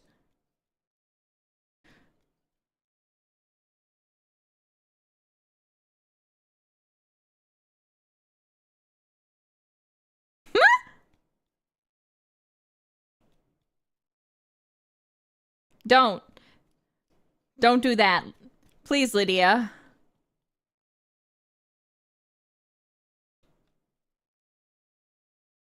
Oh, her favorite daughter is gone. Who will she spoil now?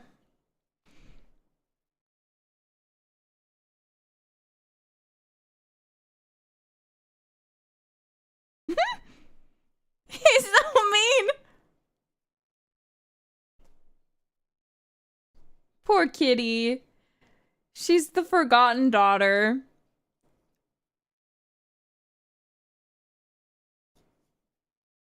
Not the youngest, so she's not spoiled.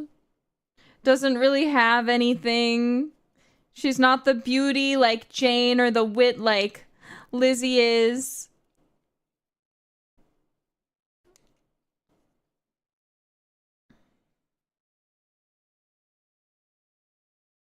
Children!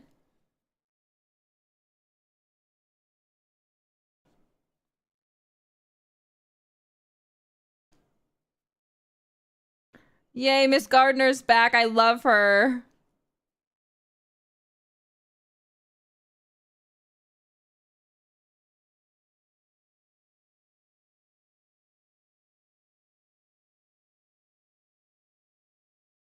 Derbyshire.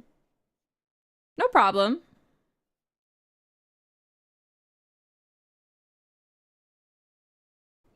Hell yeah.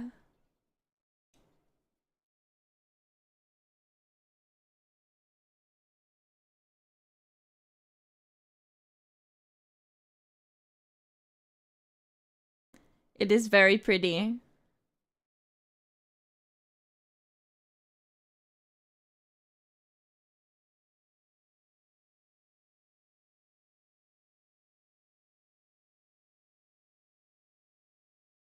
You're always nostalgic for your home.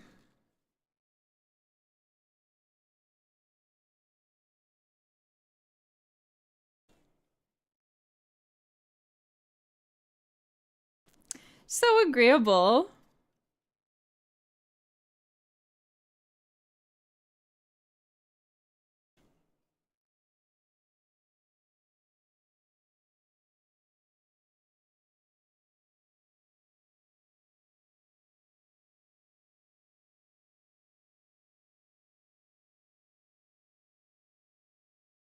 Oh, Mr. Darcy, he's fencing.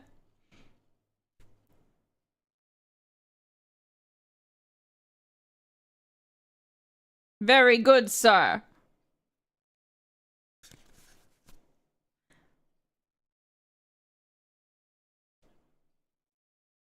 Tomorrow week. What the fuck is tomorrow week? I'll come back tomorrow week.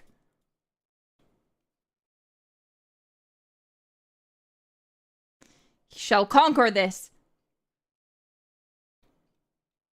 Tomorrow plus a week? That is... I don't like it. I'm sorry. Tomorrow week.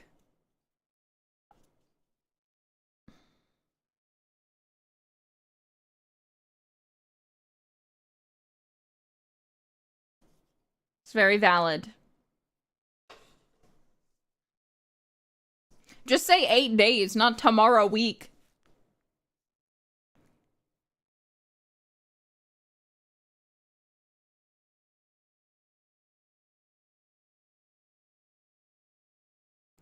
She's like, I love it here. This is nice.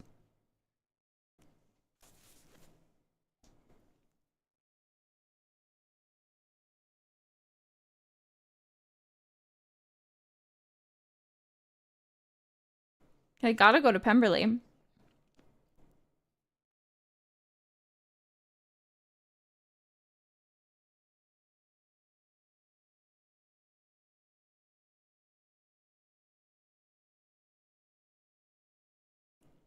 They're right.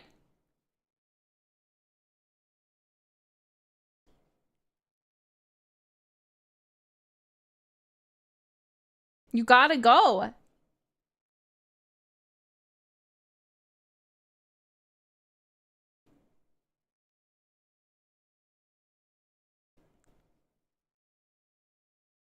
Mmm.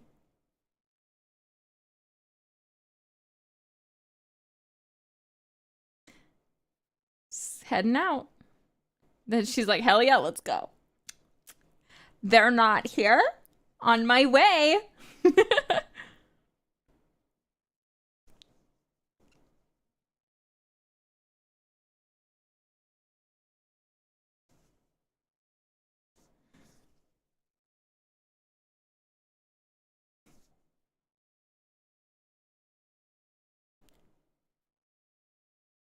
How lovely.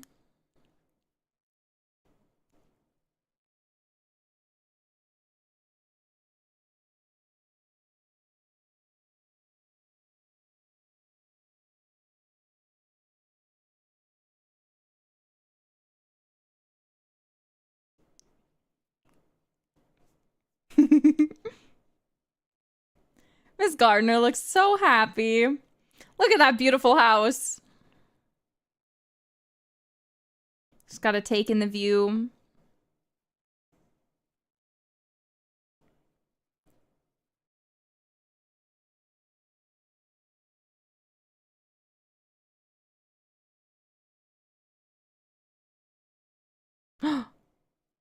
Mistress of Pemberley. Could have been you, Elizabeth.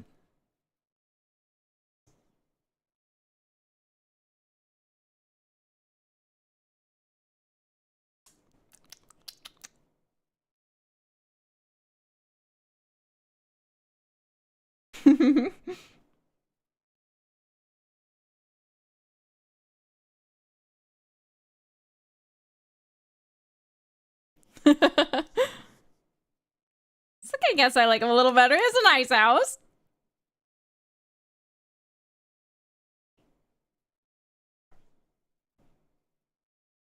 Hell yeah. Let's go.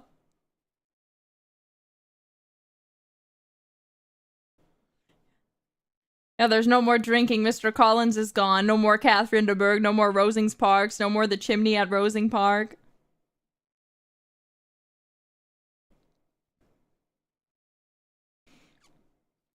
Can I just go to a rich person's house and be like, hi, can you like lead me? Can I have a tour of your house?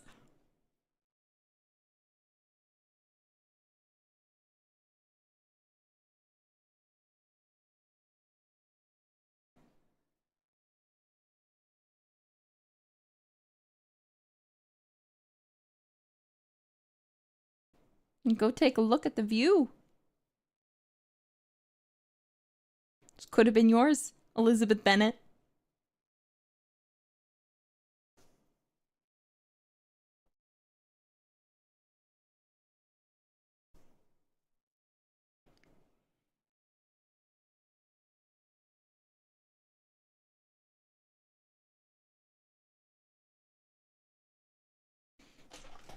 Damn.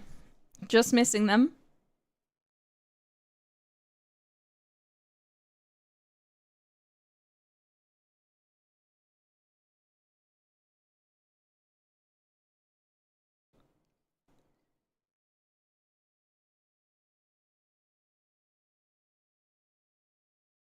Look at this picture.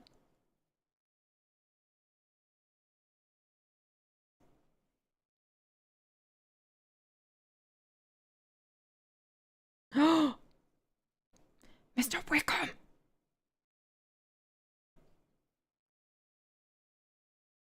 They're all shit talking him.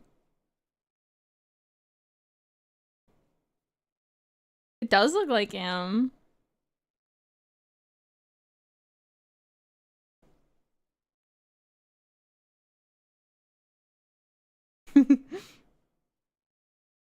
Yes, he is.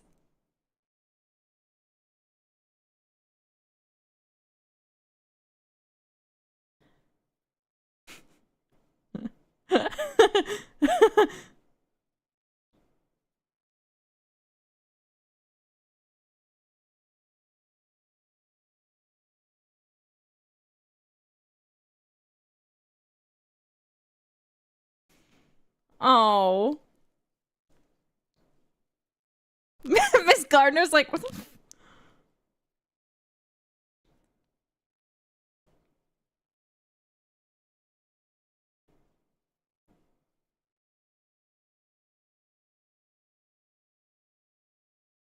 yeah, go take a look. Go take a look at this.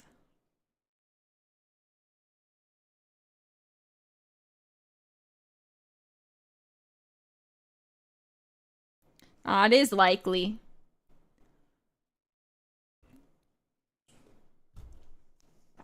Are you ready?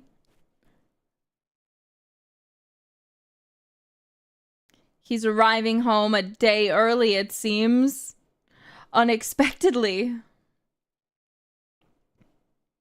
He is so stressed over what has happened. He's riding on his horse. Dramatically. Looking over at Pemberley. He has a thought.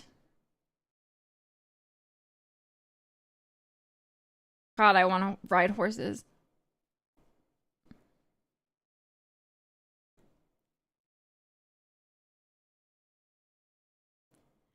He takes a look.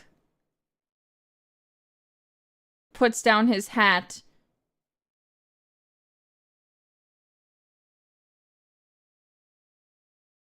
Bro, how big is this house? This is gorgeous.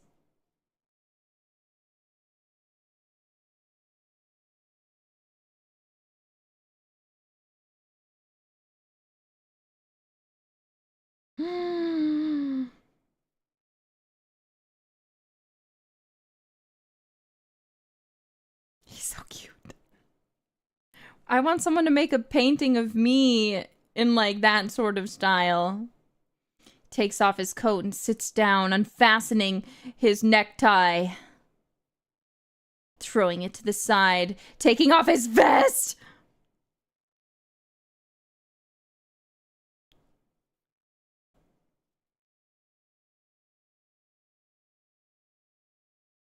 He's undone his buttons of his shirt as he looks upon the water, covered in sweat.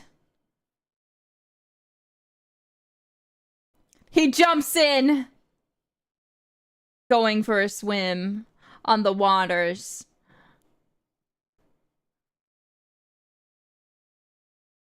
Elizabeth is exploring the outside grounds. They've left the house.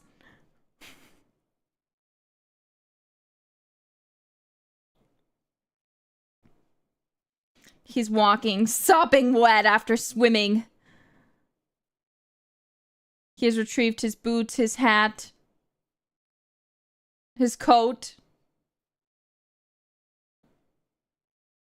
He will deliver himself to Pemberley without his horse, walking through a field of flowers.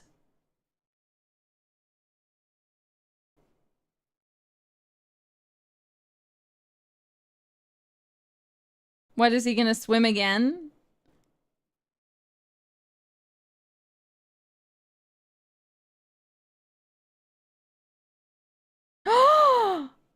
And he reveals himself unexpectedly to Miss Elizabeth Bennet.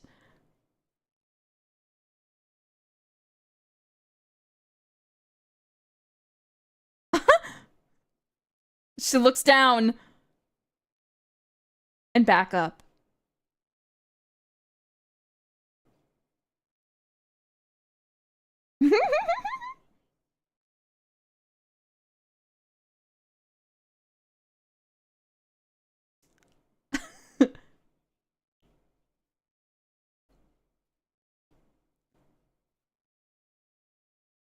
What are you saying?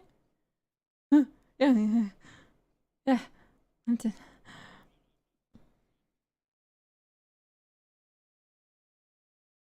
it. Again? He's asking again.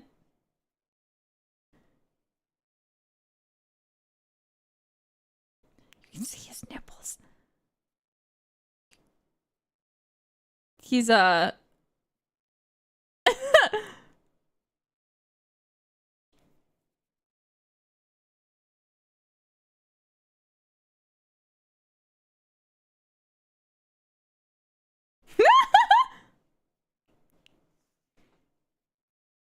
No, it was great. Yeah, he saw you ogling.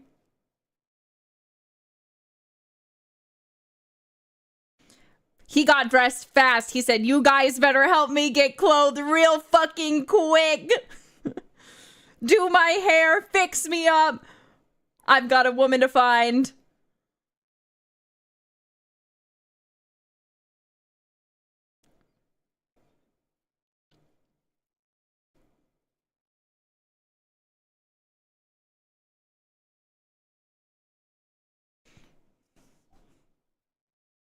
Yeah, he's like, "Do you like it? Like my house?" He's got a little smile.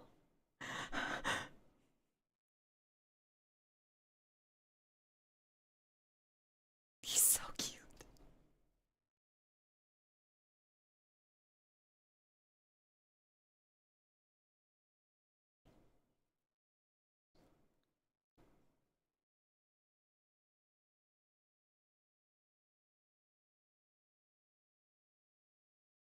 So polite.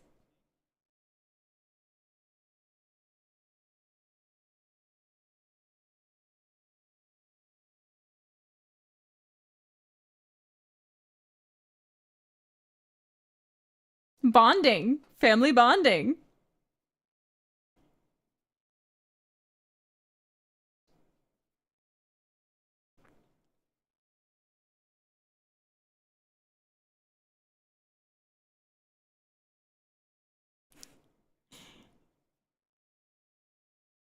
He's like, "Don't leave, don't leave, don't leave, don't leave. I have to stop her from leaving."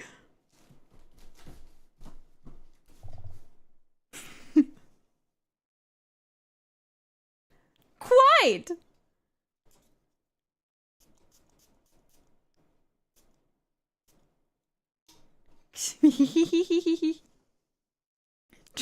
Leaving successfully stopped. It's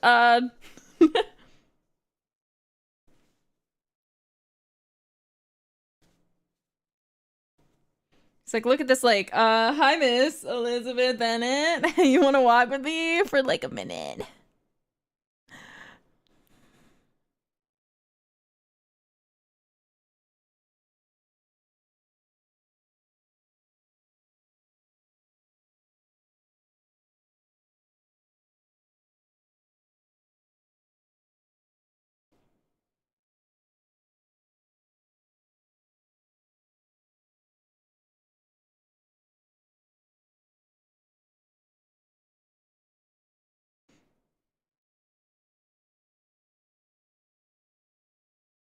Oh.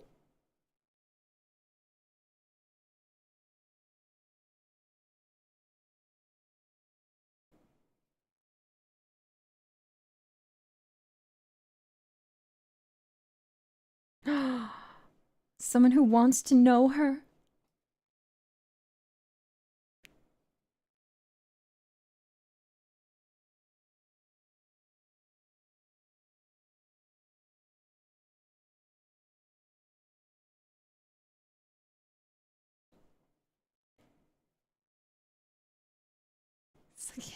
I'm securing future meetups with her. Hell yes. Oh, great. She's gonna meet my sister. I'm meeting her aunt and uncle. I helped her into a carriage.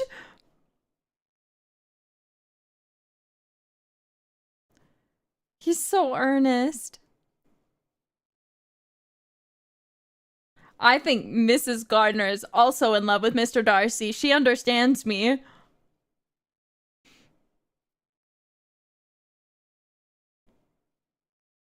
He's beautiful. He's the perfect image of a man.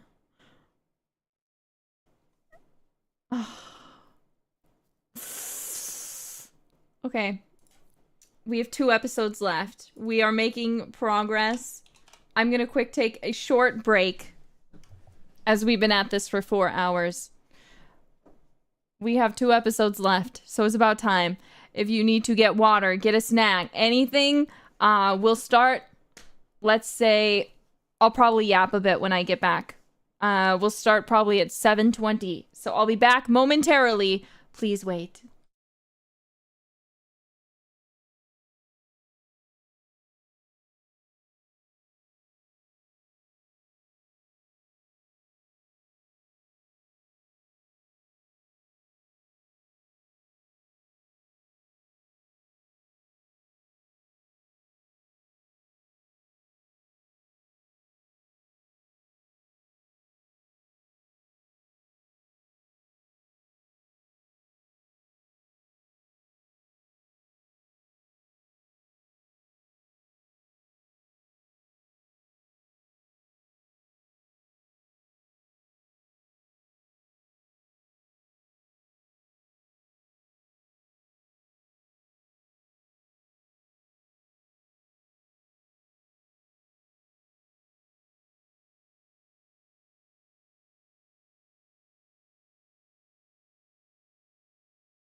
I'm back. Hello, Jailburns.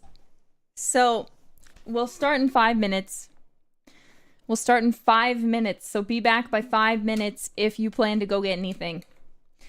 But, oh wow, a lot has happened in this episode, I see.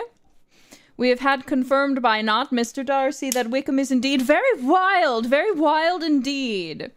And that Mr. Darcy is quite sweet, even to the servants who work on his estate. How convenient. How nice, how sweet. We cannot complain about that. Not at all. Not at all, can we? So it seems like lots of things are changing, you know? Lots of things are tending to go in a more favorable direction for poor Mr. Darcy, who has been so vexed as to be rejected by Miss Elizabeth Bennet. Yes, we have Lydia leaving to Brighton with her silly friend. And sadly, it seems also Mr. Wickham is leaving to Brighton. Surely nothing bad will come of that. She has also revealed herself to him, specifically to be quite knowing of the fact that he is a bitch and that she does not particularly like him anymore, to Mr. Wickham. So that's character development. We love to see that. However, she has not told anyone else other than her beloved sister Jane. Things sure are heating up. We've only got 2 episodes left, so they're gonna have to start wrapping it up soon. Don't you think? And now it seems that Mr. Darcy would like to introduce Georgiana, his beloved sister, to Miss Elizabeth Bennet. As it seems, according to him, Miss Georgiana is very interested in meeting her himself. I've never seen Pride and Prejudice before, and I feel like I've been missing out all this time. Yeah, that's how I felt, because I'll be honest with you, I'd seen the movie earlier this year for the first time. It was my very first time, and I was like, this is great. Why haven't I seen this? And then I was watching YouTube videos about it, and I saw so many people mentioning just how amazing, how wonderful the 1995 BBC show was. And I was like, a TV show. And then I saw that it was free on Tubi, and I was like, I don't know what Tubi is, but apparently it's legit, so time to watch it. And I was like, this is amazing.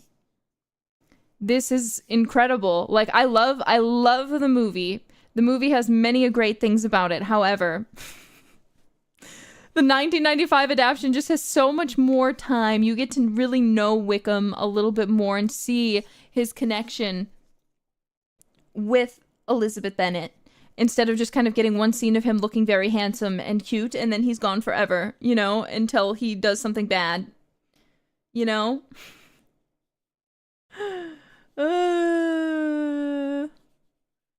Definitely more expansive.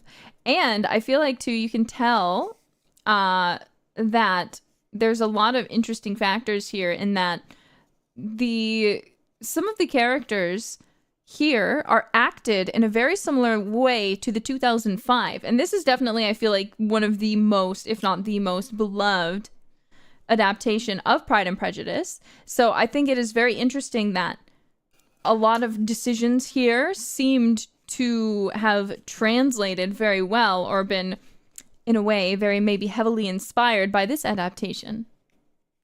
Quite, in my opinion.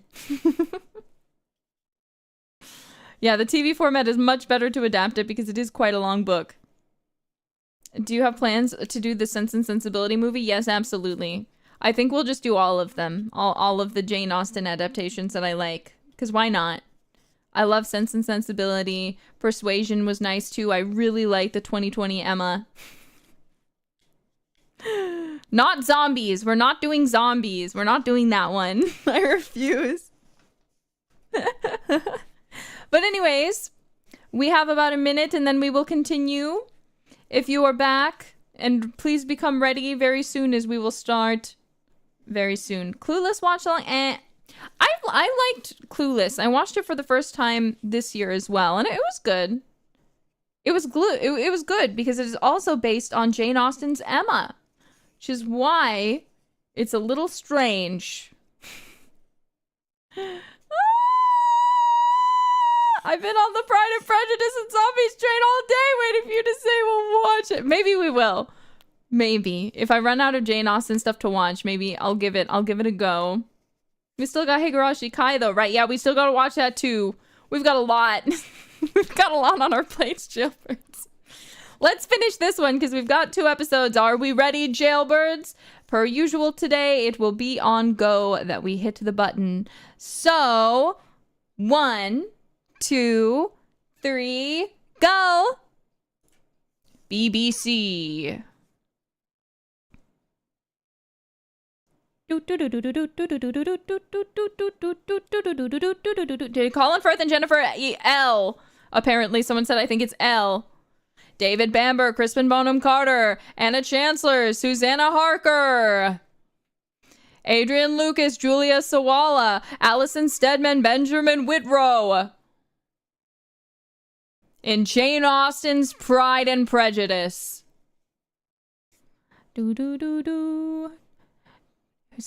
by Andrew Davies. Clap. Music by Carl Davis.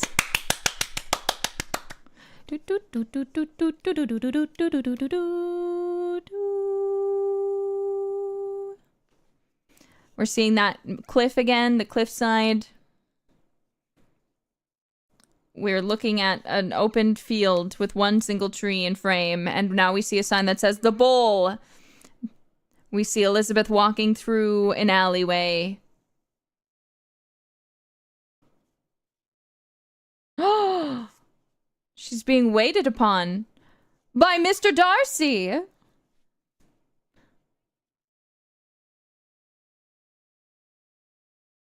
Darcy teleports? Kinda. I think this is a different day, so it's fine. Oh, he's so beautiful. He's like, hi. Georgiana. Georgiana, my beloved.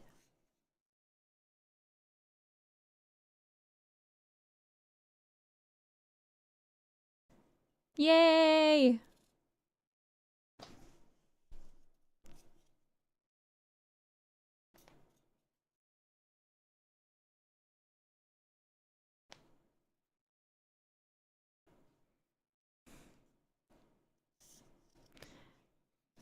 Mr. Bingley. What is that thing hanging from his pant? Someone please tell me. His cute little bow! I just love him so much!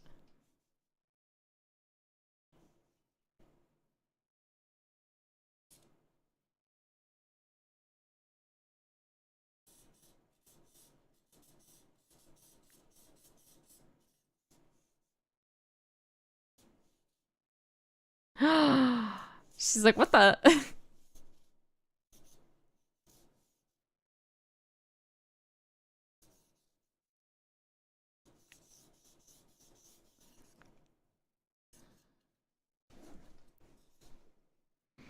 Ha ha ha ha ha.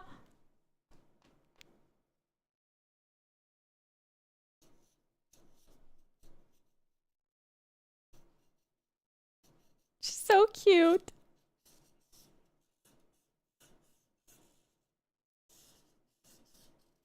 You could. He gets married. He's so happy to see her. Mr. Bingley. Always so amicable.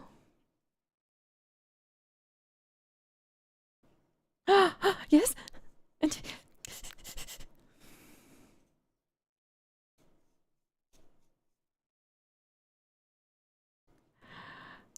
Ah.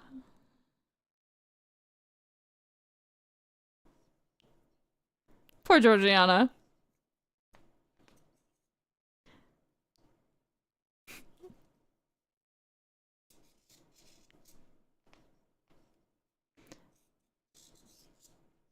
Yeah, bro.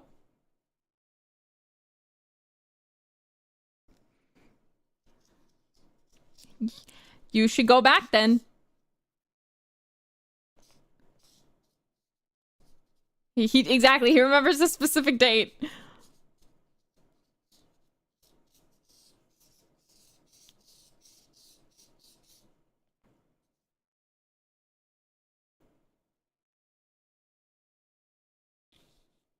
Hell yeah.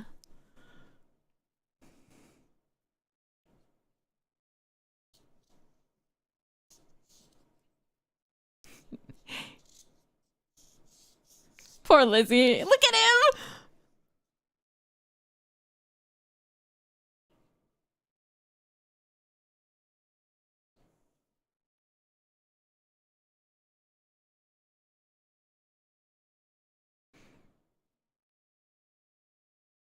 She's pretty good, but she's no Mary. Much better than Mary. I see why they're like, Mary is so bad. Not Caroline and Mrs. Hurst.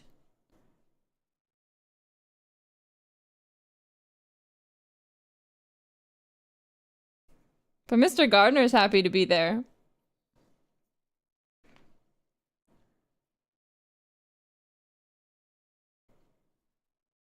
And Mr. Hurst is drunk.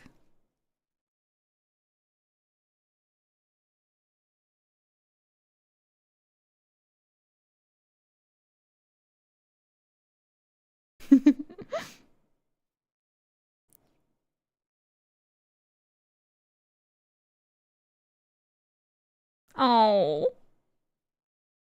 Georgiana, you deserve the world. He's like, are they talking about me? They're talking about me?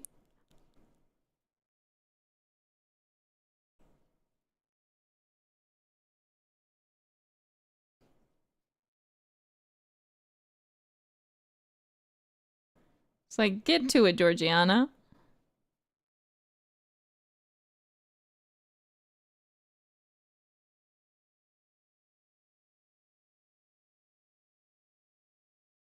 Bitch.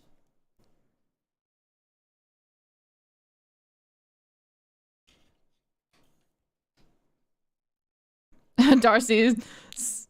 He's a, like...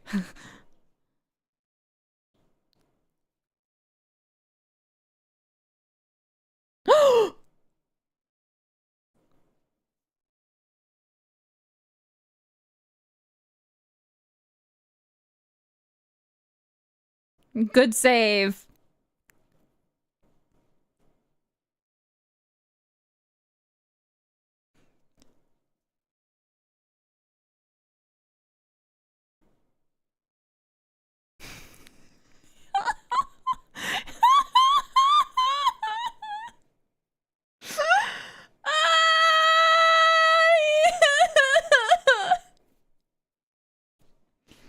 My life's over.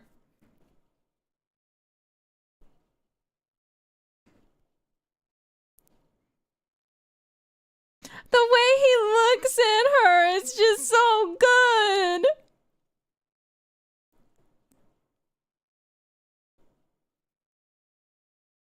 He's not blinking. Why would you blink when you're looking at the woman you love with all your heart?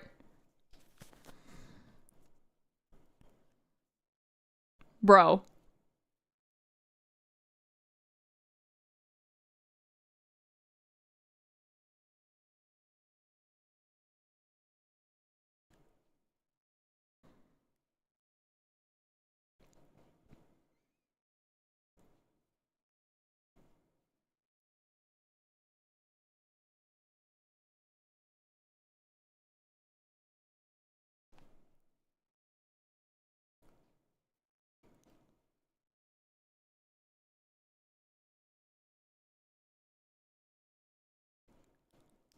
Kill her.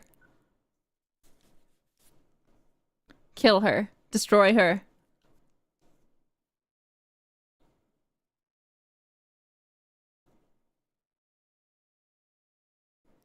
Even Bingley's like, what the fuck?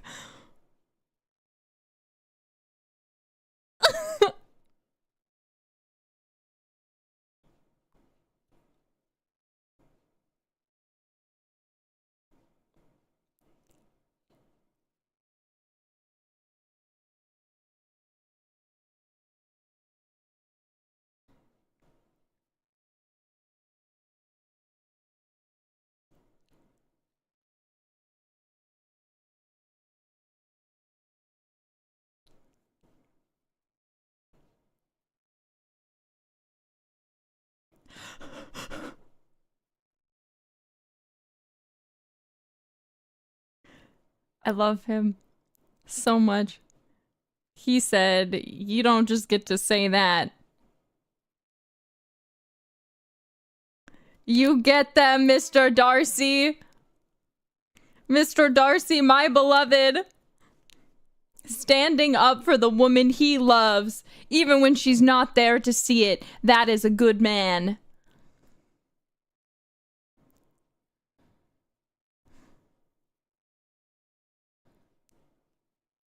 He's thinking about her playing the piano. It's reminiscing already. About earlier that day, the way their eyes met, the way they looked at each other.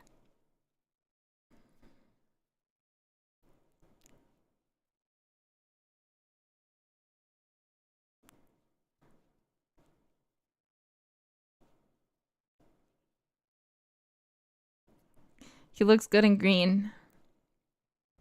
Men with brown hair and brown eyes look so good in green.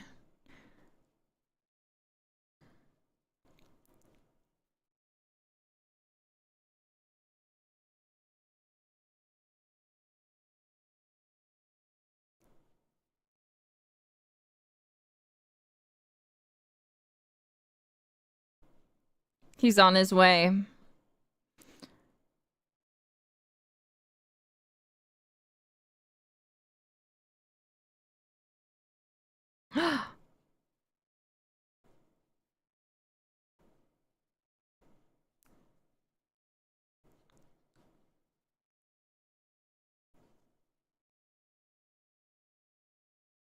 It's late.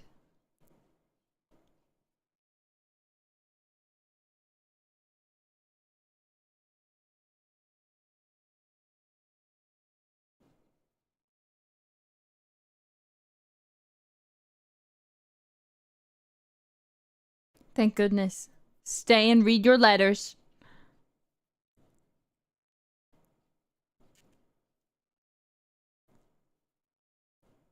It's like, hell yeah. Gotta read these in order.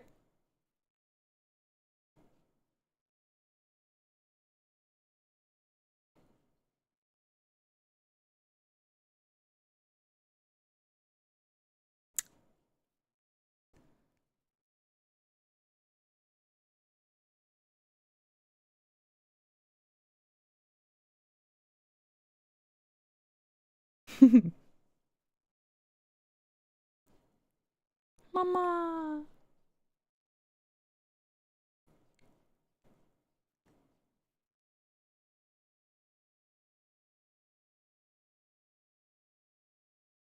Oh no.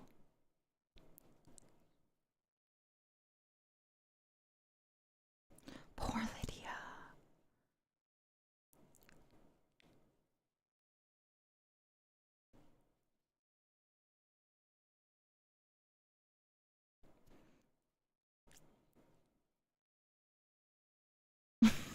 She's so dramatic. His little hat. His little sleepy hat.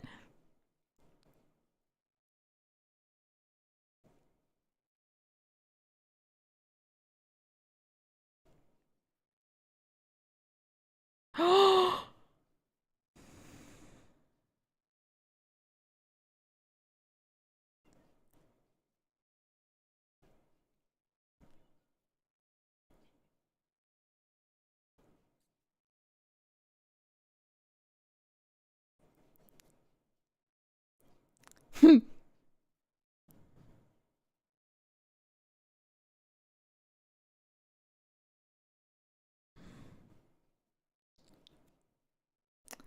bad news. Bad news bears.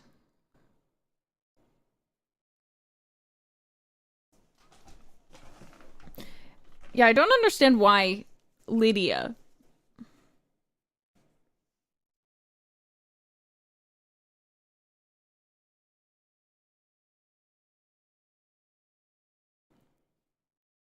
I don't think so.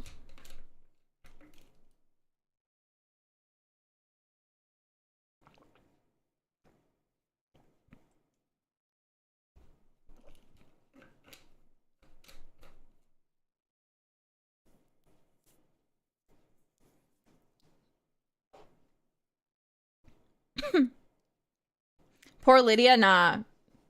Sorry, she did this. Bad news.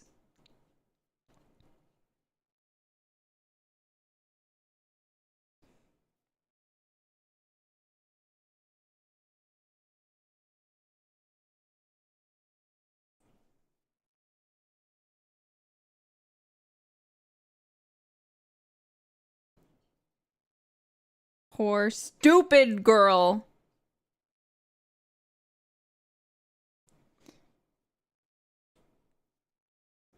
She's remembering.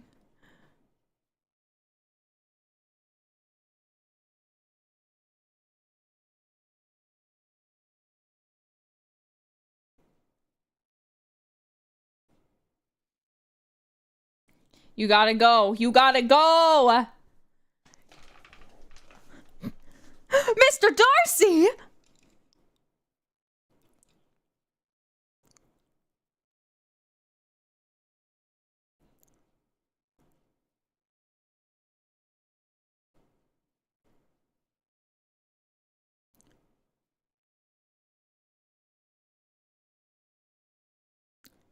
No. Listen to him.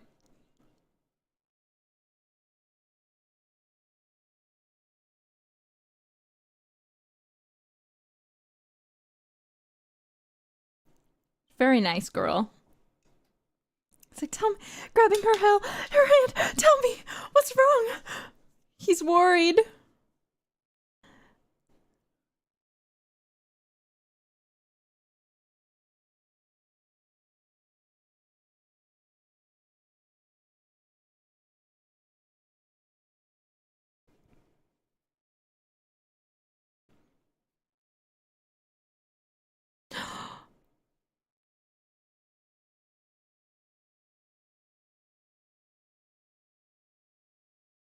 Tell Mr. Darcy.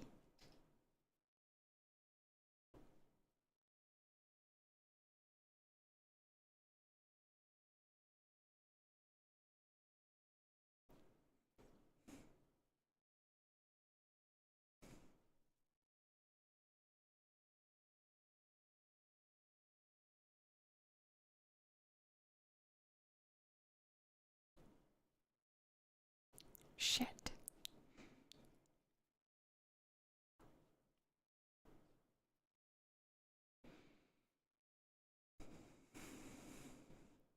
It's over. It's over. It's over.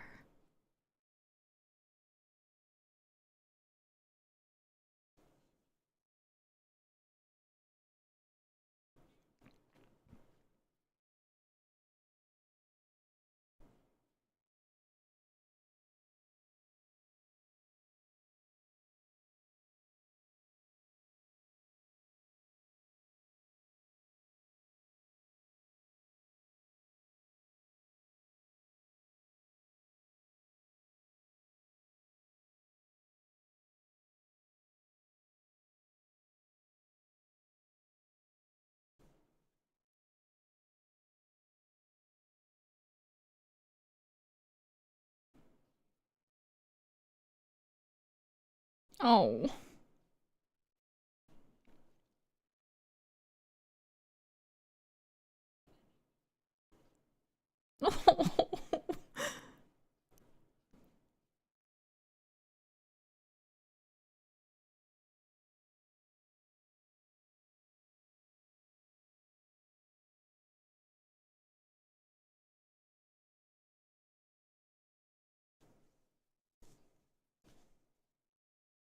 It's so over for the Bennets.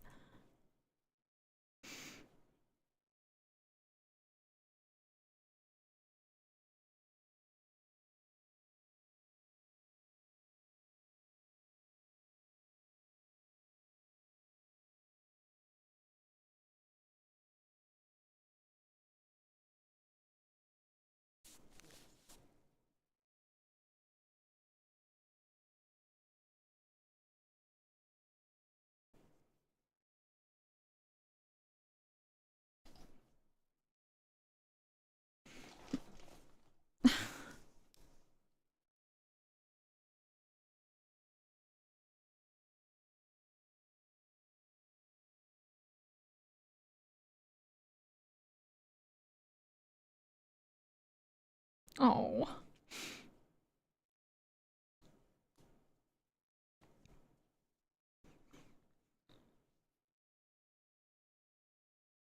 And now she's even worse off.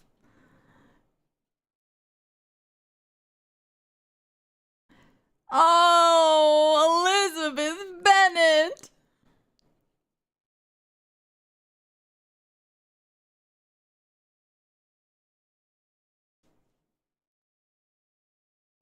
I can.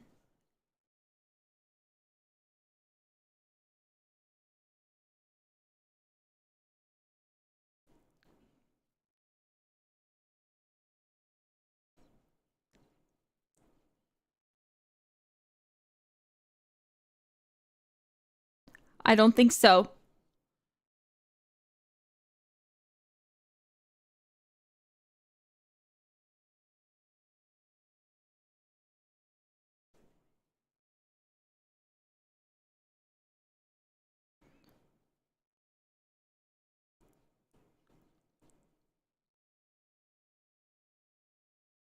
She's right. Sitting at home chilling. He's got those fancy silk damask chairs. I know that fabric.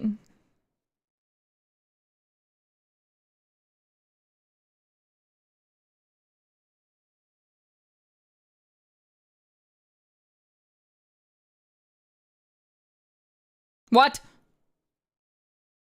It's like, I gotta go. I got somewhere to be, actually.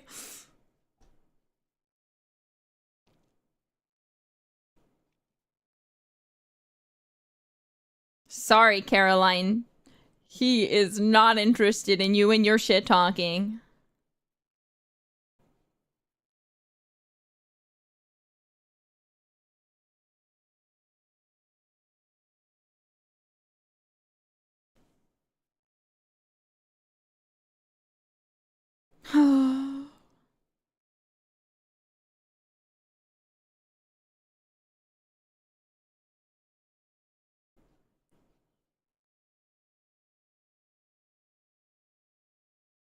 Yes, Mr. Gardner, please.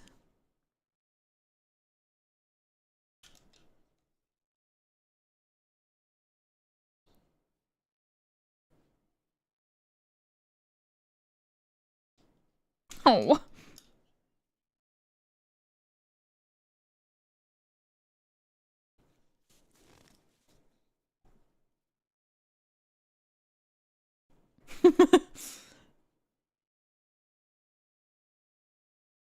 Oh,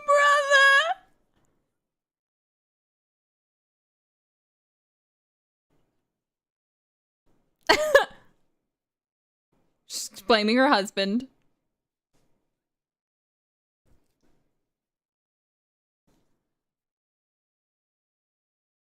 You think?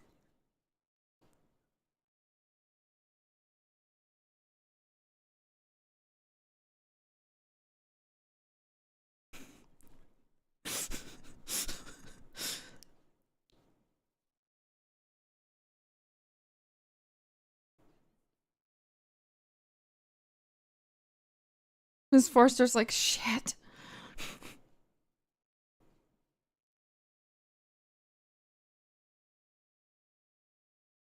We will figure it out. Good Mr. Gardner.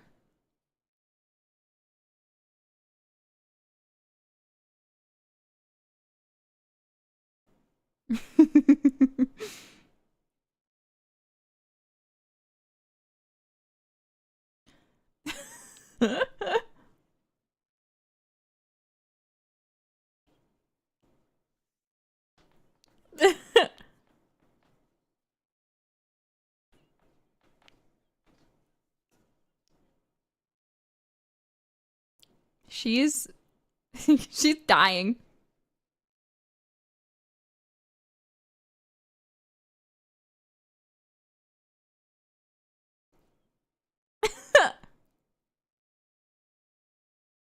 He's on the move. But what could he be doing?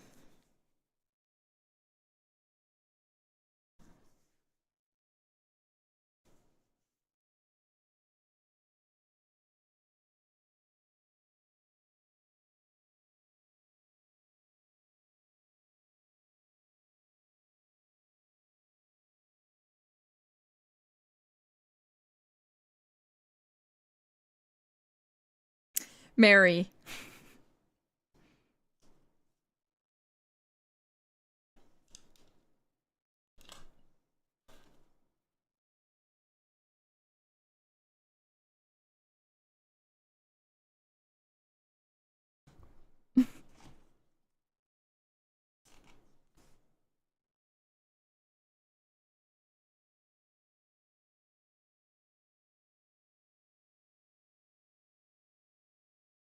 It's true.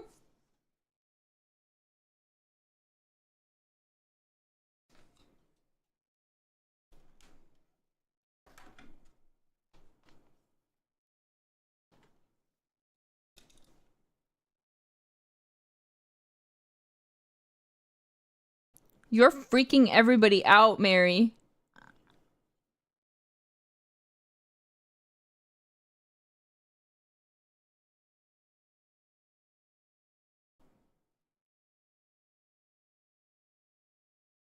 It's so over.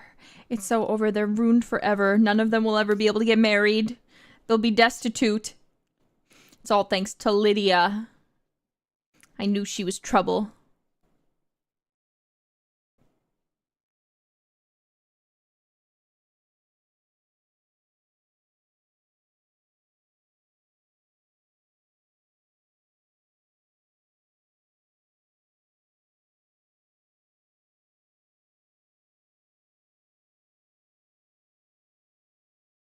Can't trust Colonel Forster. Whatever his name is.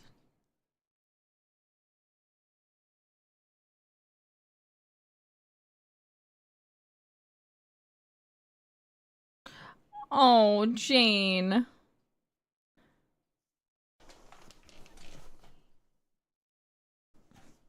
It's all his fault.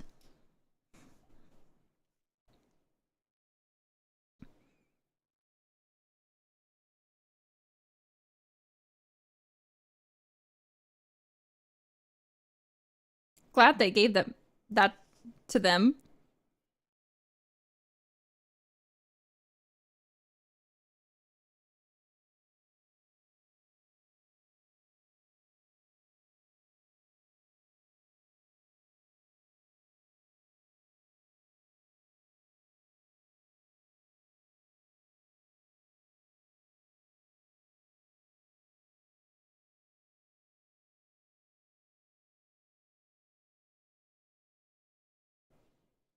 She's so dumb.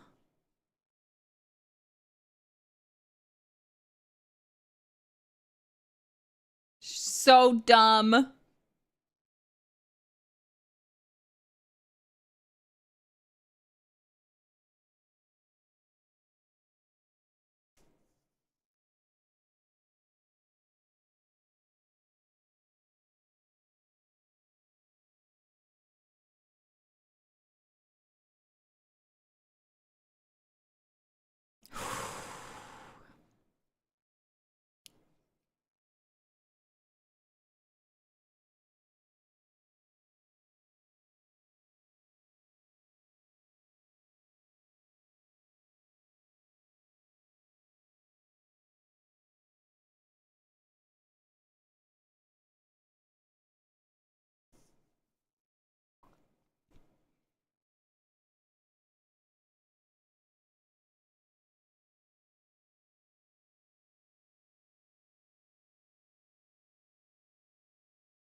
The poor Bennets.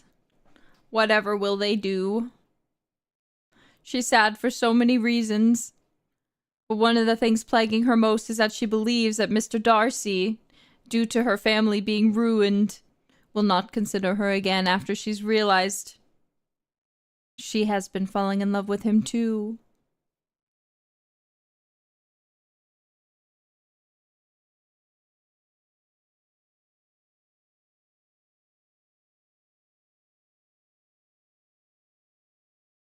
Beloved sister.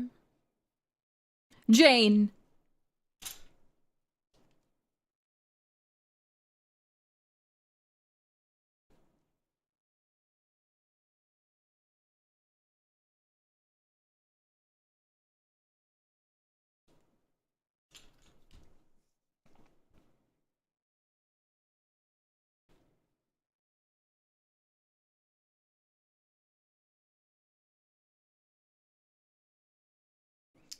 I mean, it is a Regency period.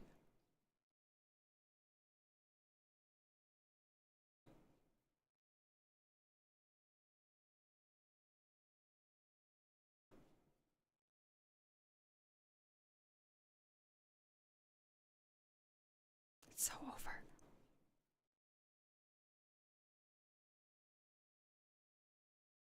Mr. Darcy.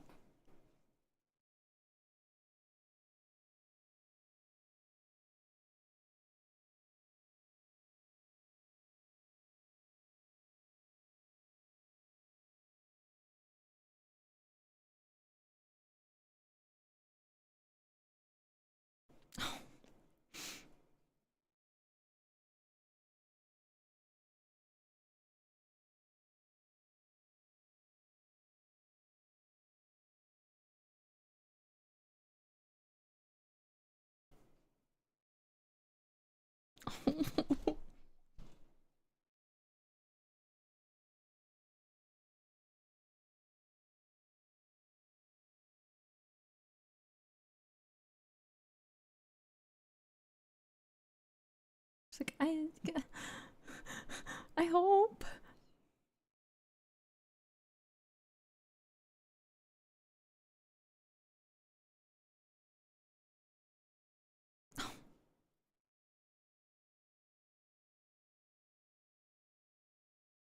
But there is Mr. Darcy. He is a man in action.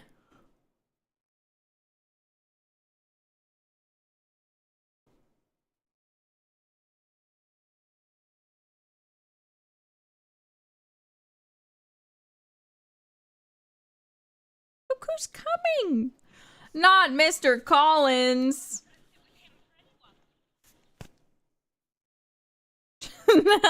She's like, I'm getting out of here.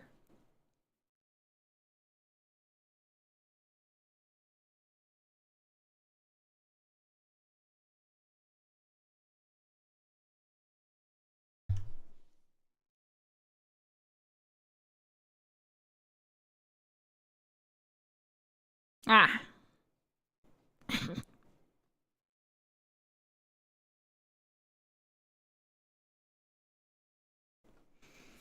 Please leave.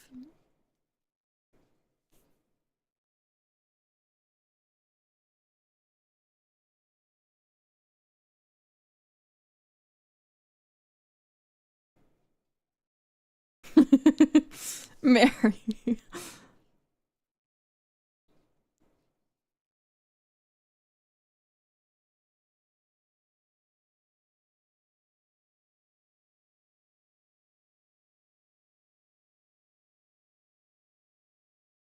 Wow.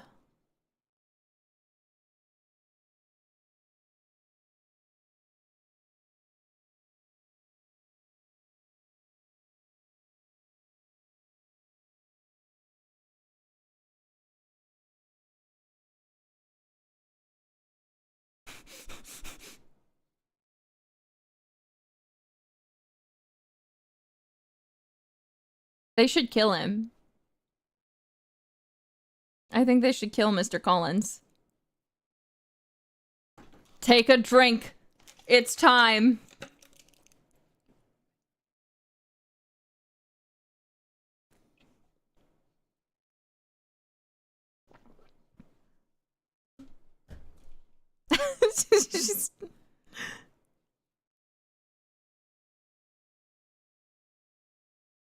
Did he just come here to like...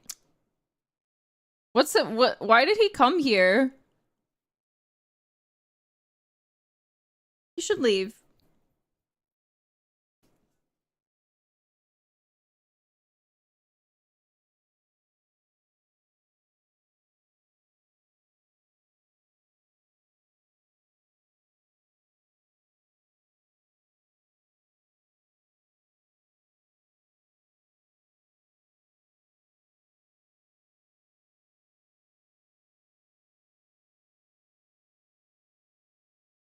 Take a drink.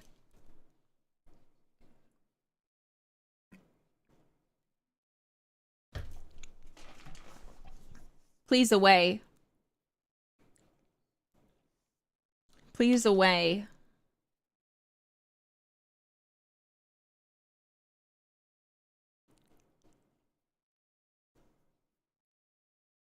Good day, sir.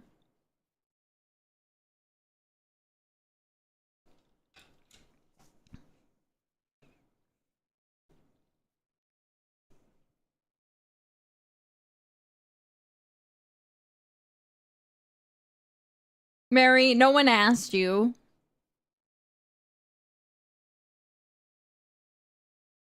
Take on! Me too, kitty.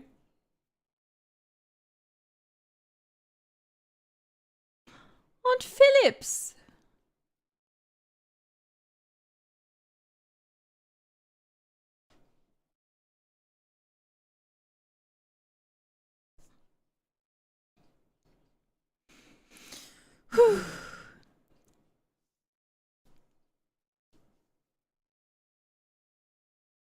Let me to her, Jane.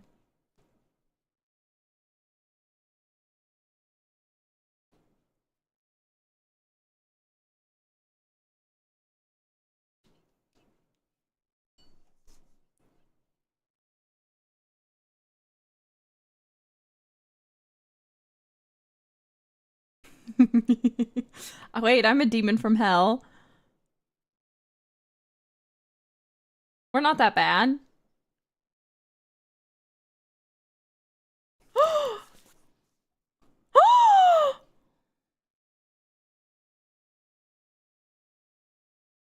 Stop!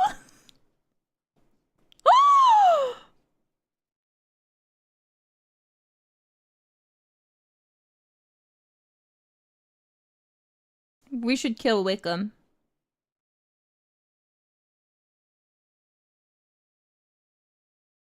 Do you really? Sure you did, Miss Phillips. They're so fake.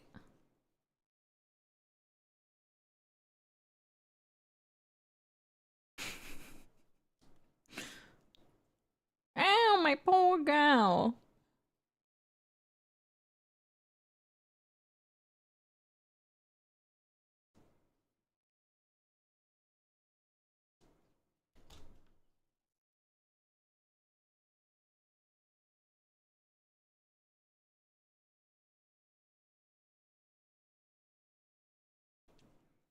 When will you be married?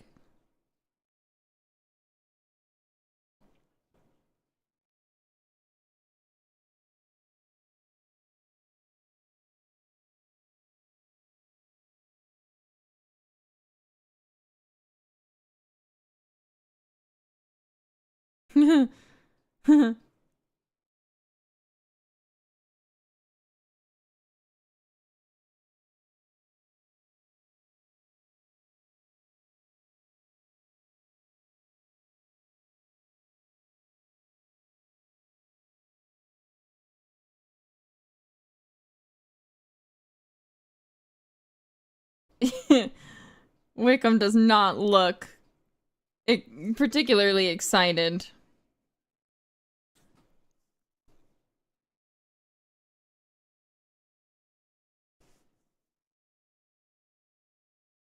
Oh!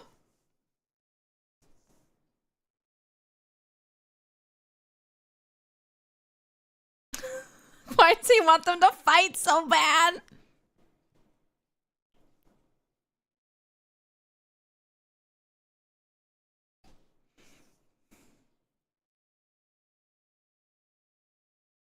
She's so dramatic. I don't want Mr. Bennett to fight anyone.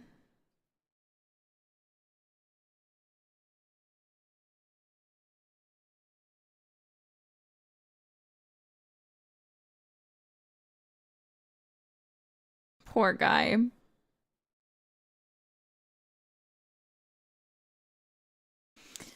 Poor man.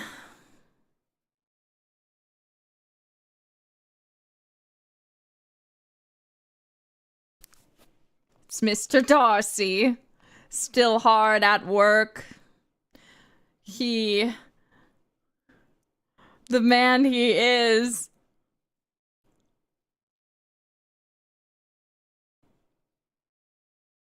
Said, I cannot let the woman I love and her family be disgraced.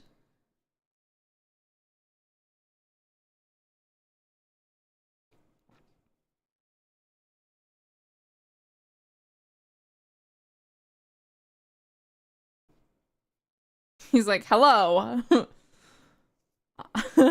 Tell me where he is.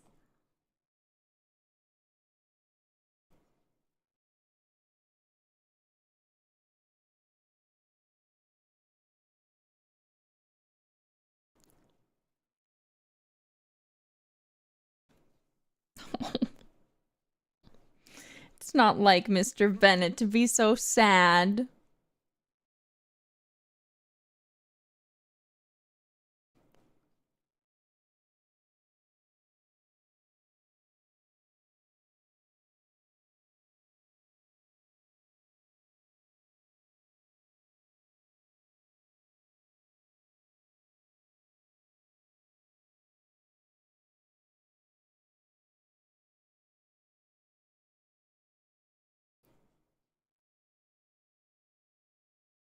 Oh, Papa.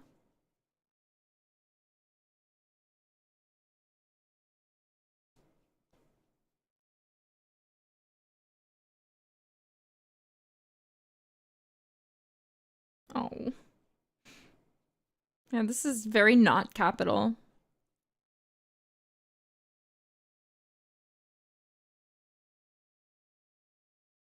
Kitty.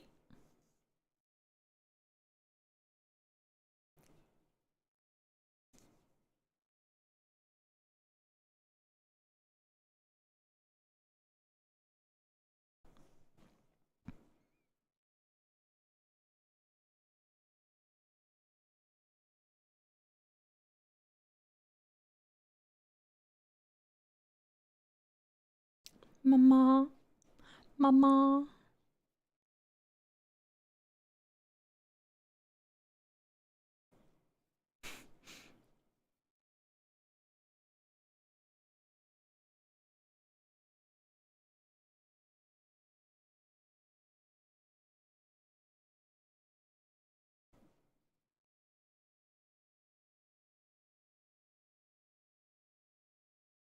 Ugh.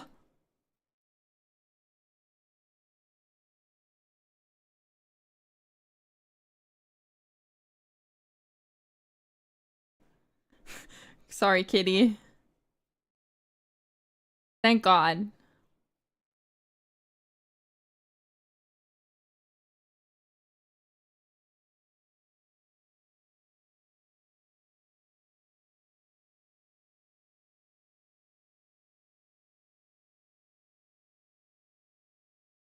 Poor Kitty.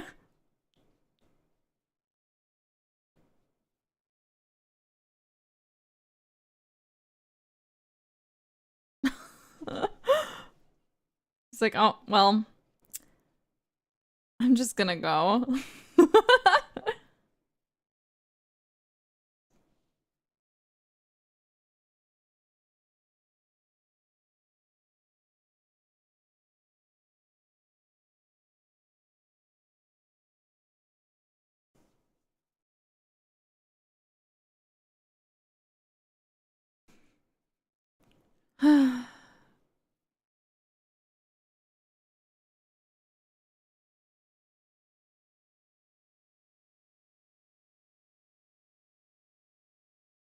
Who?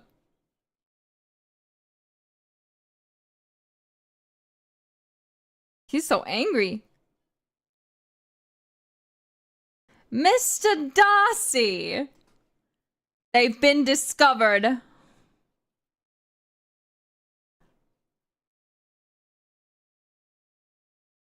Oh, we have a little bit of triumphantness in the BGM and the music. Okay. We have a letter. There's some suspense. A suspense.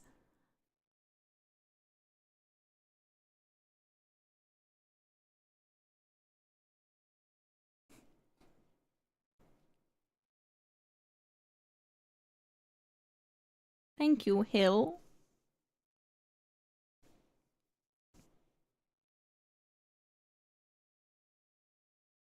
Okay, we have the opening theme. Oh, it's stalled?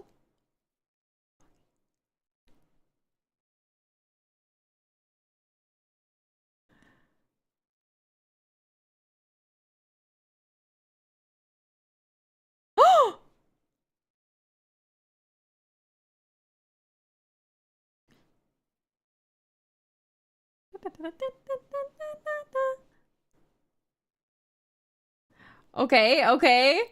Things are really heating up. What could be has happened? Bad news? Good news? We are uncertain which.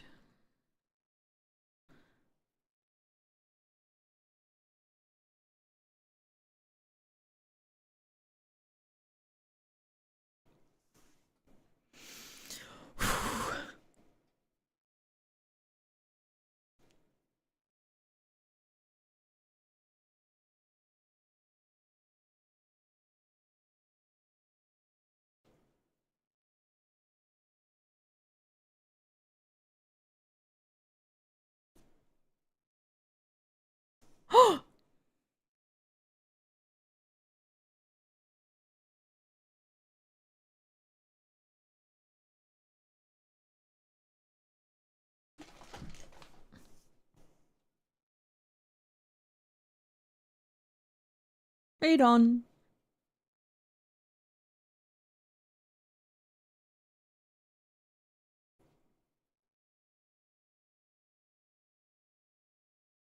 Per annum.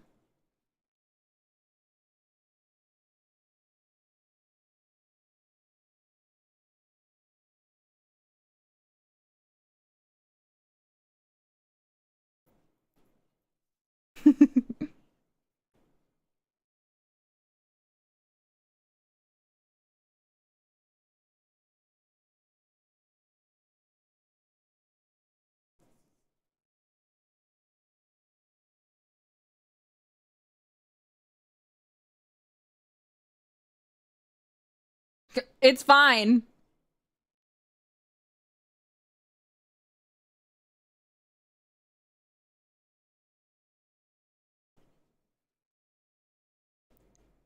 I don't know.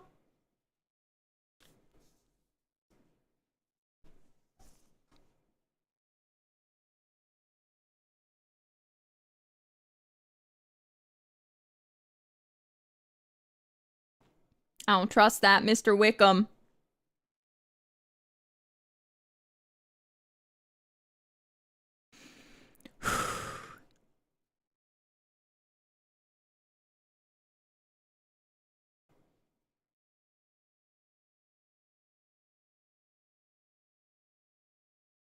It's good questions to ask. Thank you, Mr. Gardner.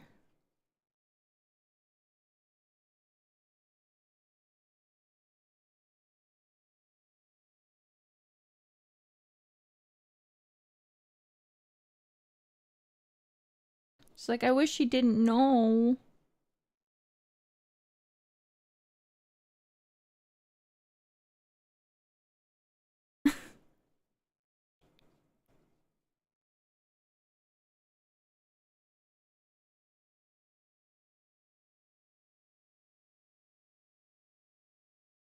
She's got a point.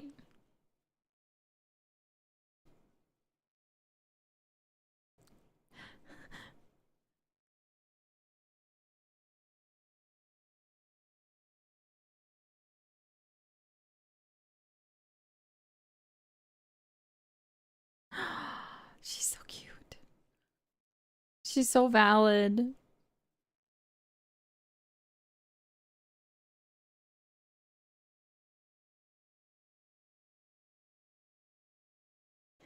And that's the end of episode 5.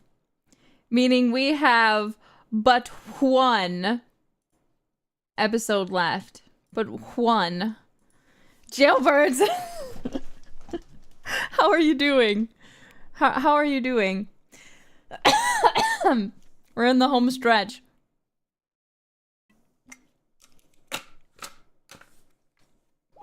Oh my god.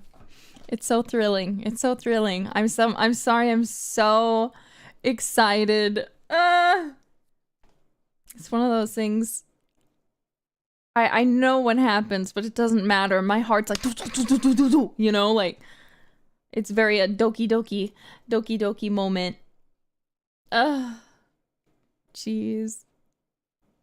It's been a long time since I sat this long for a show. I'm sorry. I'm so sorry. Ugh.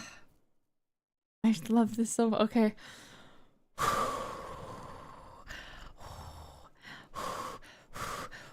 Okay.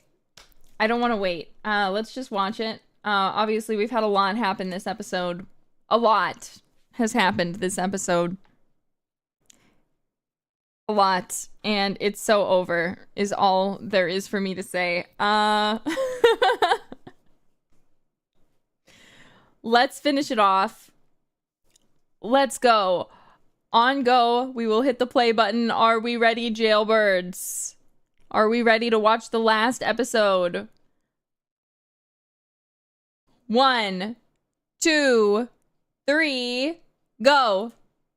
BBC.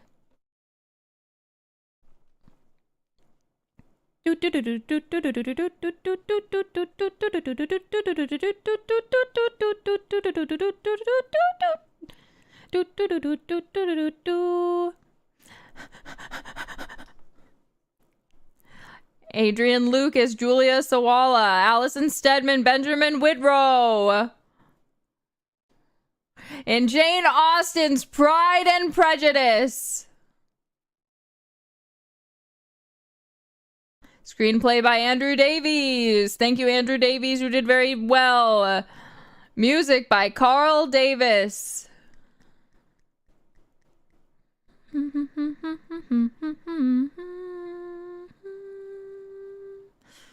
It's a final episode. We hear Miss Bennett laughing. She's happy all of a sudden.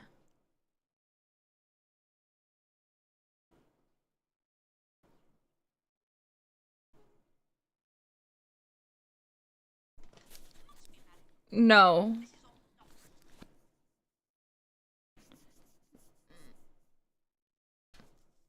No.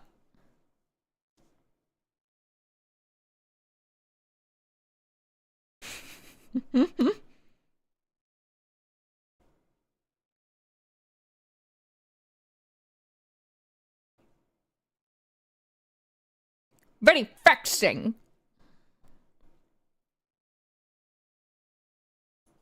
Girl.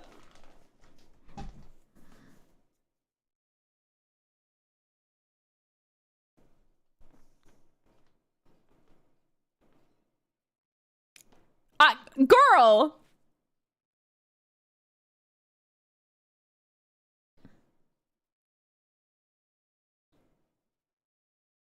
Girl. I think we need to cancel her. Hopefully none.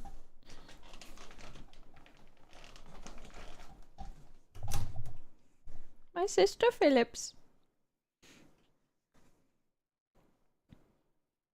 I'm writing my twit longer right now to cancel her.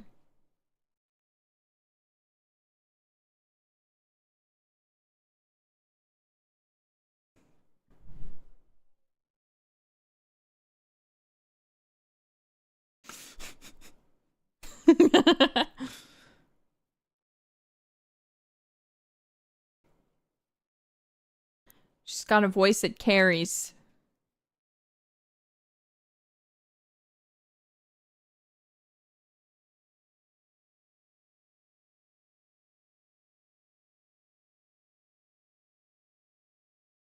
It's true. It could have been worse.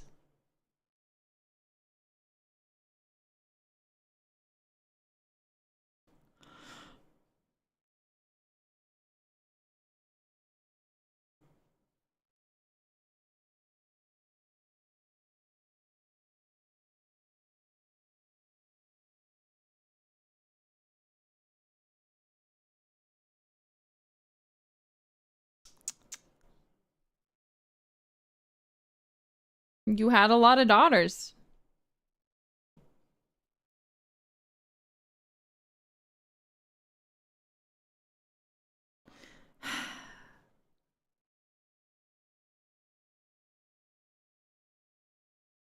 It's probably true.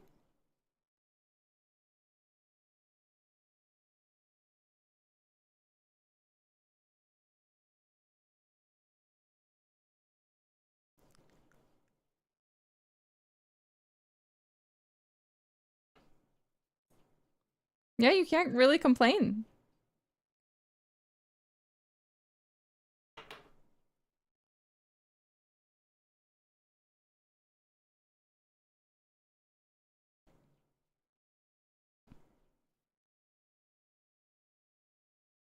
It'll pass. I love him. He's so funny.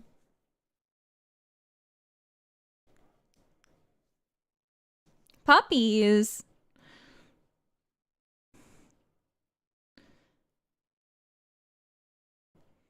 They are to be married. This very strange wedding. Miss Gardner does not look happy at all. Even Mr. Gardner hardly looks happy. It's a very fake smile.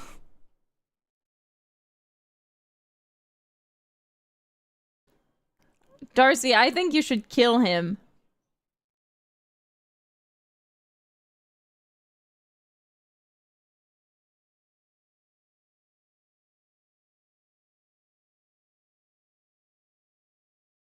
Very somber expressions.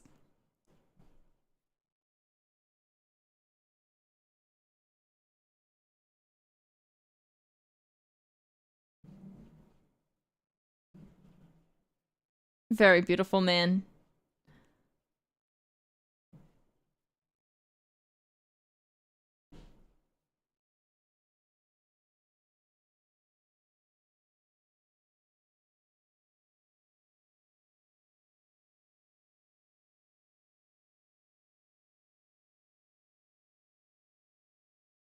Hopefully.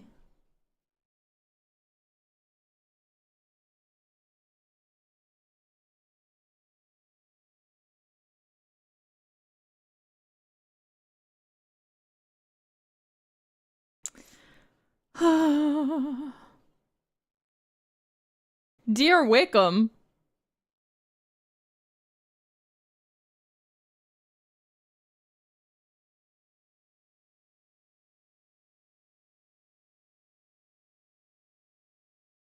She's married now.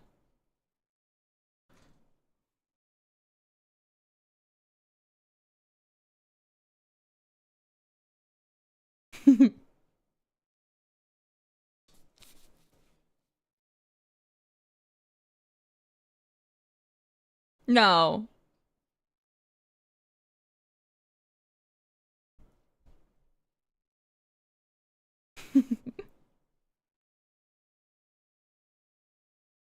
They're so mean to poor Kitty.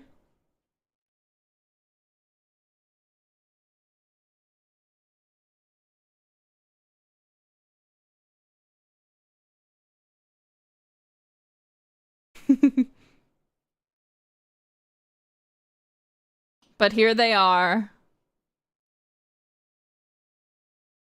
Lydia has caused everyone a great deal of trouble, as has Mr. Wickham, and I think Mr. Wickham should be killed.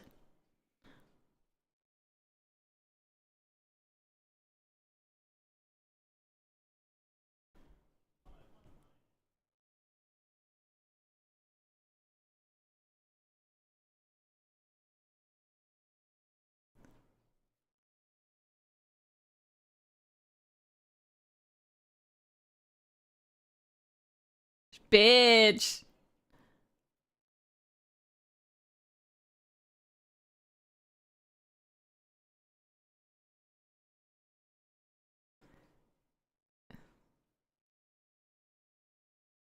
So fake. So fake. Yeah, this is very awkward. Lydia, like, does not...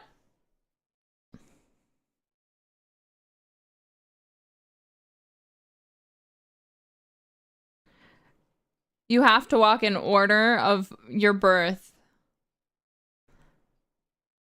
In Regency, period.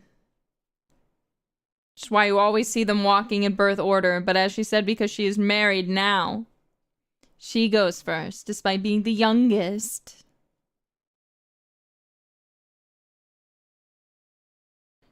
She's such a kid. I think we should kill him.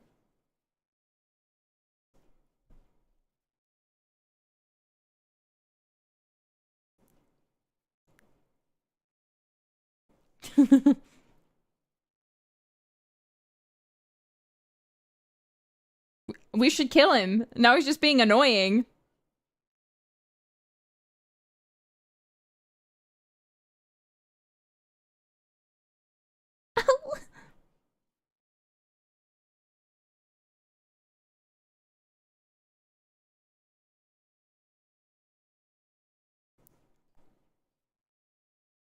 Mr. Darcy.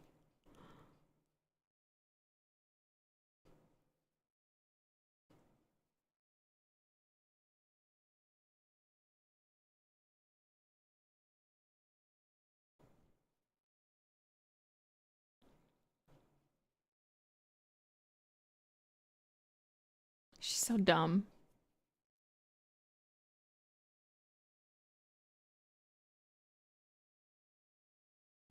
Yeah, she genuinely thinks that she has gamed the system somehow. She's very silly.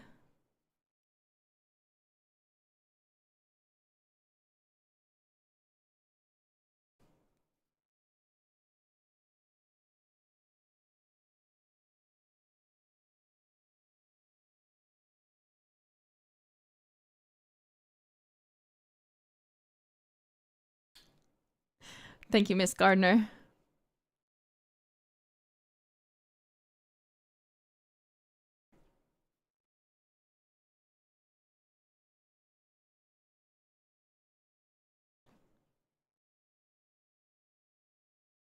A good man.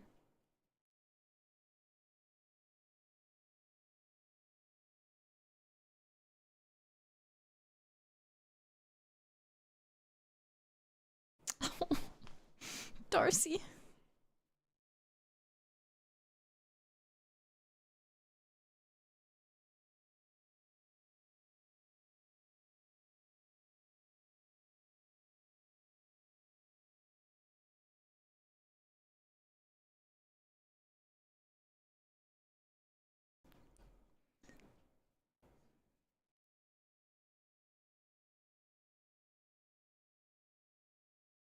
He's so good. He's a good man. Mr. Darcy. You.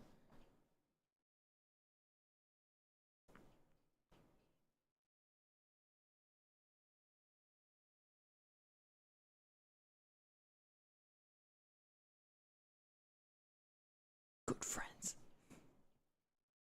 True. Sister. She should kill him. I still fully stand by that.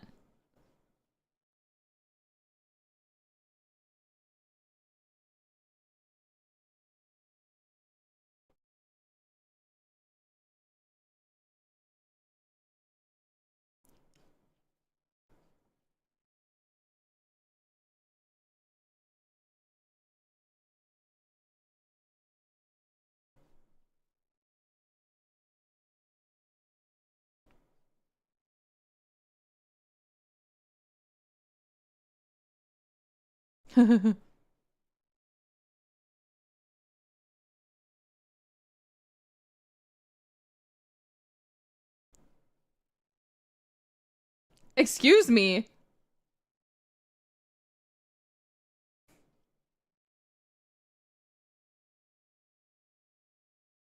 He's the worst person ever.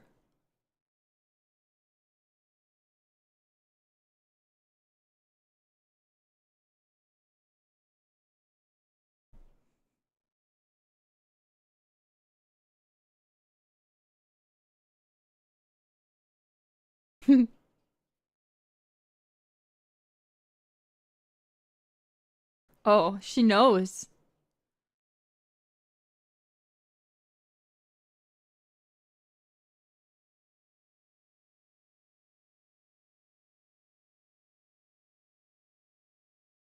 Yeah, ditch him.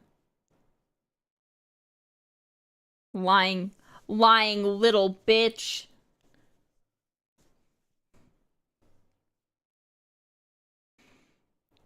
Mr. Darcy should have released his twit longer. That would have stopped this from happening.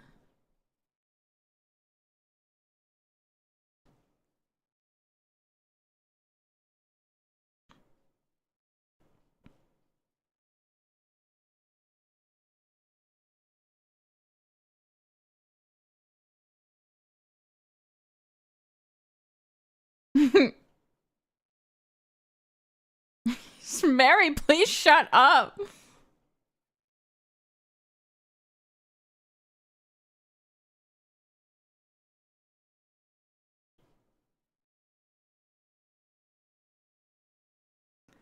She's nasty.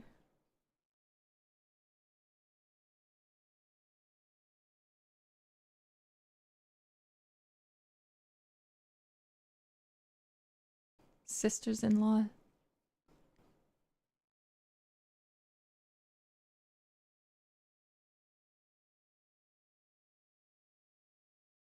At least he seems nicer to Lydia generally in this versus the movie. Au revoir.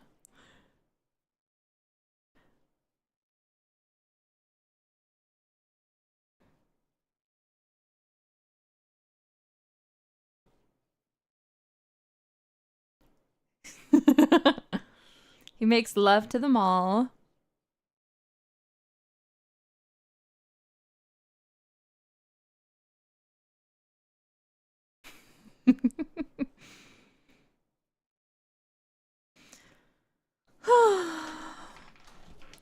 Well, that's one problem solved. Mary still can't play the piano. Kitty is now confined to a life of solitude for being naughty with Lydia.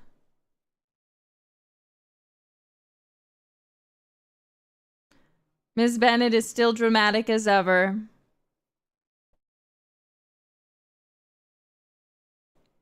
And he's chilling. Reading a book, warming his toes by the fireplace, drinking some alcohol. Hell yeah. Have your peace, Mr. Bennet.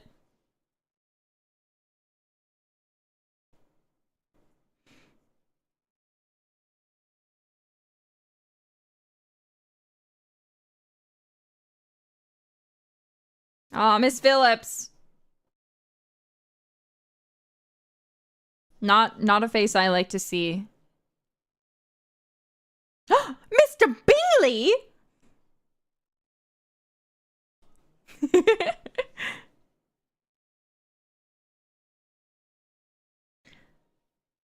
All Mr. Bingley's manservants opening up Netherfield once again for his return.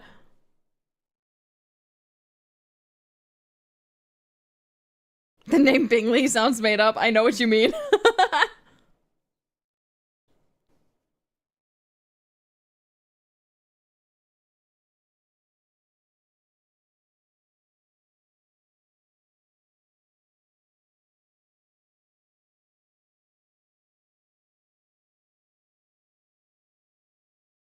Oh, poor Jane.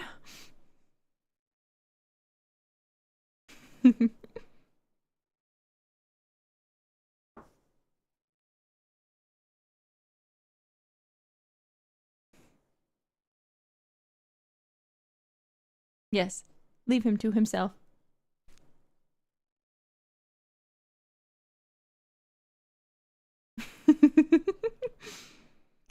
Sisterly teasing.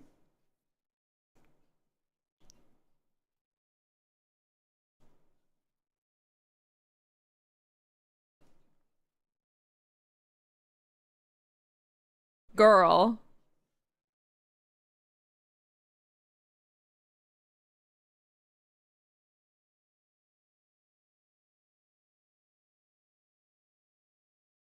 He's got a good point.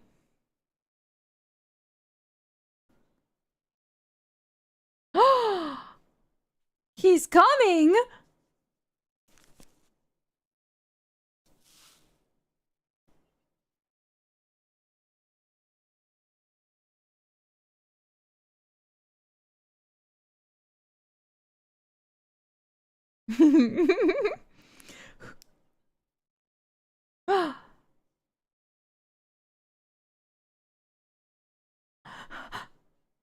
Mr. Darcy!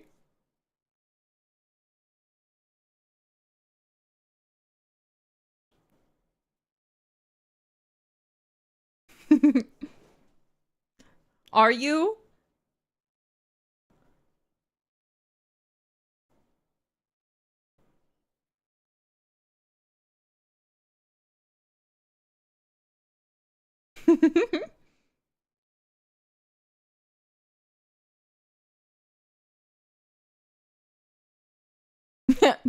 Her positioning her face. Look at that beautiful man. That little happy golden retriever energy boy.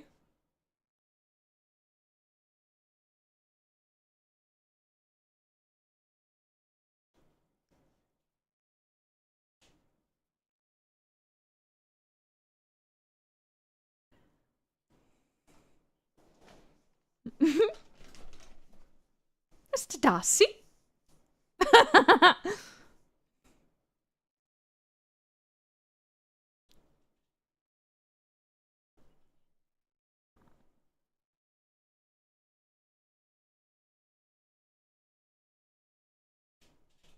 Michaelmas.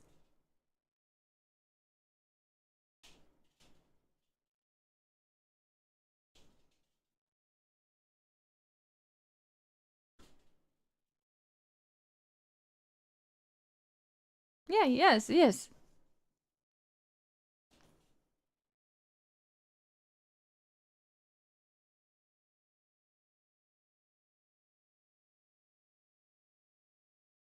Goodbye, Lydia and Wickham.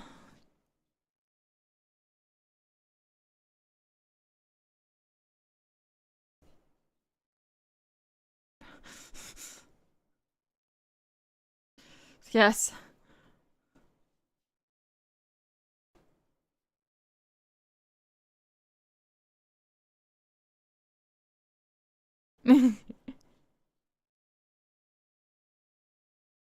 Hopes very much. At the very least.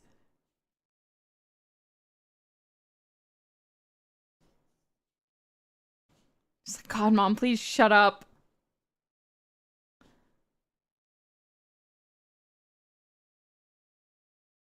Your friends? She's so petty. Be nice to nice Mr. Darcy. He's a good boy.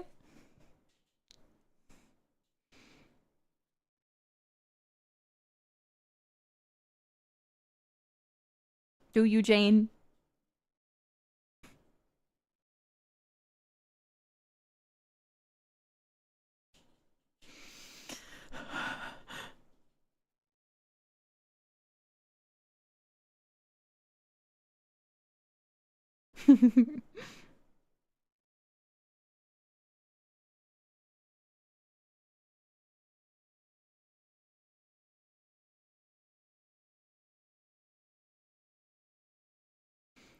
Oh, Jane. Oh, Jane.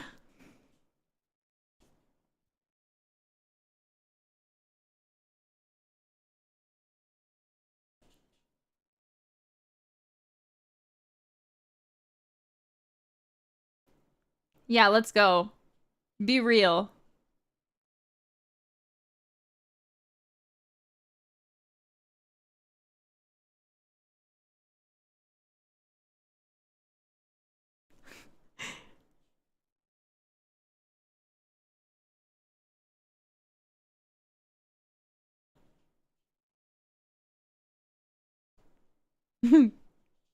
Go to it. Go to it, Mr. Bingley! Get your girl!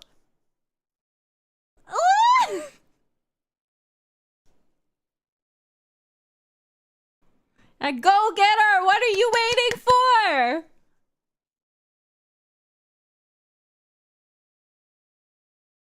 It's like, there's no time! Give me my horse! I just left, but I'm going right back!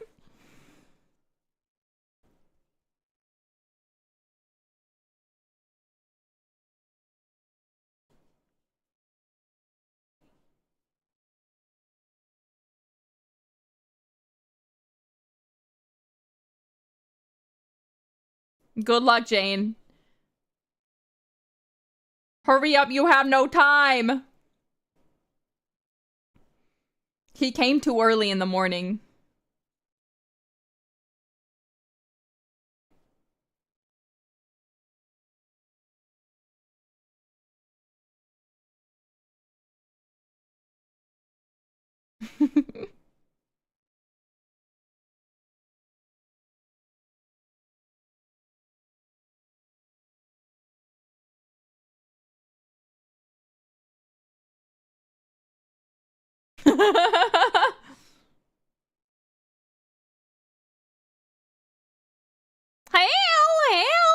Hail! So they're very chill now.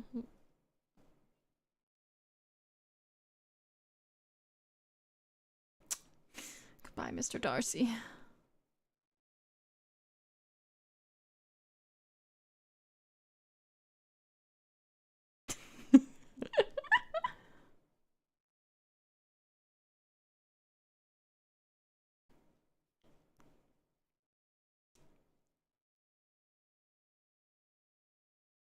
She's so dumb.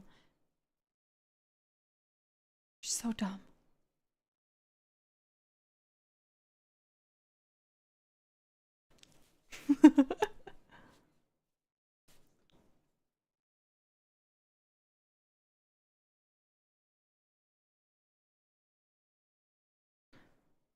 Yes.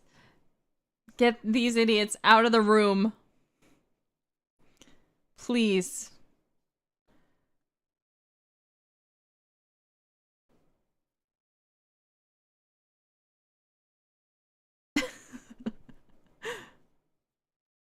Liz, you need to leave too.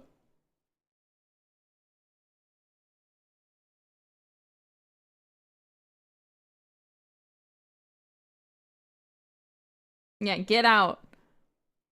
This is a delicate moment. He's so happy. He's like, yay! I get to be alone.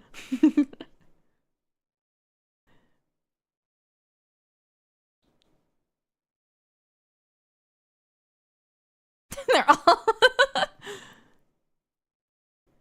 awkwardly just sitting in their room.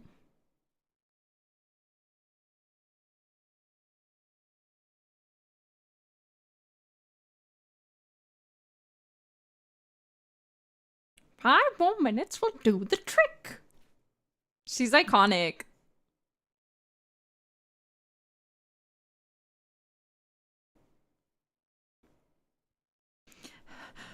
Delicate. Be delicate, Elizabeth.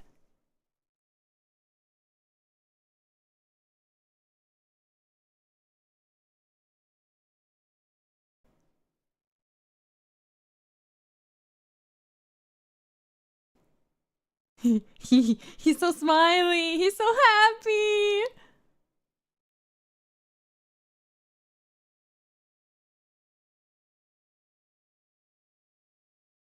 Yay!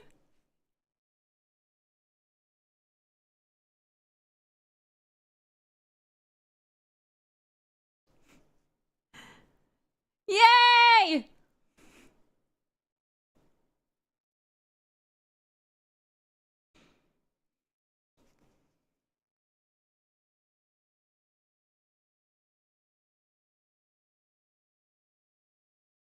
Yes.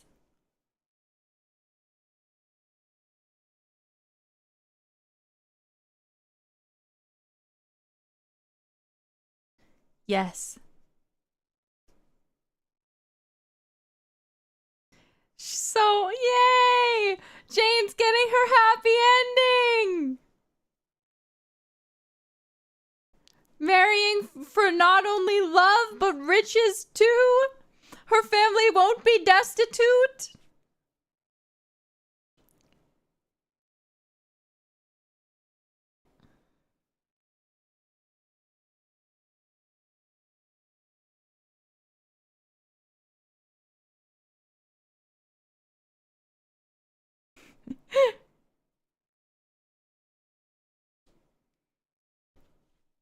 Bye for now, Mr. Bingley.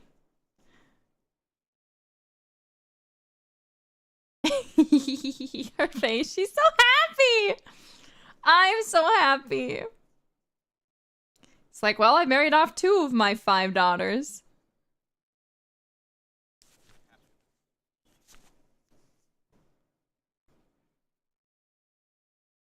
She'll now be Mrs. Charles Bingley.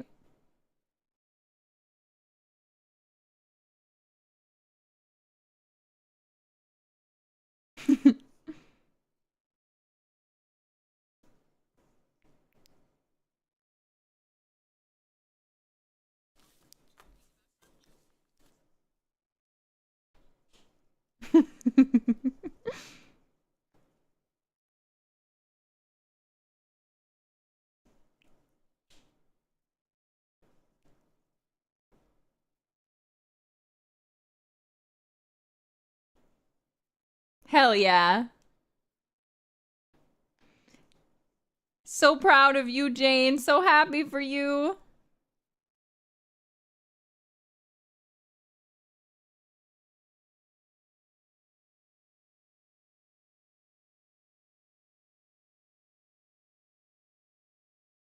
Oh.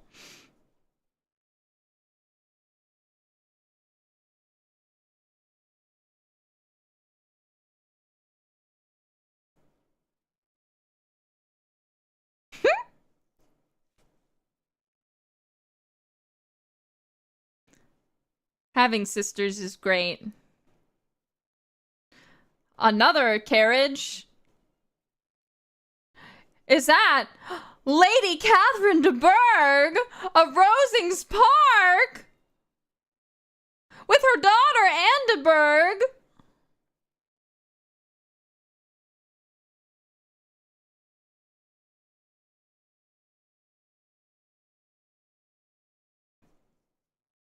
She's so rude.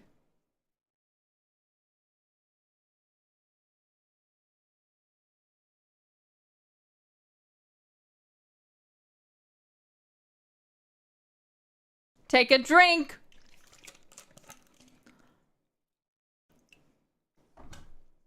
Yeah, this makes way more sense than her coming in the middle of the night, to be completely honest. This is like way more sense.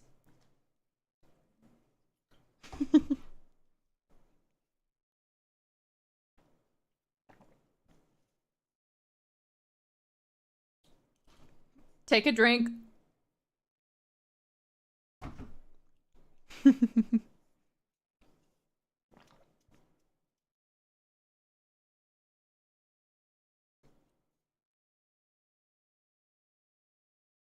Very small park.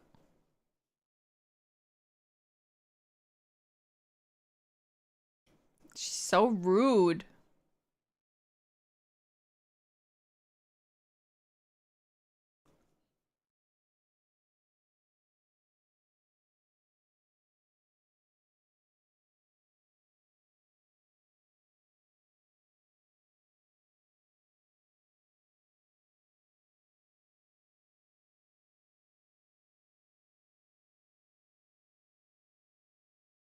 Don't do it.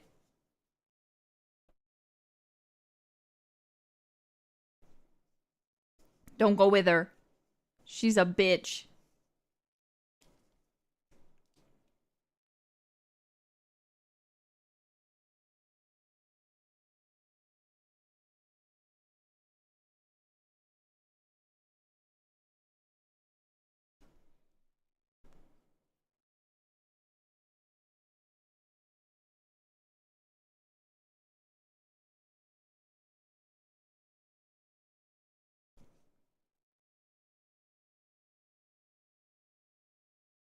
Scary lady.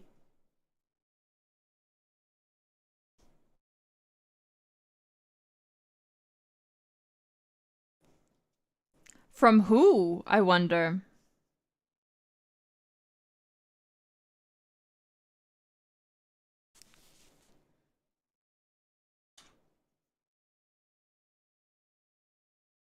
No.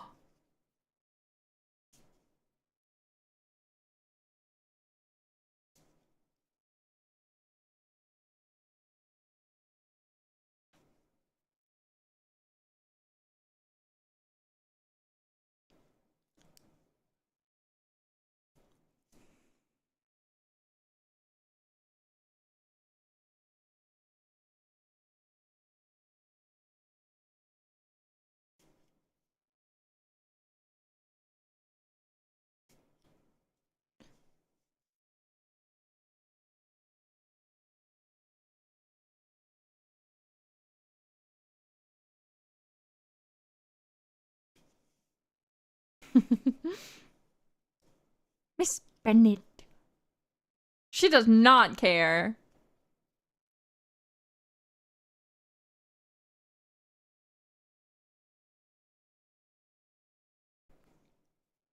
You're not entitled to anything.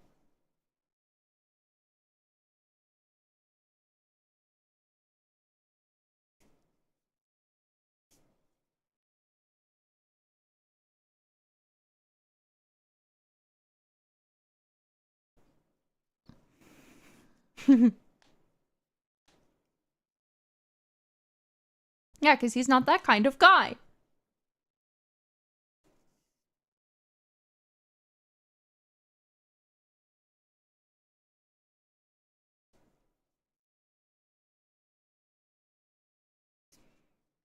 Okay.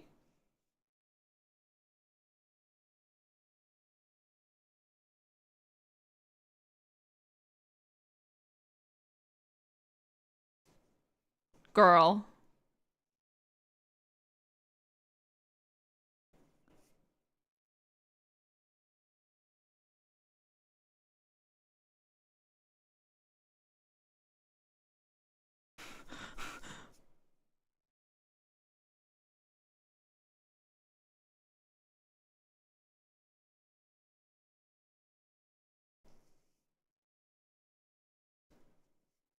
You should be.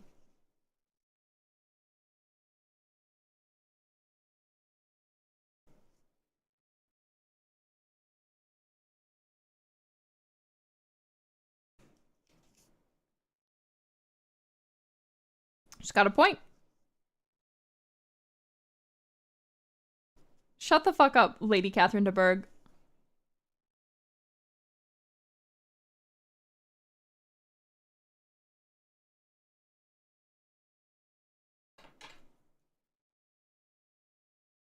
Oh, just getting angry for no reason.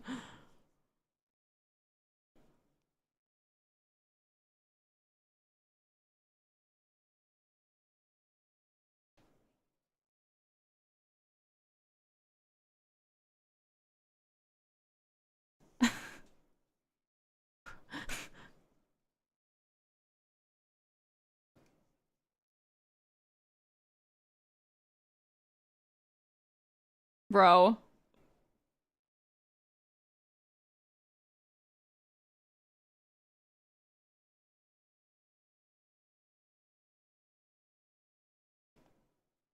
Yeah, just leave her.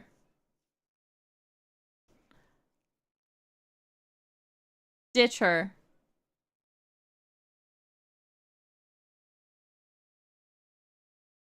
You should go home.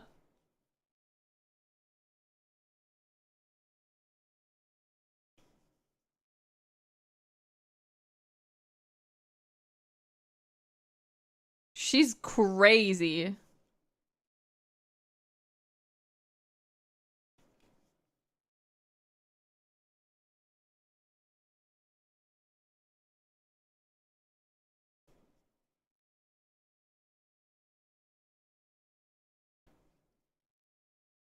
Yeah, leave. Nobody asked you to come. You came? You were fucking mean?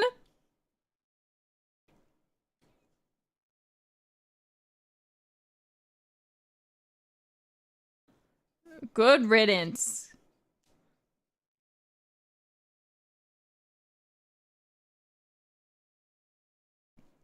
Unbelievable.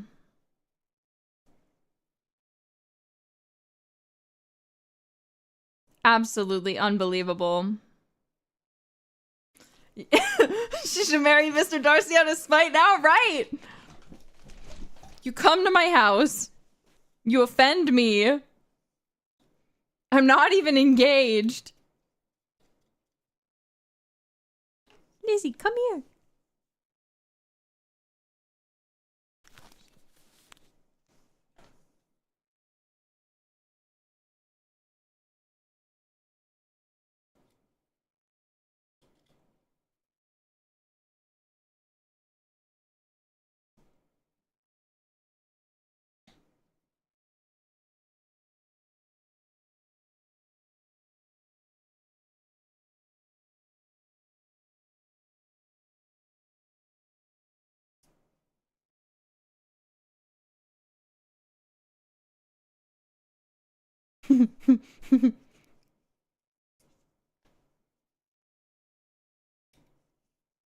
Take a sip.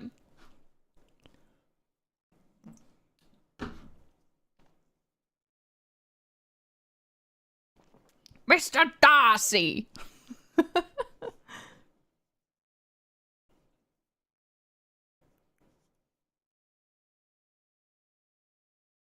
Okay, Dad, chill out.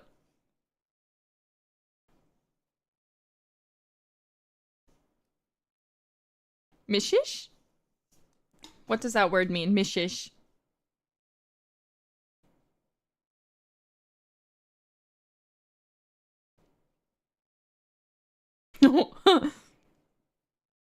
Mishish means affectedly, demure, squeamish, or sentimental.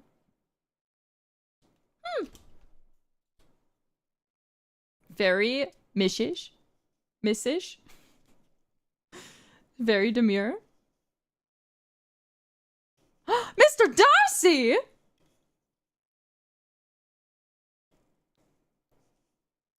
Mr. Darcy, you're so beautiful.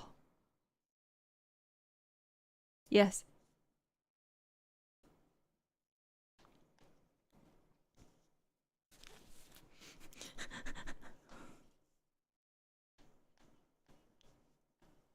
Go.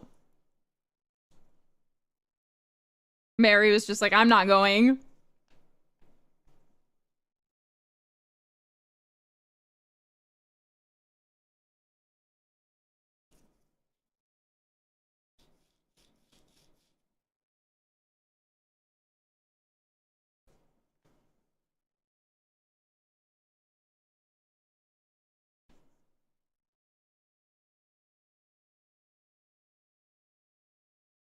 His expressions are so good.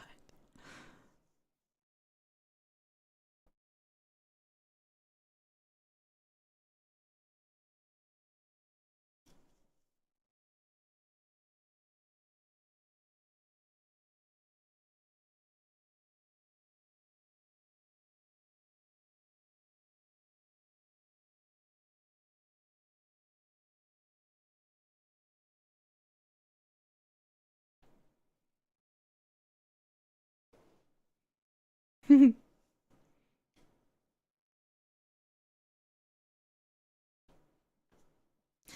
so romantic.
I love him. I love him so much.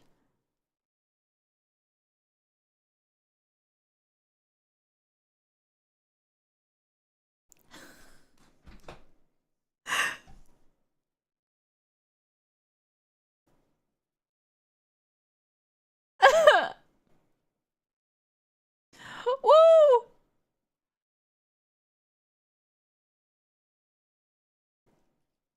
She's so happy.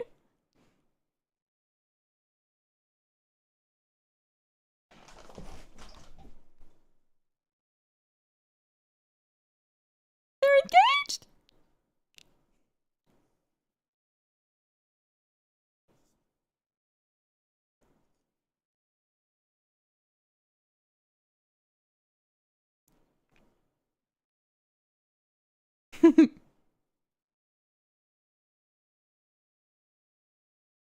How long?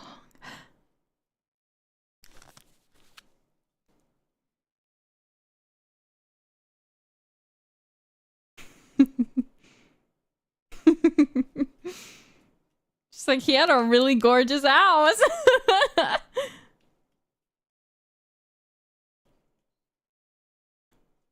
Bro, he's rich.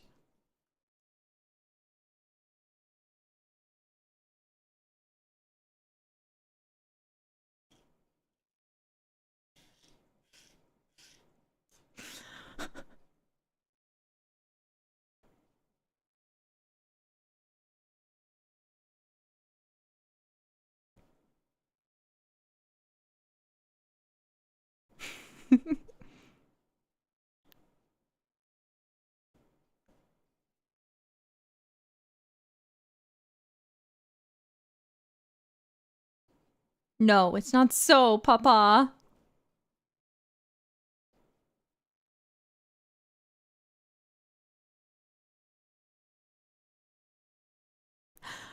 She loves him.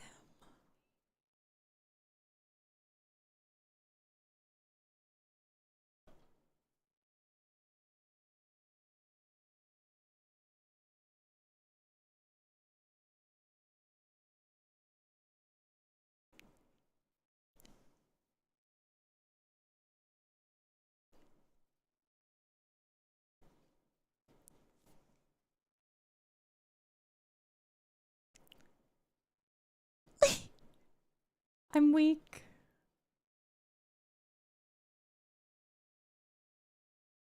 I love the relationship she has with her dad.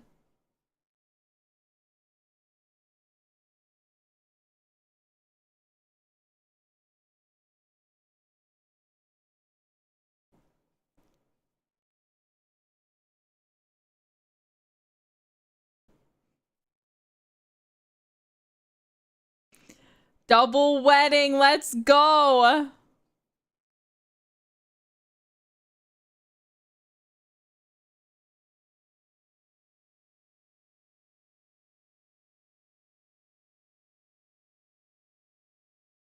Caroline Bingley is pissed.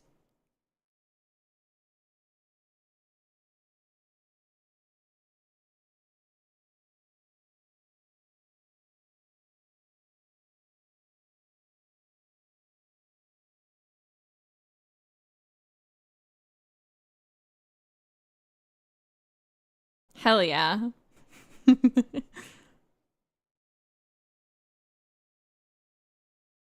She's pissed.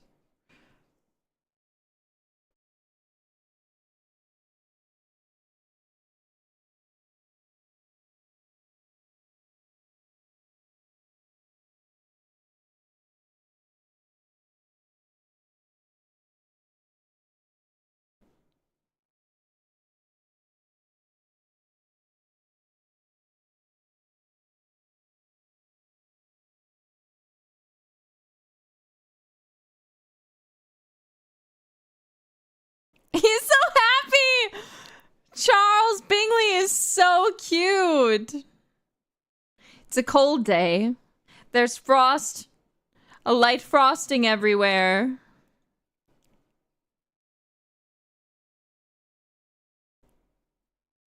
He's so happy too.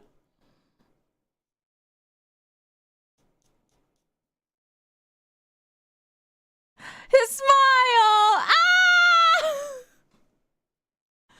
Straight to my heart! It's beautiful! Beautiful!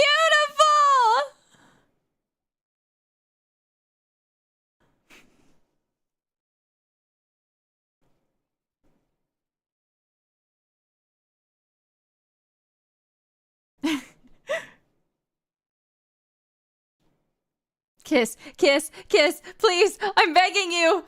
The tension.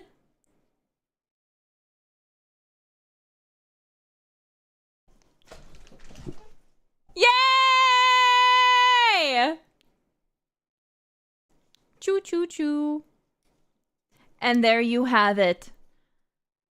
The 1995 version of Pride and Prejudice.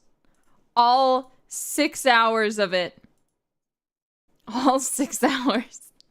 Happy ending! Everyone got a happy ending! Lydia didn't disgrace her she didn't even seem to realize that what she was doing was disgracing her family. So, I mean, one sec. Let me move over here. She seemed to not realize that she was doing anything wrong for some reason. And I don't know, yeah, she's very naive. It never occurred to her that perhaps, she was, I don't know what else to say. She kind of, like, I get it, she was young. Lydia will realize what kind of husband Wickham is later. I'm sure she will. And I'm sure that will not be pleasant for her. And because, this is Regency era, so sadly for Lydia, she's stuck there. Alas. So now we've seen both adaptations of Pride and Prejudice. Again, both of them I feel like have their upsides and their pluses and their minuses, right? Like, if we're solely looking at the 2005 version, there's a lot of downsides when you take this one into consideration. This one, some of the acting is a little on some of the characters, just a few. Because, let's be real, Judi Dench as Catherine de Bourgh in the movie is like perfect, impeccable casting. Perfect and impeccable. And obviously, it's just, she couldn't have been in the she could have been in the 1995 version, but she wasn't. Alas. Yeah, I mean, it's Judi Dench. She's hard to beat. But it was good. It was good. It was a fun time, and I had fun watching it with you. I hope you had fun hearing me, rather, be quite excited. Dame Judi Dench. You know, I liked this one, too. I like them, and I like them all for different reasons. You know? Let me take my headphones off. My ears hurt. Ugh. Whoa. Whoa. Wow. The characterization here is just so much better. Don't get me wrong. I love little soft boy Darcy who's just like, ugh. I'm just actually so shy, which means I can't communicate with people because I'm so shy. I'm just a little shy guy. I'm just so shy. However could I communicate? Oh, I'm so shy. But this time, they really had a lot of time to develop the characters. And I felt like Colin Firth, he just has that air about him. He has such an air about him that I feel like it's just very naturally on his face. She hates Shy Guys? No, I don't. I love Shy Guy Darcy. But when it comes to the characterization that Colin Firth gave, I just feel like it's more realistic because if we're talking about movie Darcy, I'm gonna be honest. There's no reason to not just be like, write it off as like solely a misunderstanding, right? Because he's just a shy guy. He's just an introvert. You don't understand. He didn't mean anything bad. He's not a bad guy. He's just a little shy guy. If we're talking about movie Darcy. However, Colin Firth Darcy, he's very proud, which, you know, is kind of, he's Pride and Prejudice. He is the Pride. Elizabeth Bennet is the Prejudice. That's how they come together, because they have to learn to overcome, you know? But here we have Colin Firth, who is very, very prideful the whole time. He's very, very clear. He's like, yeah, no, I split them up. I'm proud of it too. What of it? He's not like, I thought she was indifferent, so, I didn't realize. I just thought she was indifferent. Aww.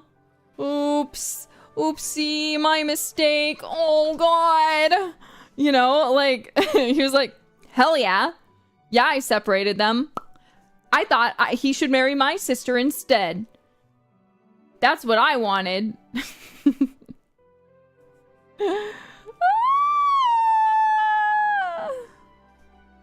Yeah, oh my god. Is there another series planned for the next watch along? I don't have one in specific. But god. It's just a good, it's good. I hope you guys enjoyed. I hope you guys enjoyed that. Again, I'm really grateful. Emma, I really want to watch 2020 Emma with everyone, because Mr. Knightley's confession in that always makes me like die, because it is just the cutest. He's like, you understand my feelings? There's one fun fact I need to point out about that episode.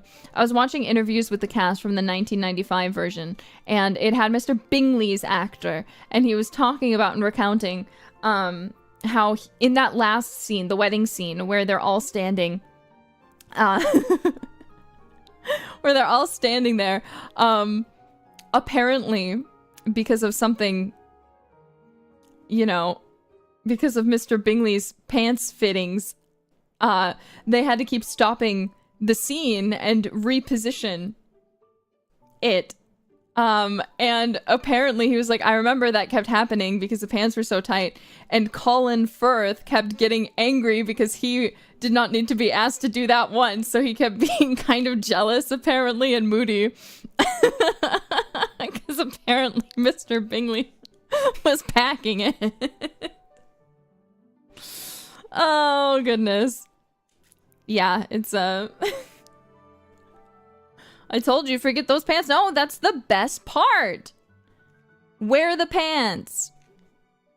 Mr. Bingus. Mr. Bingley. Mr. Bingus. Mr. Bingley. Good for him. I know, literally. But yes, I really like that. And at first I had a hard time with Jennifer L. Apparently you guys are saying that's how her last name is said. Ely L.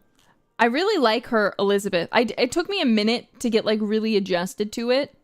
But as it came out, I was like, actually, I like Keira Knightley a lot as Elizabeth Bennet too.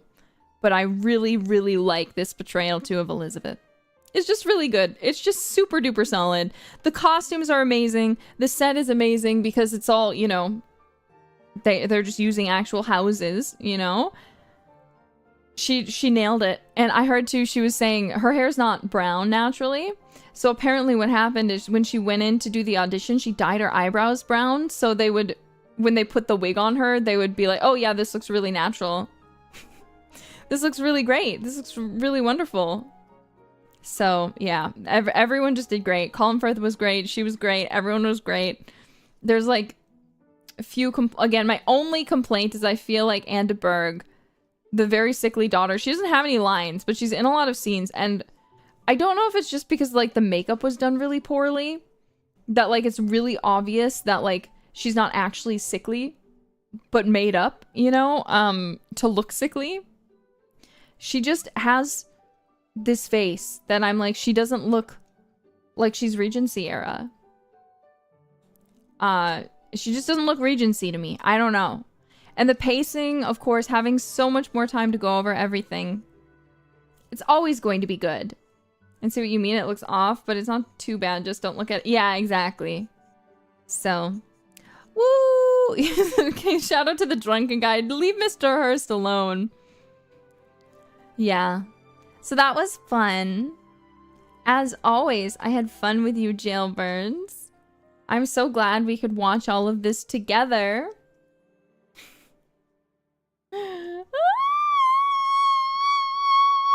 That's how I feel right now. It's just so lovely.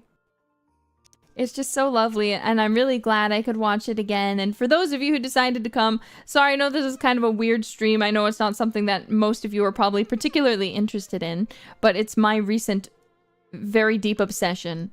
So even if it was only 2 of you who showed up, I really wanted to do it. So I appreciate all of you coming and watching this with me. It's something that is very important to me recently and that I very much love, and it brings me great joy to share it with you.